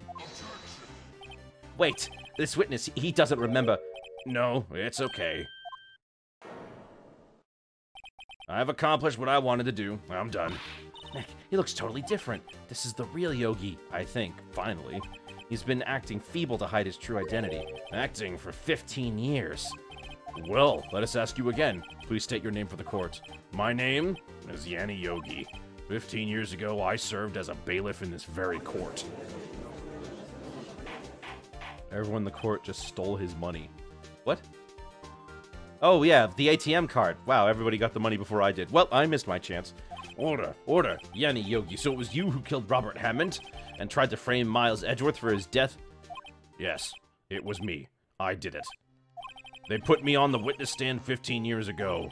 Robert Hammond, he said I was mentally unsound. He told me it would make me innocent, got me off the hook. So, I pretended to have brain damage. I was innocent, really, but he didn't believe me. We won the trial, but I lost everything. I lost my job, my fiancé, my social standing. Then this year, 15 years later, a package arrived. It was a letter and a pistol. The plan was written out in careful detail. It was a plan for me to take my revenge on the people who ruined my life. I didn't care who had sent it. I thought that this was my chance. After 15 years, this was it. Finally, a chance to have my revenge on Robert Hammond and Miles Edgeworth. I have no regrets. Wait a moment. Revenge against Miles Edgeworth? What do you mean? I'm not at liberty to speak on that matter. Why don't you ask Mr. Edgeworth yourself? Anyway, bye. Whoops. Von Karma, where is Mr. Yogi? Under arrest, Your Honor. I saw no room for error in his confession. Then, the defendant, Miles Edgeworth, is innocent. In this case, at least. Very well. Will the defendant please take the stand? Oh, come on, I have to solve a different case? I just did this one. We can't try somebody for 2 things at the same time.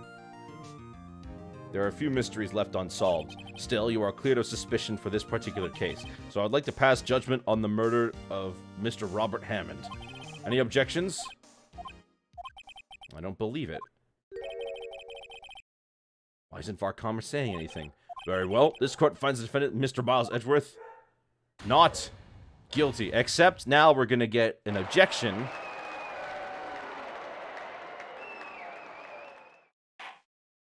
That is all. This court is adjourned. Except, no, it isn't. There it is. Did someone just say objection? It wasn't Von Karma. cartoon court where the rules are made up and the dress code doesn't matter. Okay, the dress code doesn't matter in Toon Court. But when the judge says something, you listen to him. Unless you have to bully the judge before he says something. Otherwise, you know, you got like two people usually on the other side just messing around with him. Edgeworth. Your Honor, I object to your judgment. What do you mean? I'm not innocent at all. As we have heard, Yanni Yogi killed Robert Hammond in revenge. But revenge for what? Nick, Edgeworth is trying to confess. He's gonna say he's guilty. He's gonna tell them that he was the murderer in the DL6 incident. He's gonna tell them he killed his own dad. Uh-oh, what do I do? The judgment has already been passed. I object to Edgeworth's outburst. Didn't something like this happen yesterday, too? I believe a certain witness raised an objection after a guilty verdict was passed. That would be Larry. We must hear this new statement. We must hear Miles Edgeworth. He's right. We have a duty to hear Mr. Miles Edgeworth out. Okay, Edgeworth, you got this. For 15 years, I have had a recurring dream, a nightmare. It's only a nightmare. That's what I told myself. But now I know it wasn't a dream. Yanni Yogi wasn't the killer. You mean, in the incident where your father died? From the distance of the shot, it wasn't suicide either. Everything I said was clear as day. The murderer, the criminal in the DL6 incident, it was me. Your Honor, I confess my guilt. I am guilty for DL6, the statute of limitations of which ends today. The culprit is me. Why'd you point towards the defense? Order, order. This is certainly unexpected. The defendant, declared innocent, is confessing to a different crime. A crime for which the statute of limitations runs out today. I'm not really sure how I should deal with this. Bah, it's obvious. We hold a trial right here, right now. We'd try this man for his crime of 15 years ago. I think that would like a 5-minute recess. During this time, I will consider the appropriate course of action to take. Court is adjourned. Oh, isn't there a law that says you can't be tried for the same trial? Can't you not be tried for the same crime twice? I'm sorry, right? I've just wasted all of your effort. Mr. Edgeworth, I just don't believe it, sir. I mean, you killed your dad? I didn't want to believe it myself, detective, but it's the truth. I deserve to be punished. Murder is murder, no matter what the circumstances. This is crazy! Just crazy! Nick? What are you doing? Huh? Oh, I was just reading through the court record once more. I'm getting my case ready. Your crimes? Your case? For what? You certainly can't be tried for 2 different crimes on the same day. Oh, you can. Huh? Isn't it obvious? I'm gonna prove that Miles Edgeworth is innocent. What are you talking about, pal? He just admitted to it. He confessed that he did it. In court. I'm sorry, Edgeworth, but I don't believe your nightmare. What? It's just a dream. It's not real. The truth is right here in this court record. In any case, tighten your belts. The real fight is just beginning. I'll prove you're innocent. Trust me. Right. You know, Edgeworth better be thankful for this and not give me any more trouble afterwards. Now then, I would like to resume our trial. Judge, Miles Edgeworth has admitted his own guilt. He has confessed his crime. Let us begin by hearing his testimony. Then, though pointless, let the defense do their cross-examining. The statute of limitations of the DL6 incident runs out today. Though it's unconventional for me, I'd like to run this one by the book. I see. Does the defense have any objections? No, Your Honor. Von Karma, you knew this was going to happen from the very beginning, didn't you? Very well. Will Miles Edgeworth take the stand? Will the witness state his name and profession? Miles Edgeworth. I'm a prosecuting attorney. Mr. Edgeworth, 15 years ago, you mistakenly killed your father, Gregory Edgeworth. Is this correct? It is correct. Then testify about this matter to the court. When Edgeworth was telling me about his dream yesterday, I noticed something. One detail didn't quite fit. That will be the key, but only if I can get it to work. Please, please.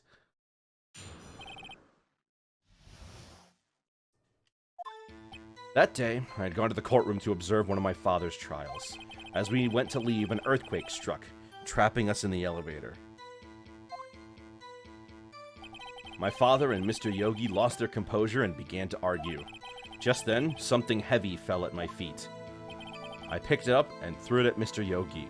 I wanted them to stop fighting. A moment later, there was a single gunshot and a scream. It was a terrible scream. I remember it to this day. That's all. And until now, you thought this memory was a dream. We were stuck in that elevator for 5 hours. The oxygen in that elevator ran out, and I lost my memory of the events. Bah! The same claim Mr. Yogi has made. Very well. Mr. Wright, your cross-examination, please.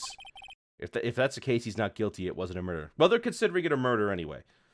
Yes, Your Honor. Everyone put on your serious faces. It's time to save our friend's life.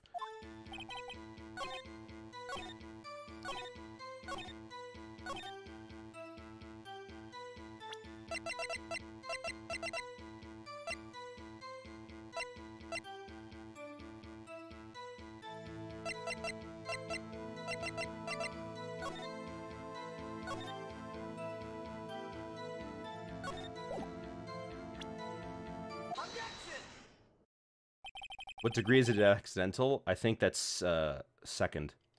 You sure you only heard one gunshot? Yes, I'm sure of that. I heard the shot and the scream. Then everything faded.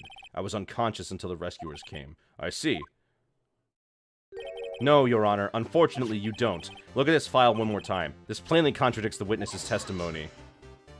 You do enjoy dragging out that file, don't you? I don't accept this evidence unless you can tell us what page it's on. Which page contradicts Miles Edgeworth's testimony?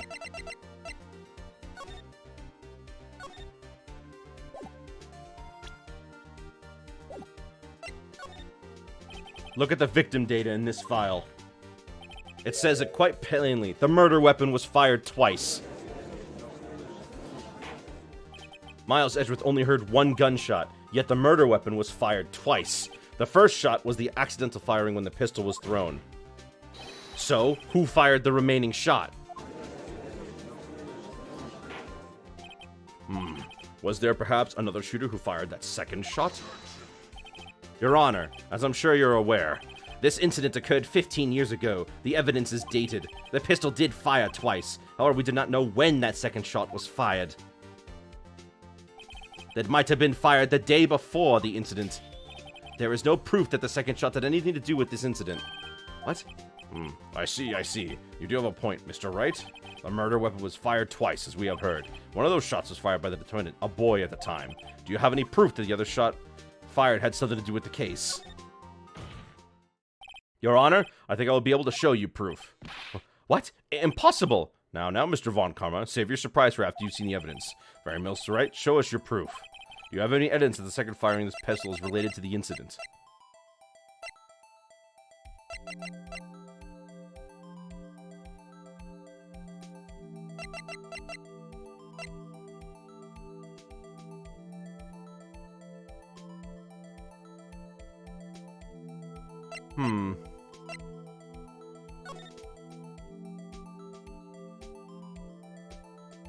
There's no blood on the door.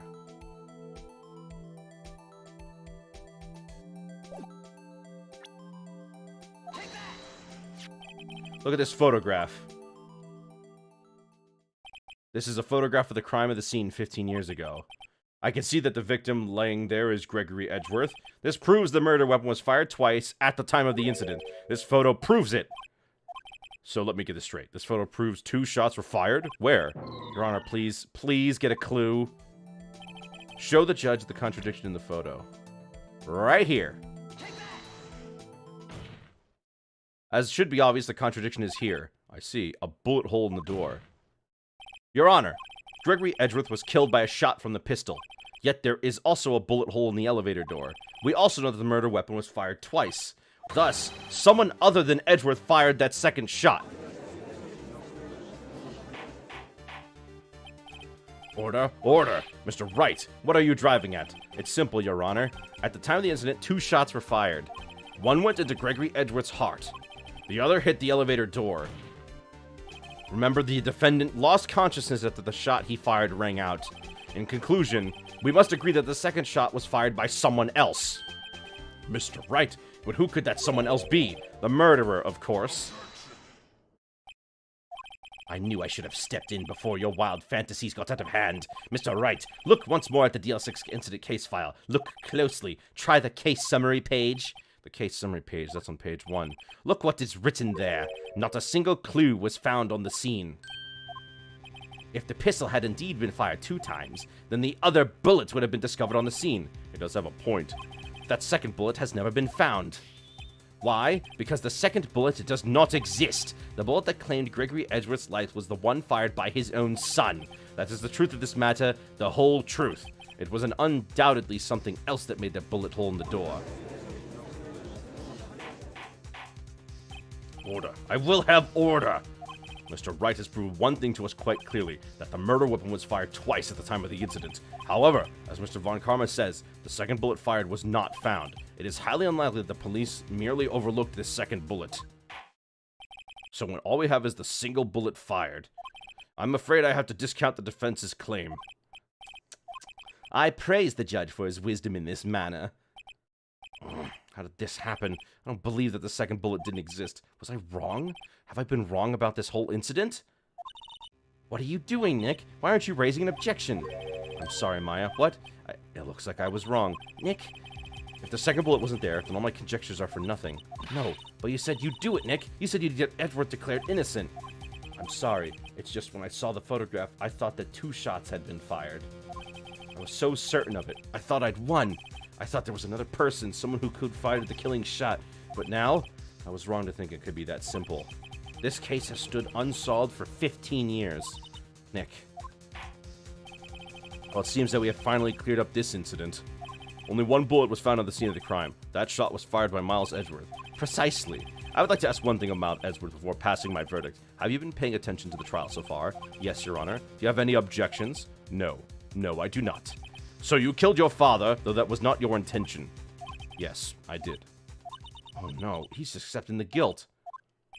Very well. The statute of limitation of this murder of Gregory Edgeworth runs out today. Therefore, I must present a verdict on the defendant today. Right here. Right now, indeed. Does anyone have any objections? I've been here before. It's just like my first day in court. There's so many things I know I should be saying, but my mind's gone blank. I can't find the words. We're gonna do it. I have an objection. Your Honor. I object. Mr. Wright, on what grounds do you object, Nick, I don't know. His case is perfect. Oh, no. It must exist. The second bullet. I saw Mia. What did you just say? Nothing. The second bullet must exist. But where? Someone took it. It seems waiting is not going to produce any answers from Mr. Wright. Wait, Your Honor. The second bullet existed. What? But we've just heard proof that it does not exist. I've realized that, Your Honor. I'm really grasping here. It's just that someone took it from the scene of the crime. That's what happened. But who? The murderer. The murderer? Then tell us, just who is this murderer? I'm still thinking about that one. So the criminal took the second bullet, but why? Huh? First of all, how would they have found it? It's not easy to find a stray bullet, Mr. Wright. Was there some pressing need for the murderer to search that bullet?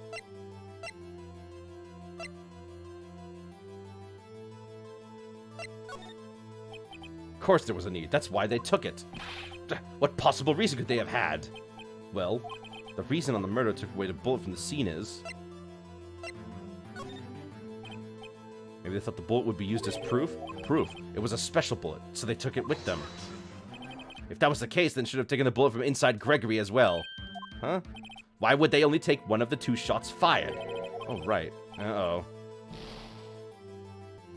Ugh.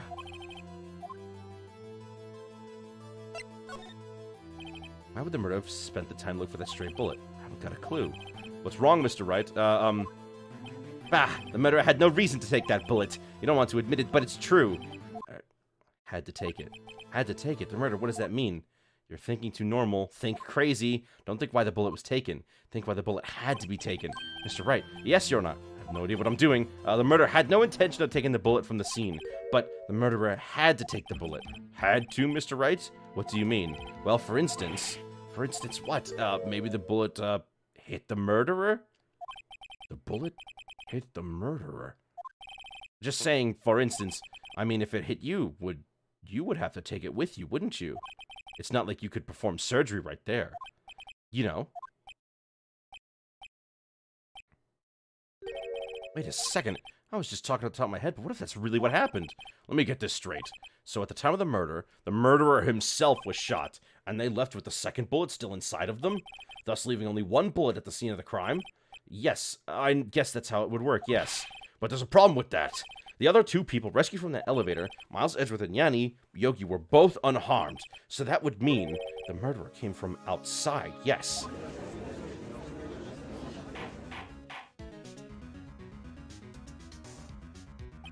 The two men fight inside the elevator. Trying to stop them, the boy picks up the pistol in his feet and throws it. The pistol discharges and the bullet goes through the elevator door and hits the murderer outside. The boy loses consciousness. Then the murderer opens the elevator door and sees the men inside. Mr. Wright, you are truly the most unpredictable defense attorney I've ever known. I can tell you're grasping, yet I cannot deny the possibility of what you say. What are you saying? Deny it! Deny it! No one involved at the incident was wounded. There was no murderer. No one was wounded at the time of the incident. He's right. I can't think of anyone. Hey, Nick, huh? I just thought of something really crazy. Crazy? Remember what Mr. Grossberg said yesterday? Gregory Edgeworth dealt a blow to his perfect trial record. Wow. It must have been quite a shock for Von Karma. He took a vacation for several months after that, you see. Yes, an unusual event for the man. That man was the first and the last vacation he's taken in his many years of prosecuting. What if Von Karma didn't take the vacation because of shock, but took it because he was injured? Which would mean... it could only mean one thing. He was the murderer in the DL6 incident. Excuse me. He was the man who shot Gregory Edgeworth. It was Von Karma. Oh, man. Something wrong, Mr. Wright? You seem dazed. No, Your Honor. Well, you have indicated the possibility that the murderer came from outside. Can you give us the name of your suspect? Uh-oh. Should I come out and say it now? Your Honor, there is a suspect. One lone suspect. Well, this is certainly interesting news. Very well, Mr. Wright. Who is your suspect? My hands are shaking. What? Von Karma. Von Karma? You mean the Von Karma? The prosecutor? The one standing right over there? Bah. You don't object? I see no need. Why honor this ridiculous outburst with my objection? Because you took a vacation for several months starting the day after the incident. Yet you pride yourself on a perfect record. Why would you take such a long vacation without any reason? So you're claiming that I took a vacation to heal my injury from the incident? Fascinating. Prove it. I wouldn't have needed surgery, no. Where would I go under the knife at, Mr. Wright? Bring the doctor that operated on me. Have him testify. Nick, let's find out who his doctor is. It's no use. Edgeworth? I know Von Karma perhaps too well. He's perfect. He wouldn't leave clues. He probably didn't undergo surgery. That would leave a doctor as a witness. Nobody's that perfect. So what? Did Poirot kill the bullet out by himself? That's insane. No, he couldn't have. You can't just pull bullets out of yourself. Wait. What does that mean? That bullet has to be somewhere, but what? I'm gonna use the metal detector on him. Can you produce evidence to prove that I was shot? It would be impossible to find the doctor who operated on Von Karma. No scar. We're not doing a scar.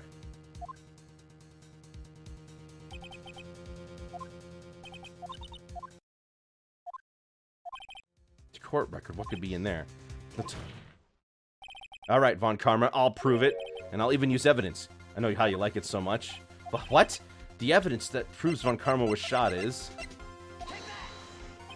Von Karma's perfect. He wouldn't risk surgery leaving an evidence trial. So then I ask, where is that bullet now? I think it's unlikely that Von Karma performed surgery on himself. You don't mean...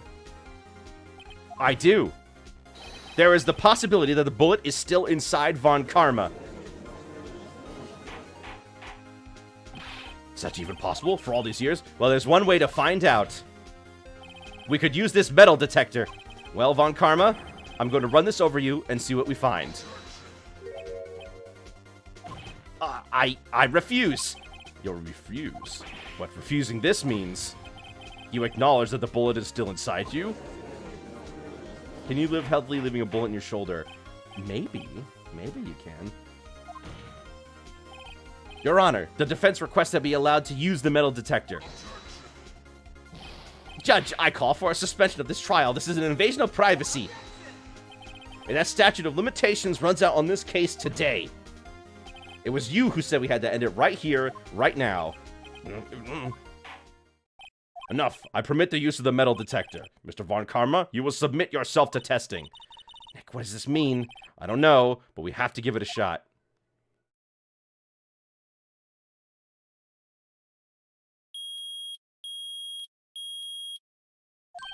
Someone better replace their fire alarm. Reacted. Something's inside his right shoulder. The bullet! Mr. Von Karma? You. It was you. I was afraid this would happen, and so I remained silent. Indeed, there is a bullet in my shoulder. However, it has nothing to do with this incident. What? I was shot in the shoulder long before the DL6 incident. I claim that the bullet in my shoulder has no relation to DL6. But Mr. Von Karma, can you prove that? Prove? I have no obligation to prove anything. This is Mr. Wright who must have proved something here. Not I. Mr. Wright, well, can you prove it? Can you prove that the bullet in Von Karma's shoulder was from DL6? Of course he can't. You don't have any of the DL6 evidence. That's because you took it out of the records room yesterday. With no proof, you cannot convict me of any crime. So sorry, Mr. Wright. No, I'm the one who's sorry, Mr. Von Karma. What? You were close. 1 day away from freedom. But you see, I have proof. What? Who would have thought you would dig your own grave trying to convict Edgeworth? I can link that bullet in your shoulder to the DL6 incident. And here's my final proof. That's a bullet? Where did you get that? This is the bullet used in the DL6 incident. This was taken from the heart of the victim, Mr. Gregory Edgeworth. The bullet is preserved quite nicely, with all the ballistic markings intact. Ballistic markings? You may recall the term. It came up in this first trial 2 days ago. Ballistic markings are the fingerprints of a weapon. All bullets fired from a gun are marked with that weapon's unique pattern. By examining the markings, you can tell which weapon fired the bullet. It's quite accurate. We have 2 bullets in our possession. One, the bullet removed from Gregory Edgeworth's heart. And the other, Mr. Von Karma, is the bullet buried in your shoulder. We could analyze both bullets. Then, if the markings matched, we would know that both bullets have been fired from the same gun. The very same pistol, in other words, the murder weapon that killed Gregory Edgeworth. Mr. Von Karma, you will let us remove the bullet from your shoulder. Then we'll compare the ballistic markings to those on this bullet. And solve this case once and for all. Well, Mr. Von Karma? That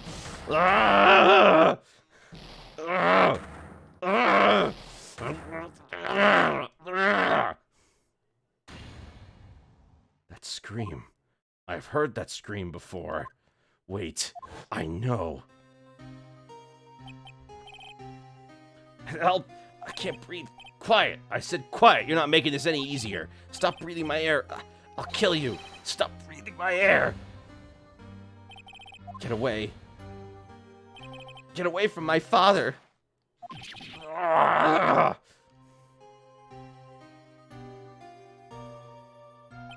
It's that scream I heard in the elevator 15 years ago. Von Karma, it was you who screamed. Mr. Von Karma? Only you would dare defy me. So it was you. You and your father are my curse. Your father shamed me with my penalty on my record, and you left a scar on my shoulder that would never fade. I'll bury you. I'll bury all of you. Chief Prosecutor, I'm sorry. Von Karma, it's not like you to make this kind of error. I never would have thought that Edgeworth would be the one to catch you. I was careless. I'm sorry, but you will have to be penalized. I've covered for you in the past, but not this time. Edgeworth. It was a shock like none I'd ever known.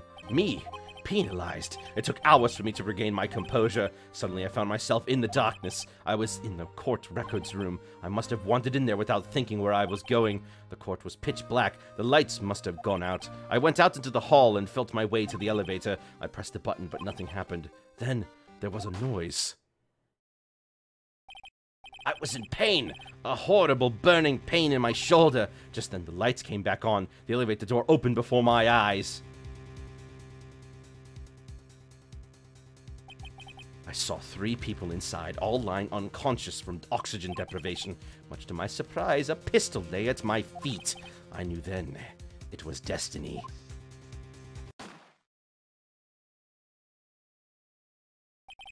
In his last moments, Gregory Edgeworth was still unconscious. He died, never knowing who had shot him. Later he spoke through a medium, blaming Mr. Yogi. He was fooled. It was the perfect crime.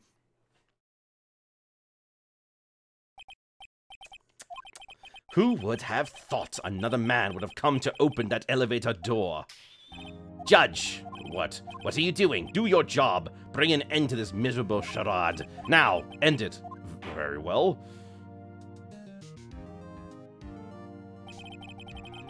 It appears that we have come a very long way to the end of this maze. 15 years later, Mr. Miles Edgeworth? Yes, Your Honor. You were innocent. You are innocent. As you said, it was all a nightmare. Yes, Your Honor. This court finds the defendant, Mr. Miles Edgeworth, not guilty. Yeah, we did it. Oh, man, I'm glad that's over. Just like the IRL, Manfred von Richthofen. One bullet was enough to bring him down, both he and his legend. Huh. You could say his god is karmic retribution. I mean, I think Von Karma was pretty obvious there, you know. That is all. This court is adjourned.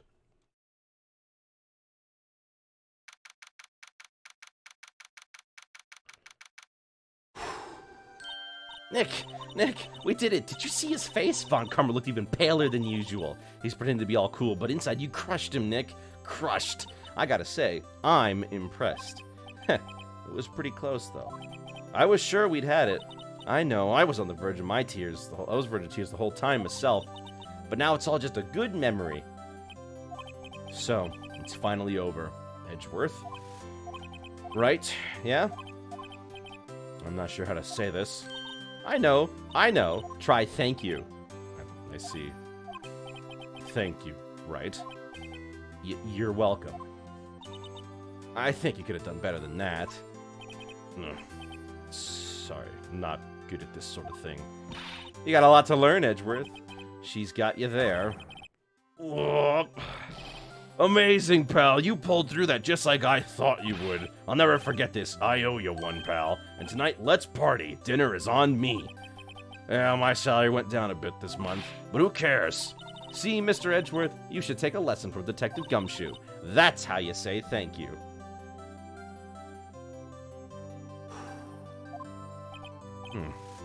I see.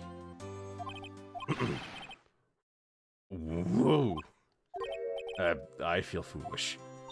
Don't worry. Take it a little at a time. You'll get used to it. It's been 15 years since I've seen Edgeworth this unguarded. Hey, y'all. Lotta. Y'all were great in there. Thank you. Yo, Edgeworth, congrats. Thank y'all very much. I knew you was innocent from the start, of course. Just look at ya. You wouldn't stick your hand in the cookie jar even if no one was there. You were witness on the first day of the trial, weren't you? Yeah, well, let's bygones be bygones, huh? Speaking of which, what are you doing now, Lotta? Oh, excuse me. Speaking of which, what are you doing now, Lotta? Who, me? I went back to college. I give up trying to be an investigative photographer pretty quick. Really? That's too bad. Huh? Isn't that the hot dog guy from the park? Huh? It's over, Nick. My life is over. Why the sad face, Larry? What happened now? Oh, Nick, I'm not long for this world. You don't look sick. It's Keonce. She's gonna live in Paris. Paris, Nick. She's leaving me behind. Should have seen that coming. Yo, Edgy. There you are. Yes, here I am. Congrats, Edgy. Here, a little gift from me in celebration.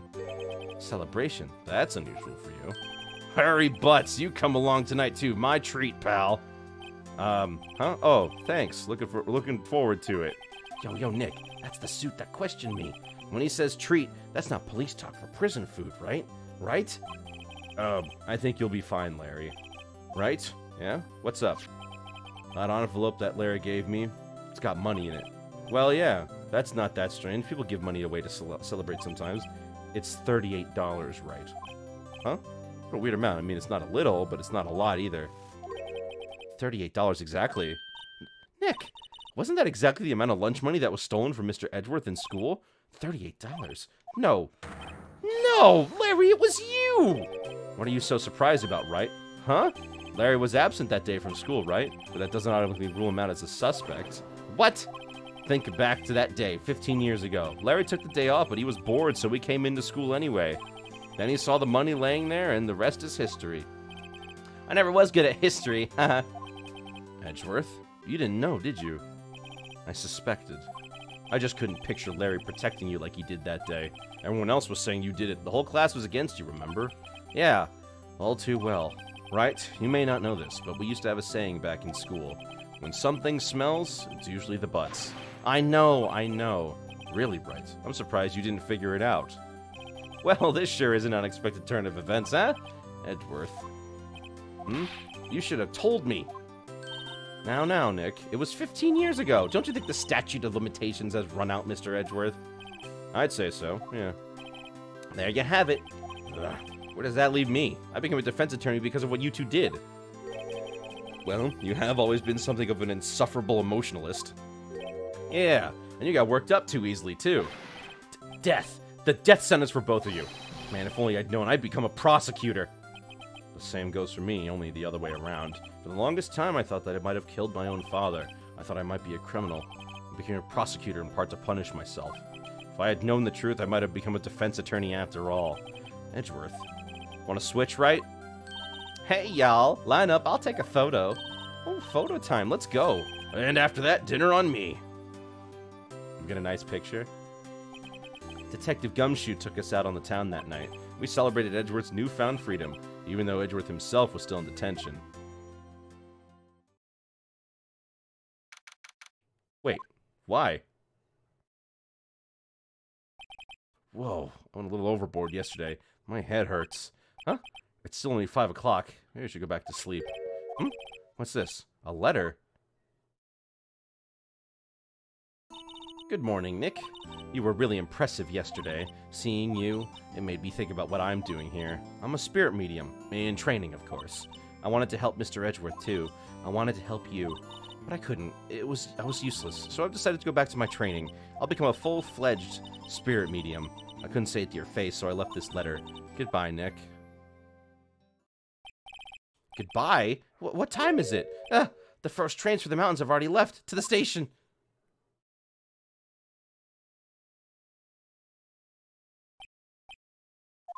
I guess I'm too late. Hey! Nick! Maya? So, you're leaving? Yeah. It's hard being a spirit medium who can't talk to spirits. And I think you'll do fine without me, Nick. Be good, okay?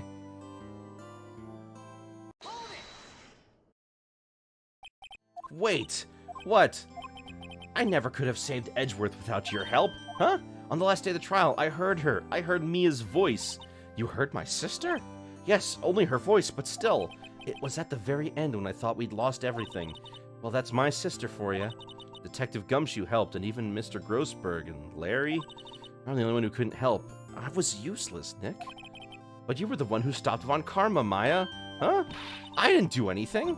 All I did was wander around in a daze. Sorry, but I have evidence that you helped. Evidence?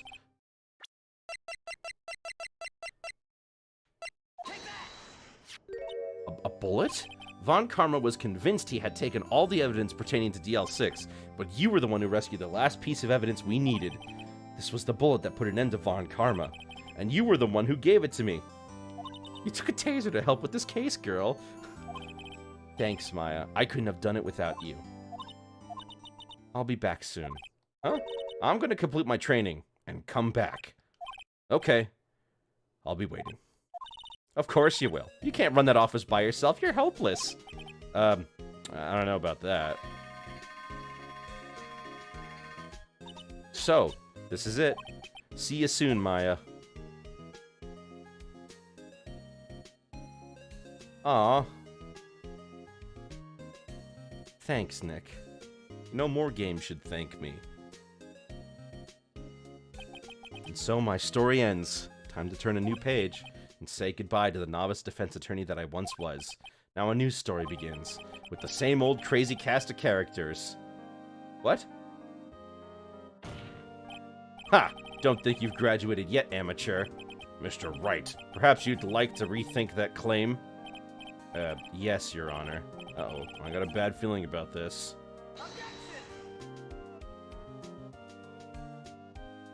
Hold on, there's a bonus? There's a bonus case! Okay, we'll do that later. Can I skip this? Hey, pal. Mr. Edgeworth came down to the precinct to wish me a Happy New Year. Talk about a pleasant surprise. Whoop! Detective Gumshoe! Then he hung his head low and went right back outside. Kind of like he was embarrassed or something. Strange, huh?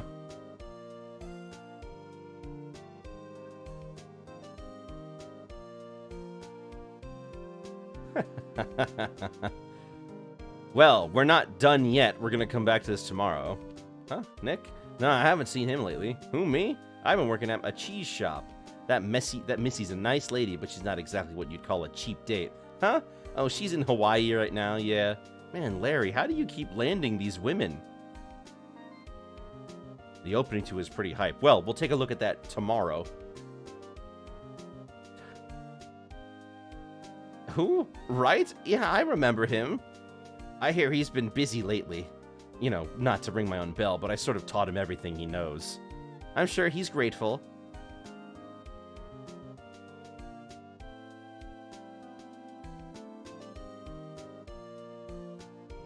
Well, I can say with certainty that this game is very good. I can't wait to play the rest. Phoenix Wright. Ah, the defense attorney for whom I wrote that affidavit for, yes. Oh, you should know, I've taken over management of the Gatewater Hotel recently. Should you be in the area, please stop by. Yes, this is the collection, but I won't be starting the next one right away. You guys know how I do trilogies. Oh, it's you. Phoenix Wright? Yes, me as understudy, was he not? I wonder how he's doing. Haven't seen him of late. Ah, the days of my youth. Like the scent of fresh lemon, you see. What does that mean?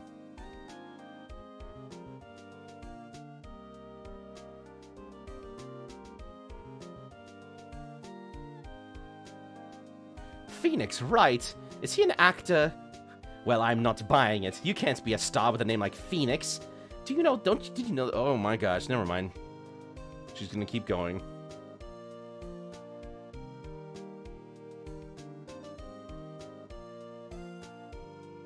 I liked it, but boy was it frustrating sometimes. Although getting... I'm pleased to announce the Pink Princess is a hit. Sure owe that Mr. Wright a great deal. Oh, and I'm keeping my face out of the public eye till the show's over. I wouldn't want to ruin any kid's dreams, you know. Let me tell you, getting that testimony sorted out from Lada was worse than the parrot. All right. Oh, I got a letter from Maya the other day. Sounds like she caught a cold standing under a waterfall. I wanted to visit, but didn't have time, so I sent her some Pink Princess trading cards. She says she can't buy them where she is. What kind of place is she living at anyway? She did stand under a waterfall.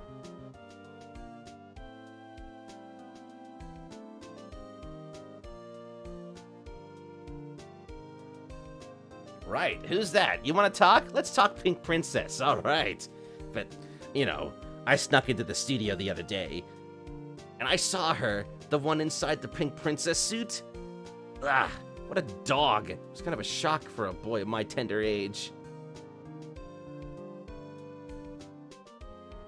Lotta sucks as a witness, because she's not actually a witness. She thinks she's a witness. Yeah, I remember, right? That lawyer guy. Oh, me? I'm in training to become a paranormal photographer. You know, that picture I took of everyone? Well, just behind them, there's a ghost. For real. Now, that's talent. I'm gonna be famous. She got a picture of Mia. Can we see that picture?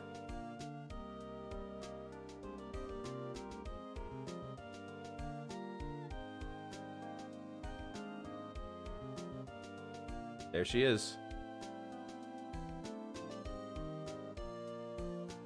You'd think that Miles and Phoenix would be good buddies after that. But they're still rivals, aren't they?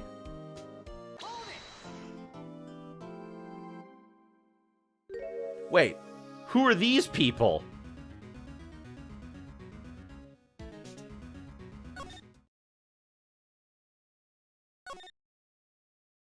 Well, we'll find out later. Well, sorry for starting late, everyone, but this was actually really fun. I couldn't miss it. And, oh, right, one more thing I forgot to do. Pardon me, ladies and gentlemen, but we have another fan art from our lovely artist, Tack, today. Let me just get back to it. Excuse me. Forget this. Ta-da! Another piece of fan art from Tack today. Isn't it nice? The YouTuber Wickersham Leader in a more traditional drawing with the cross-hatching style of Getter Robo Armageddon OBA. I'm slow with digital art. Isn't this lovely? Oh man, if you guys make any more fan art, be sure to send it to me. I'll display it on stream, no problem. Unless it's inappropriate. I don't do inappropriate stuff. You know, we gotta keep it, we gotta keep it child-friendly, family-friendly here. So, yeah, there we go. I hope you guys like this. Be sure to follow Tack the Artist.